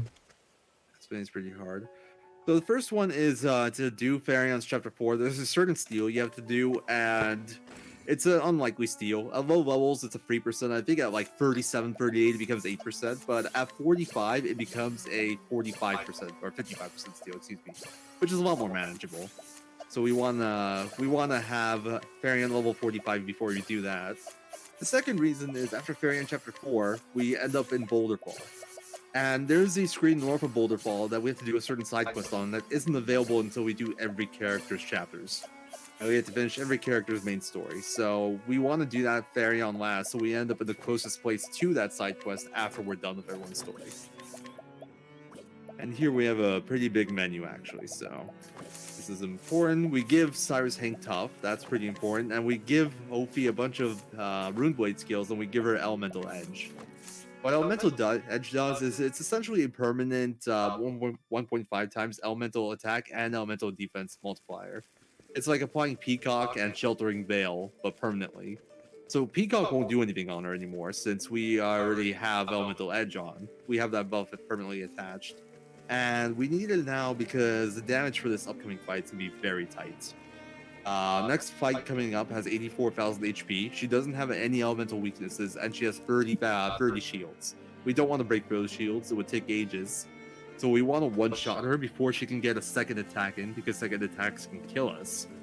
And she has one that can status too. She can unconscious people. So we're going to try to kill her in 2 turns. And Elemental Edge gives us just enough power to do that successfully. Yeah, that's why we do Cyrus this late as well. Cyrus Sork actually has to do this. I mean, both routes does it at the same time, but because Cyrus Sork does start with Cyrus, that you do get the credits after this. So for some runners, it does make a difference. The credits break. You get the battle break much later with Cyrus Sork, or at least Cyrus starts Cyrus Sork. You can also do Tressa start Cyrus Sork. There you go. She always turn 1. She will always do that. She will up her shields, and then she will do sweeps. But then turn 2, she can the order of attacks can change. But Lucia is a boss that's essentially completely scripted, in that like she'll always do the same attacks like every turn. The only thing that can change is the turn order. So even in single story, we know exactly what she's gonna do each turn. But in this, she never gets to move past turn 1 because we leg hold her. That's Cyrus' job in this fight. He leg holds her, so she can't go before us, and we just buff up Ophi and we do our thing. Yeah, this is a very cool fight because you don't even break her and you just kill her outright. We've broken like every chapter 4 boss so far. I think this is the only chapter 4 boss we don't break. I think there's oh no, you still break. There's like a Warner fight where you don't break him right away, but you do still break him. You just don't do dagger attacks, and you break with Tenitris turn 2, like with the fully boosted Tenitris. Oh, interesting. Yeah, Lost was a big fan of that one. I don't like it as much because I prefer just breaking him early because he gets less attacks. But if you have Ophi before him turn 2, you can do that version. So we're just finishing up Lucia now, or not Lucia, Cyrus chapter 4. So after you beat us, chapter 4, the game, you're not automatically done. You have to do some other stuff. You gotta read up on some books. Cyrus's whole story is basically chasing down like the Book of the Damned, I think. Was that? No, it wasn't Book of the Damned. What was it called? From the Far Reaches of Hell. There we go, yeah. So it's like a book that was supposed to be at the library that got lost, and his story is just tracking down that book, leading to that fight there with his principal's assistant, Musha. That's a funny way of looking at Musha, his principal's assistant. But he found the book. He reads up about a bunch of mythos. He reads a little bit about Goldera, and all of that. But this is cool because you actually can beat Lucia and then do something else before finishing his story. So, like, say you did Cyrus start for like a non-Goldera run, you can delay when you get his credits. So you can kill Lucia before, but not have that be the final boss, which is pretty neat. Oh, you're not doing the tech there. Yo, no. So that first right there, you have to like do a little quiz. After the first set of quiz options, you can you actually don't want to do cutscene skip. It's faster to not cutscene skip. Saves like 100th of a second or something. I don't know. I didn't do anything. Wait, was I supposed to do something? No, you did something. You did cutscene skip. You weren't supposed to do cutscene skip on the. Did I? I didn't. I didn't. Okay, I don't think I. I got the replay going right now. I'll confirm. Yeah, you did. Oh, I actually didn't notice. It doesn't really matter. It's just it was a funny find because like we used to think that it was like from mashing speed or something. Like if you mashed fast enough or you did the quiz option fast enough, you could skip the like make the cutscene skip faster. But that wasn't what it was. It was just the not skipping the cutscene was faster than skipping the cutscene, because the cutscene skip gives you the fade out, whereas the non-cutscene skip that actually pops up fast enough that ends up outspeeding the cutscene skip. Oh. Like there was a good year where nobody, like everybody would just thought it was like one of those weird random things where it's like maybe you got to do it really fast or something, and it was something that simple. Also, we glossed over it, but Therion got so good at stealing things that he actually stole a guy's clothes right off him as he was standing there. He has upgraded his thieving skills. He's mugging now. Yeah. You got sprightly necklace, right? I wasn't paying attention. I did. Yeah. That was a 55% steal, by the way, stealing that guy's clothes. We do need to do that for the story, and that's why we waited till this point. It's a 55% at level 45. Level 44, it's a 15. It's a big jump in probability. That's why we really want to hit level 45. In addition, we do need to be a certain level. Extremely early. Wow. Yeah. I'm not even at the save point. Yeah, you're not even supposed to get a battle on the screen most of the time, and that was a very early battle. Actually, I'll just heal Tress up the full. Interesting. She was just shy of full. Yeah, that could actually matter a lot in this fight, because she does cover. So, Tress is the most important person to have healthy here, probably. Sorry. This is Darius. Darius is a jerk. He leads fights with skill items, so if he does kill someone, you can't revive him, which sucks already. But he also does a lot of damage, and because we set up properly, he shouldn't be able to kill anyone here, but as you can see, it gets kind of close. What we haven't set up is that Therion, Ophi, and Tress are tanky enough to take 2 attacks. We could set up Cyrus to be tanky enough to take 2 attacks. So what we did is we gave him Handcuff instead, which guarantees he'll survive with 1 HP because that's what Handcuff does. And then Tressa has cover. So if Darius targets Cyrus, Tressa will protect him. And that makes him unkillable as well. And that's like what we did to mitigate the RNG in this fight. But ideally, you just have Therion and Cyrus go before Darius, and you break him before he can move. That's a lot faster, because he saved 2 attacks, he saved your items are on the floor dialogue. Sadly, though, it's fairly uncommon. There we go. We just took out our last Chapter 4 boss. We have now finished every Traveler's main storyline, so it's time to do the post-game stuff. We did it. Nice AMS time, dude. 3:45, not bad. AMS extra. Therion, I don't know if you mentioned this. I didn't hear it. Probably because I was playing the game. But Therion's Chapter 4 puts us back here, and the next part of the quest for unlocking Goldera, we have to go to this map here. So pretty convenient. I mentioned it when you were doing the menu for Elemental Edge. Ah, okay. Sorry about that. Oh, okay. Speaking of uncommon stuff, so Zero actually feels that getting one person before Ophi and Ophi second before the Tiger is very uncommon. It never happens. And then okay, I didn't get it here. He instantly got it. Yeah, that was really funny. That was really hilarious. This is what I'm used to seeing right here. That or Ophi second, but Tiger in between, and Tiger sleeping Ophi. Because he can put a person to sleep with his one of his attacks. That one's a bit of a monk ass. But yeah, we don't even break him. This Tiger actually has incredibly high evade. Luckily, we don't have to hit him with any physical attacks, but he has very high evade. It would be problematic to try. And there we go. And now we can travel to the ruins of Orenburg. Alright, last menu. Oldberg's Old Kingdom. This isn't the last menu. I don't know what you're talking about. Okay, last big menu. I mean, I'd say the other ones are pretty big too. It's just like we have them so engraved. Oh, okay. Yeah, there's the one before Gaudi. I forgot about that. Last one that I kind of struggled with. Yeah, this one's still fairly complicated. After this, it gets a lot easier. I think this is the last equipment menu is what it is. Besides the one during the gauntlet. The arm. This is our final setup for the last boss fight. So the way this goes is that we have a boss rush coming up, and then we're gonna have to fight Goldera. And there's no save points like during the boss rush, so we're gonna have to do it all at once. If we die, we have to start before the boss rush. That's probably why we have a fairly high estimate, if I had to guess, because if you die, you have to do it all again. It's like 15 minutes on PC. I don't know how long it takes Yeah, on Switch. speaking of which, if I die, I'll probably boot up the PC save. Because I don't have you can't save in the fight. We kind of get around it with PC. But if I die on the final boss, we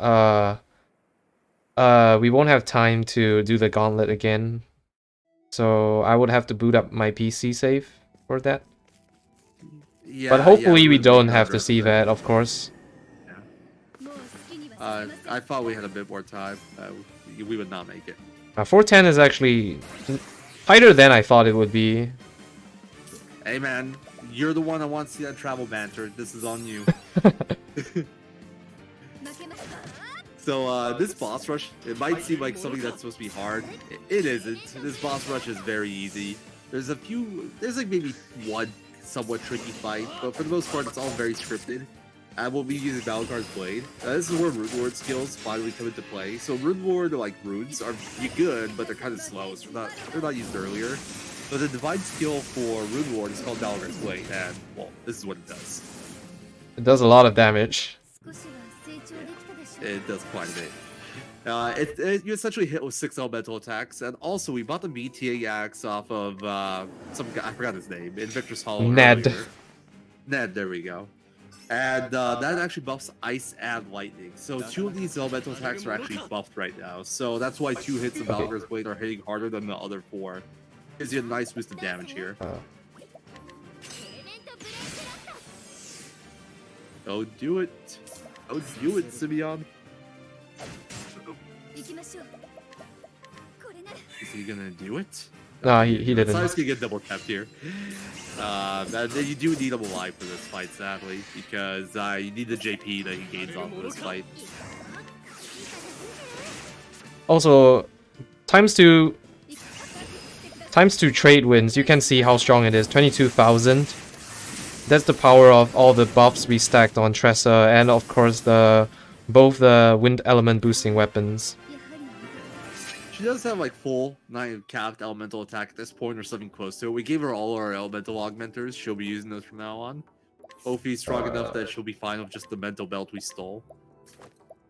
But yeah, just like that's the base merchant wind skill 1 hit, and because of his 2 elemental weapons, 2 wind boosting weapons, you get some juicy damage out of that.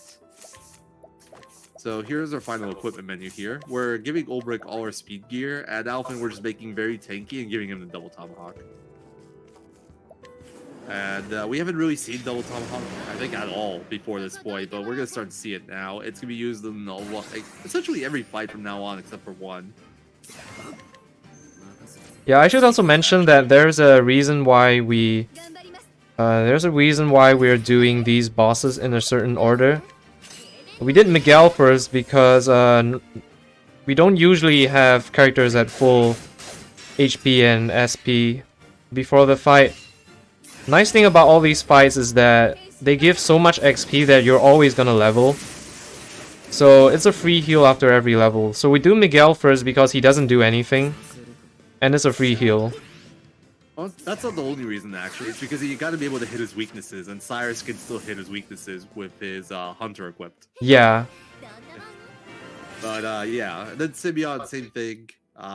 Simeon we can do whenever, but we want to have double tomahawk for every other fight. And it doesn't matter for that fight, so we do Simeon next. And then we swap in Alphen and we start tomahawking. Oh, nice. I got Alphen before Darius. Oh, optimal. That's actually the perfect. And yeah, perfect turn order because Tressa last, Ophi last. Oh, oops. Yeah. Ophi last as well. Perfect fight. This is the most dangerous fight in here, by the way, and this is the perfect version of it. Because Darius does exactly what the former. He can steal your items and hit someone. He can kill people in this fight. That is something he can do. We're not protected against it.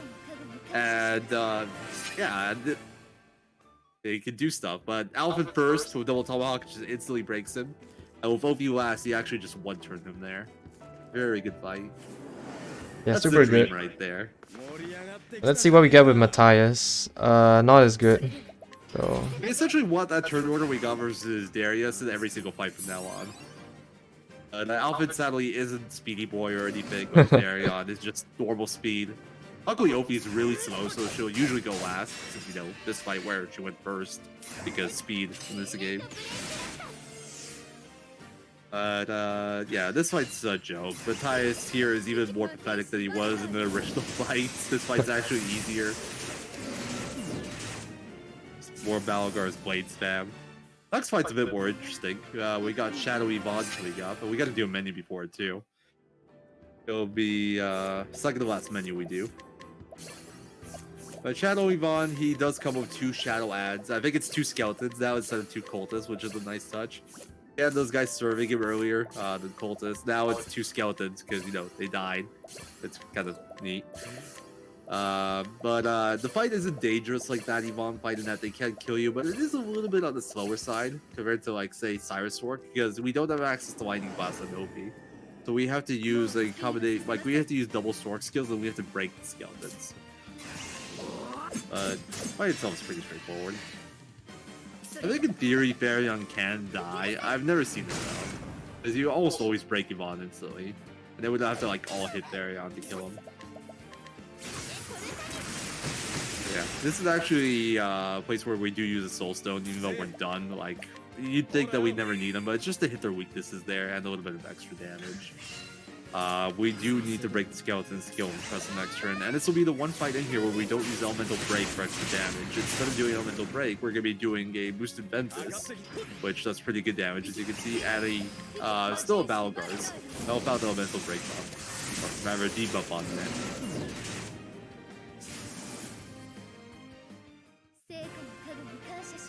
There we go, and 2 left.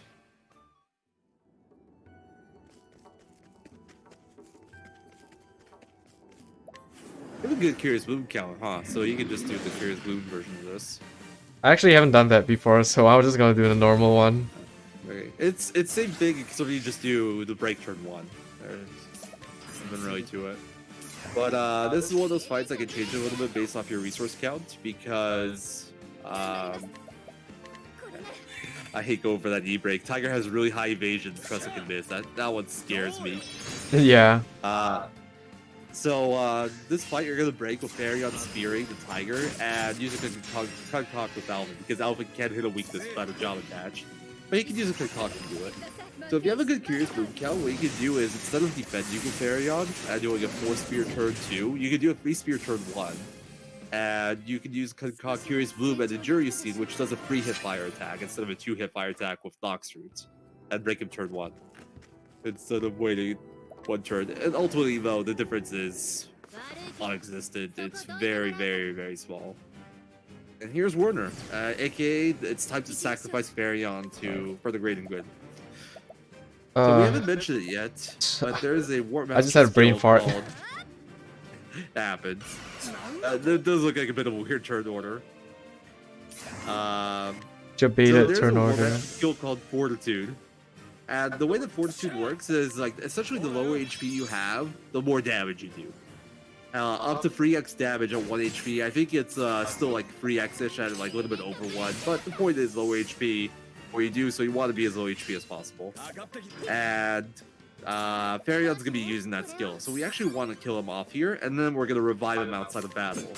And revive outside of battle, specifically the revive skill, not olives, but the revive cleric skill, will always bring people back at 1 HP, so it'll set them up for those future fights. So we gotta kill him off right here just so we can set that up. Oh, that's a bit of a slow Werner, jeez.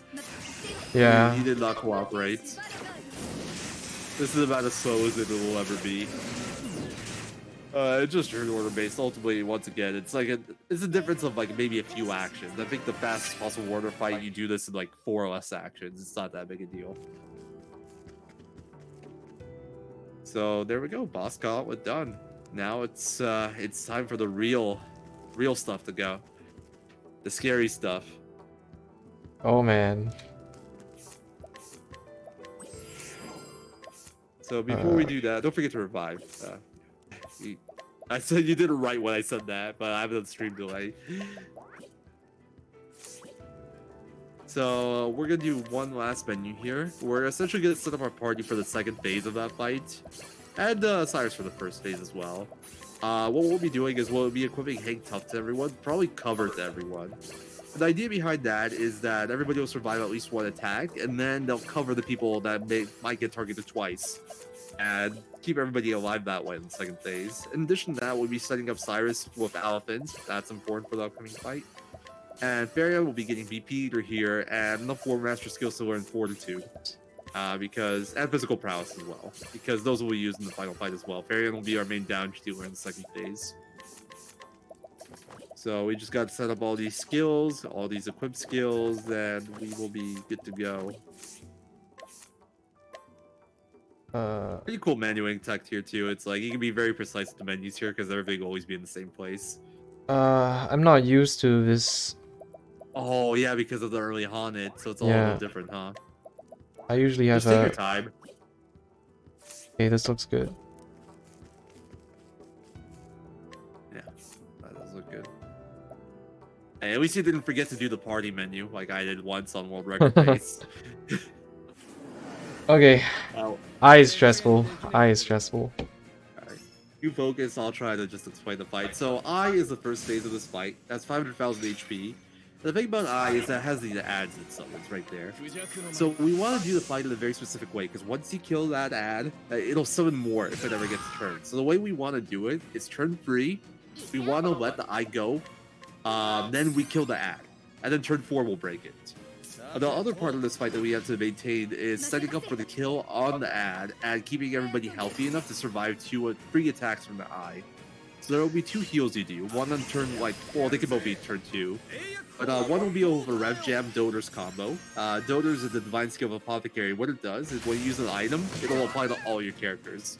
So we're going to use that combined with Rev Jam to heal everybody to full HP and give everybody max BP and stay healthy. And besides that, we'll be setting up for the final turn where we break and do all that stuff. So Trust is going to do Lux here. That's going to break the ad and do some good damage to it. And OP doesn't really have to do anything here. We just got to make sure we don't attack because we can't kill the ad here. Killing the ad here would be a humongous problem because it will summon more ads. And we won't have a good way to clear it. So yeah, this looks perfect. We're all set up. So now we're just going to focus on buffing up Tressa. For the first time, we're buffing Tressa instead of OP. OP can handle herself, but Tressa we're going to stack all our buffs on. And she's going to be responsible for doing most of the damage to the eye. It's a combo of using those wind boosting weapons, maxing out her elemental attack, and giving her essentially every single buff we can give her. And debuffing the eye as well with elemental break. This is where Tomahawk's good. You do a max boost axe attack, you knock off all 8 shields at once. Tomahawk also has an accuracy boost component. You can miss against the eye. But because Tomahawk gives you a massive accuracy boost, you're never going to see it here. Oh wow, this is actually the perfect fight too. It is. Yeah, perfect turn order. So Cyrus goes before Tressa or OP on turn 4. You got to defend with them so you can do the Rev Gem turn 5. And then you don't need Cyrus to do anything and Alpha to do anything turn 5. But yeah, check out this damage. Let me stop talking. That was a nice, what is that? Carry on, carry on. Alright. I'm a bit behind apparently, but yeah, it's time for phase 2. Phase 2 is the fun part. By fun, I mean stressful, because if the head, aka the Maw, goes before Farion, it can just party wipe you, and there's nothing you can do about it. Yeah, this is one of the fights where you can just straight up lose, nothing you can do about it. And it's the last boss, last phase of the last boss. Yep. It's like Red from Pokemon. Yeah, pretty much. It's Red. A great example. ... Okay, come on, Farion, just before Maw, please. Farion before Maw, let's go. Let's go, okay. Nice. Interesting turn order, Prim first. We actually stacked like all our speed gear on Olbrick. Our fastest person is Olbrick, followed by Farion, followed by Prim. But this works. It's good. So we'll be using Abers here. So there's 3 components that you kill before you unlock the head of Gold or the main body of Goldera. And a really important thing about this fight is you need to damage the Maw, and you need it to get it under 60,000 HP before it goes, because that'll change its AI. If it's still wide HP, if it has over 50% of its HP, it can do a massive AOE triple hit attack, like a sword spell essentially, and it'll just party wipe us. If we get it under 50% HP though, then it will never do that. It'll always do either Dark Flame's Curse or something else, I forget. And we don't have to worry about it at all. If Farion goes first, we actually can't do Abers there, so we actually throw Warner's Sword at it to prevent its AI from doing that. But luckily we had the best turn order here with someone before Farion, Farion before Moss, so we get to do double Abers. Yeah, the second phase of this fight's actually really hard casually too. That definitely took me a few tries. And there we go. We're all set up. And I'm scratching at my door trying to get out. We'll have to wait a minute. So we will gold here, and then we're just gonna knock off the shields. We're gonna throw a Death Cleaver at him for a massive amount of damage. This phase is actually a lot less tanky. Only has 180,000 HP, so it's a lot more manageable in terms of damage. Get some nice damage right here. Nightmare Chimera just tosses weapons at enemies basically, and hits really hard. So we're gonna throw our axe, our Death Cleaver that we got in Neverhold Tunnels earlier for 99,000, and then we're gonna probably toss Warner's Sword here. There we go, GG. Yo, we're done. Did it, man. Didn't die in phase 2. Let's go. Yeah, that's all that matters.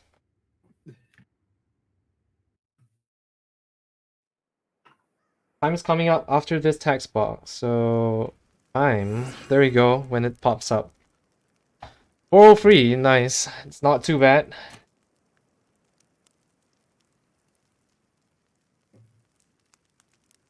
Alright, I had to step away for a moment there. I said something, I missed it. No, it's fine. Yeah, 403, pretty good time considering marathon and stuff. So definitely pretty happy with this. That's what, like 10 minutes off record or so in a marathon setting. That's very good. So well done, dude.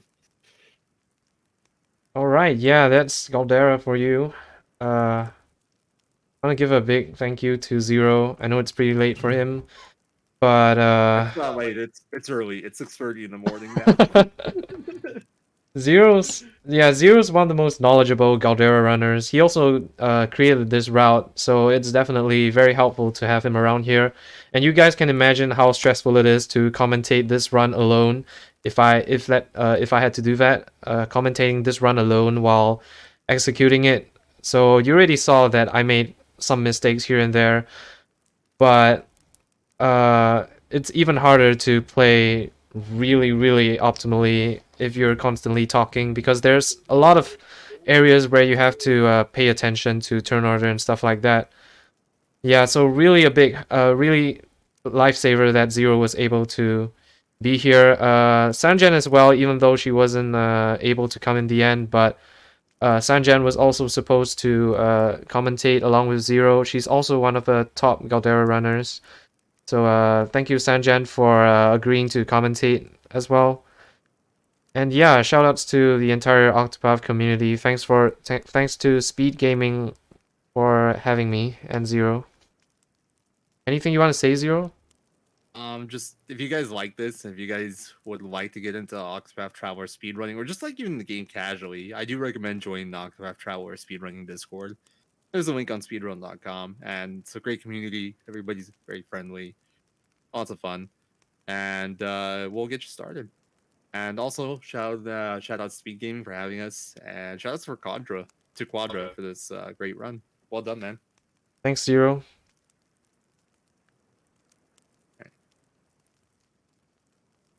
Anything else you want to say? Because apparently we still are waiting for the next run, so I think they'd appreciate we kill a little bit of time. I don't know if they're ready. But Oh, also, sure. I wanna go to sleep.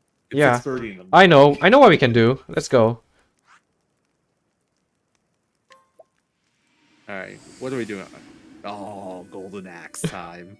You didn't even have to donate for it. Free incentive. Let's go.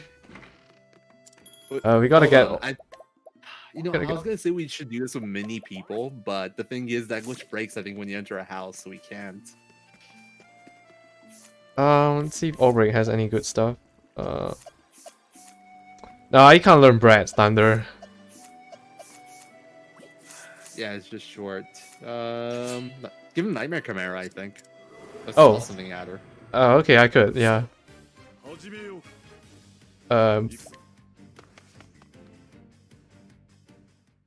A regrettable outcome. Where's War Master?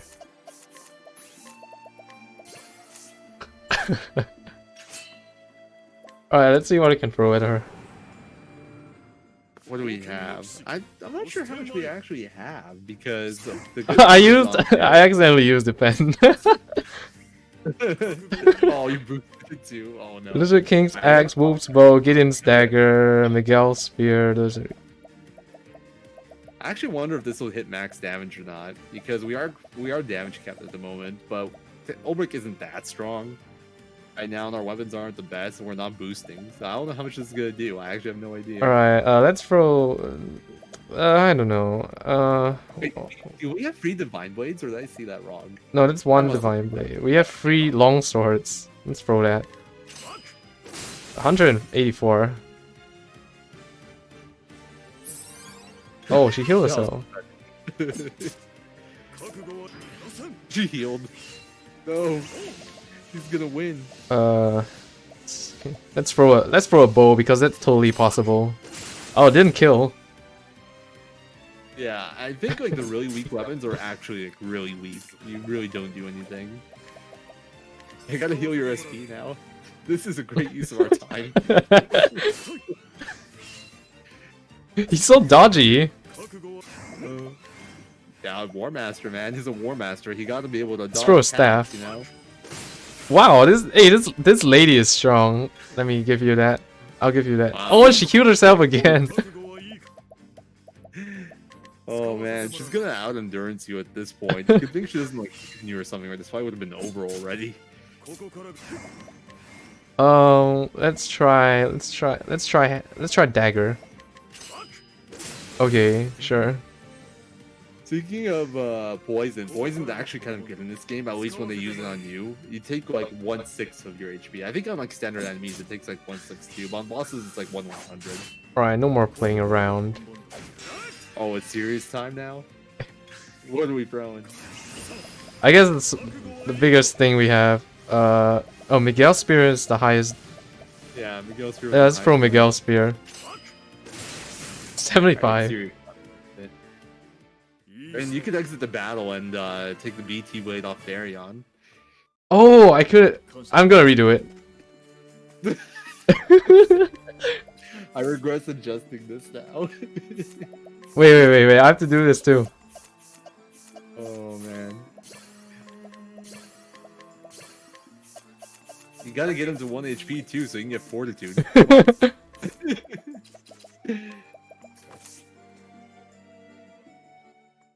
Granddaughter is innocent. Well, Ulbrich doesn't seem to agree with this, right? We're literally beating up this guy's granddaughter, so we can break into their house. Ulbrich's man of honor right here. Just throwing weapons at her. Oh. This is time for a rap jam. Jeez. No chill. Wait, will I kill her if I do this? Do I have a strong sword? Oh, she doesn't die. Okay, very good. Yeah, because I had a platinum sword equipped. Oh yeah. I was gonna. Oh. There you go. Jeez. Poor granddaughter. Oh man. Yo. That was brutal. Alright, there we go. We got the golden axe, the best weapon in the game, according to some guy somewhere. Alright, now what you gotta do is you gotta exit again. You gotta throw the golden axe at her. yeah. Or at him, I guess. No, I'll throw it at him. But he doesn't have a lot of HP, so I do have to. Back at him. I like it. I think he dies to like anything though. It's very. He looks like a 1-star. Yeah.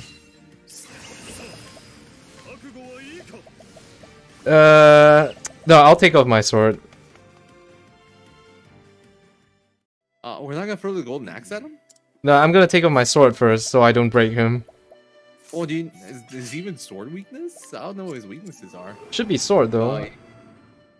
You can like use your. I was gonna say you can use any weapon other than your sword. You do have everything else on makeshift.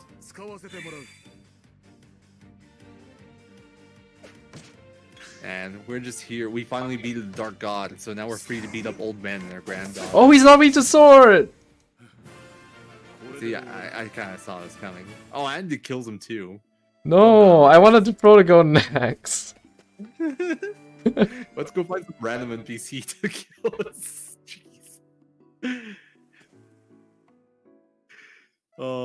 Yeah, we literally beat up his granddaughter by throwing like the most expensive weapon around at her. Then we robbed the old man. Then we beat him up. Then we left town just to like give him time to recover, so we can do it again and throw the weapon we stole at the old man to kill him. Are we sure? Are we sure we're not the villains here? And maybe Goldera was the good guy all along. This is some dark stuff.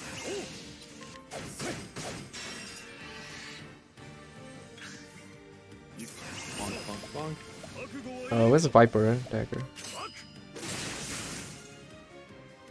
I think throw the plant. Oh yeah, we're gonna throw golden next time, man.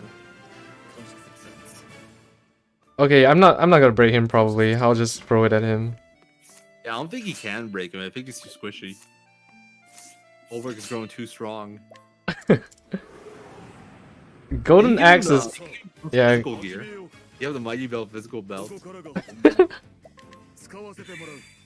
It's fine. We'll do a naked over it. Let's... Oh man. We should get the BT blade so we can buff Nightmare Chimera damage in hindsight. Only 6,000. Aw, that's maybe Golden Axe is a little bit overhyped. That's pathetic. Yeah, I'm disappointed. But Golden Axe is kind of a meme. It's a meme in Octopath speedrunning. What do you mean? It's the most competitive speedrunning category of Octopath. What else can we do?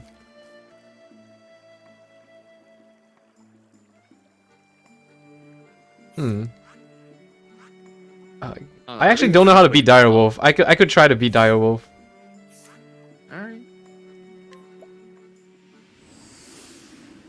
Okay, I don't know how to beat Direwolf. You guys can probably watch me die. Yeah, apparently the strat is Speedy Alphin and Double Tomahawk from real fast. I think you need Boost Star too. I don't know. I'm not super familiar. Okay. I just saw Sandra do Oh. it in the marathon she did. Okay, I thought we were out of time. Who do we want? Probably one. We do have Elfin. Well, both our weapons are gone now. Yeah, Farian's kind of useless now. I think it's just full magic.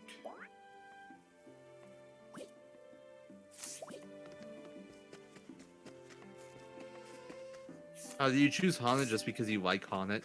That's what I'm suspecting. Not really. I could get Prim. Also, don't forget the Spurning Ribbon. Oh, yeah, you're right. I'll give it a Hanet. Yeah, where's Yeah, we haven't mentioned it, but the reward for beating Goldera is 100k leaves and Spurning Ribbon. Spurning Ribbon is accessory that you can equip to basically avoid all battles. You won't get random battles with it equipped. Oh, don't I need to... Oh, I can inquire him.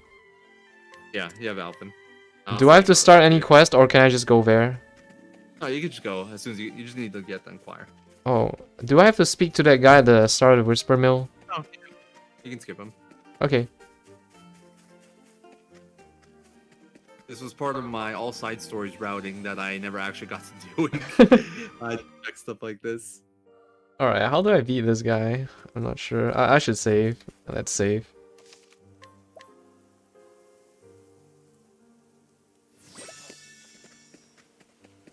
There we go. I believe in first try Direwolf. I don't even know his weaknesses, like spear, axe, or something. I know Axe because that's what Sandra used to break him fast. That's all I really know. Ow. Okay, let's use leg hold. Health and laugh. That's like the one thing you don't want to see. I think there's a lightning weakness in there too. Oh, I don't think you can break him anymore. Which means it's probably gonna summon the ads.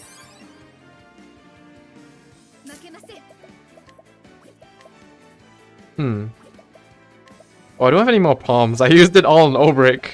Oh, this is actually gonna be hard. You sell the red apple? Oh yeah, I do. Nice speed debuff after you go like golden. What do I do? Is this guy weak to axe? He is weak to axe, but I don't know if it's locked. No, now. the ad is not weak to axe. I think it's weak to spear. That's not about that one. Dude, we're figuring out this fight on the fly. Oh, it's not weak to spear. What's it weak to? Sword? I don't know, man.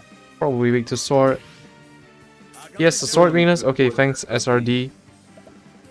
What else? Like lightning? I don't know.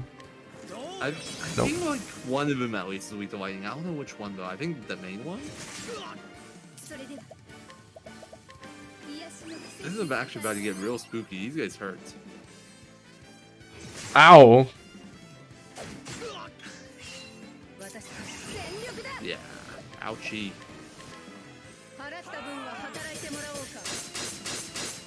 I can't say I approve of the strategies taken so far. So one shield left. You can technically break him with Opie, since she has a sword from Rune Lord. Oh, I guess I could. Small wolf has no elemental weaknesses? Okay, I guess it's weak to bow, probably. Well, we just need merchant or mercs here.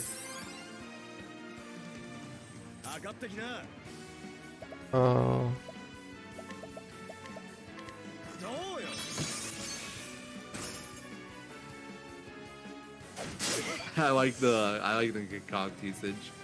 I respect that. Oh, no oh, I got purifying dust. Okay. Where do you even have that from? Did you buy a spare? No idea. Yo, it's not weak to anything. Oh, I worked to get that.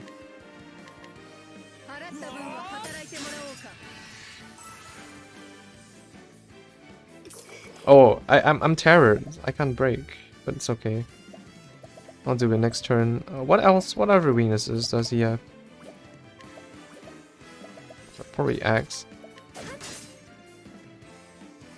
Bestial growl.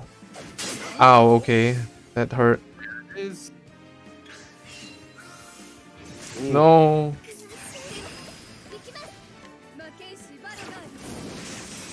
No. Valgar's blade, that poor ad. I think he's still another one. I don't know what he does here. Okay, luckily not, but yeah, this is looking pretty bad. You're seeing it right here, guys. Speedrunner gets owned by I don't know, Big Doggo. You can probably set this up right here. Does he have leg hold? If you can just like set up Tressa for a big hit, get that E-break in, maybe yeah, get an Alphix in somehow. Because you can break with Alphin. Yeah. I don't know if you do enough damage with just like E-break though. No Peacock, no Alphins, so... Okay, I think I know, but I need... but I am gonna need a more...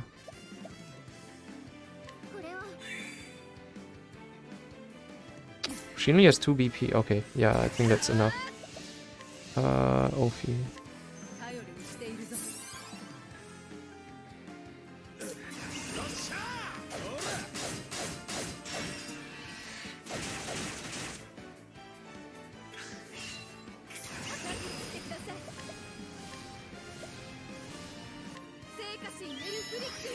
Oh, you didn't E-break with Tressa? Yeah, I didn't. What did you go for? I missed it. I had to plumb Ophi because she didn't have SP. Okay, does this kill? Probably not. Yeah, I don't think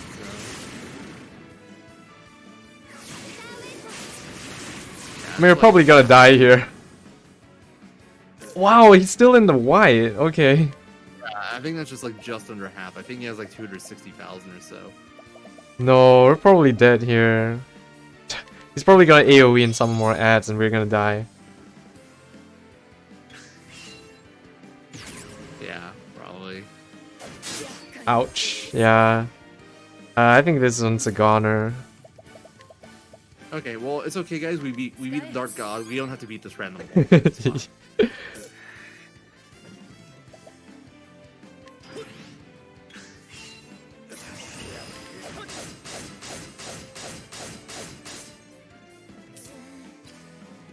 Poor Opie's still down.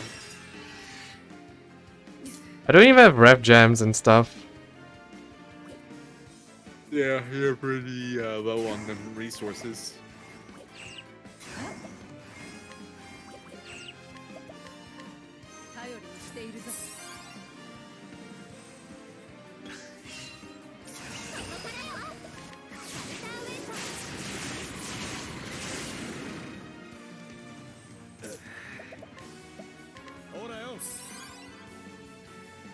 We're actually just gonna die here.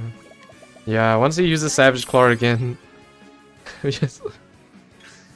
Well, it's been nice knowing you guys. Oh, he summoned an ad. Oh, he summoned 2 ads. It's so annoying though. Dude, just end it. I want to go to sleep. I'm cheering for the Direwolf now. Let's go Direwolf. I switched sides.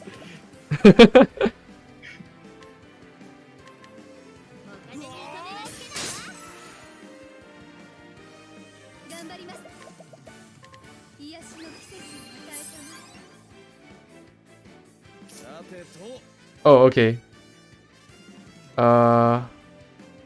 I don't think I'm winning this, so...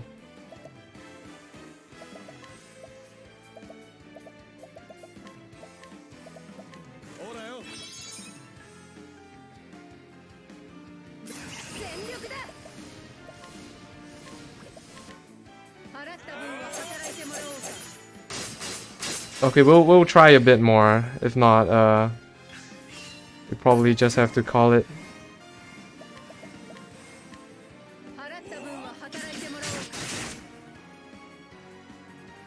Might be able to. Oh no. Break. Ads are gonna get I can break, but yeah, the ads are gonna get unbroken. Yeah.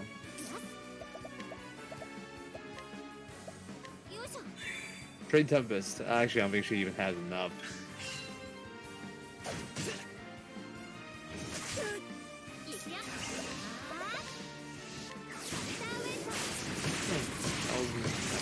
Oh, yeah, they're in. I should have used Balagars. Oh, this is BTX.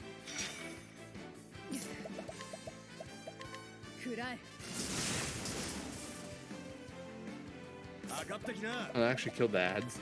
Oh, like it lagged me there. I couldn't see it. I think you probably put them in half now. Oh well, never mind. Okay, I'm just gonna wipe here. I'm just gonna die here.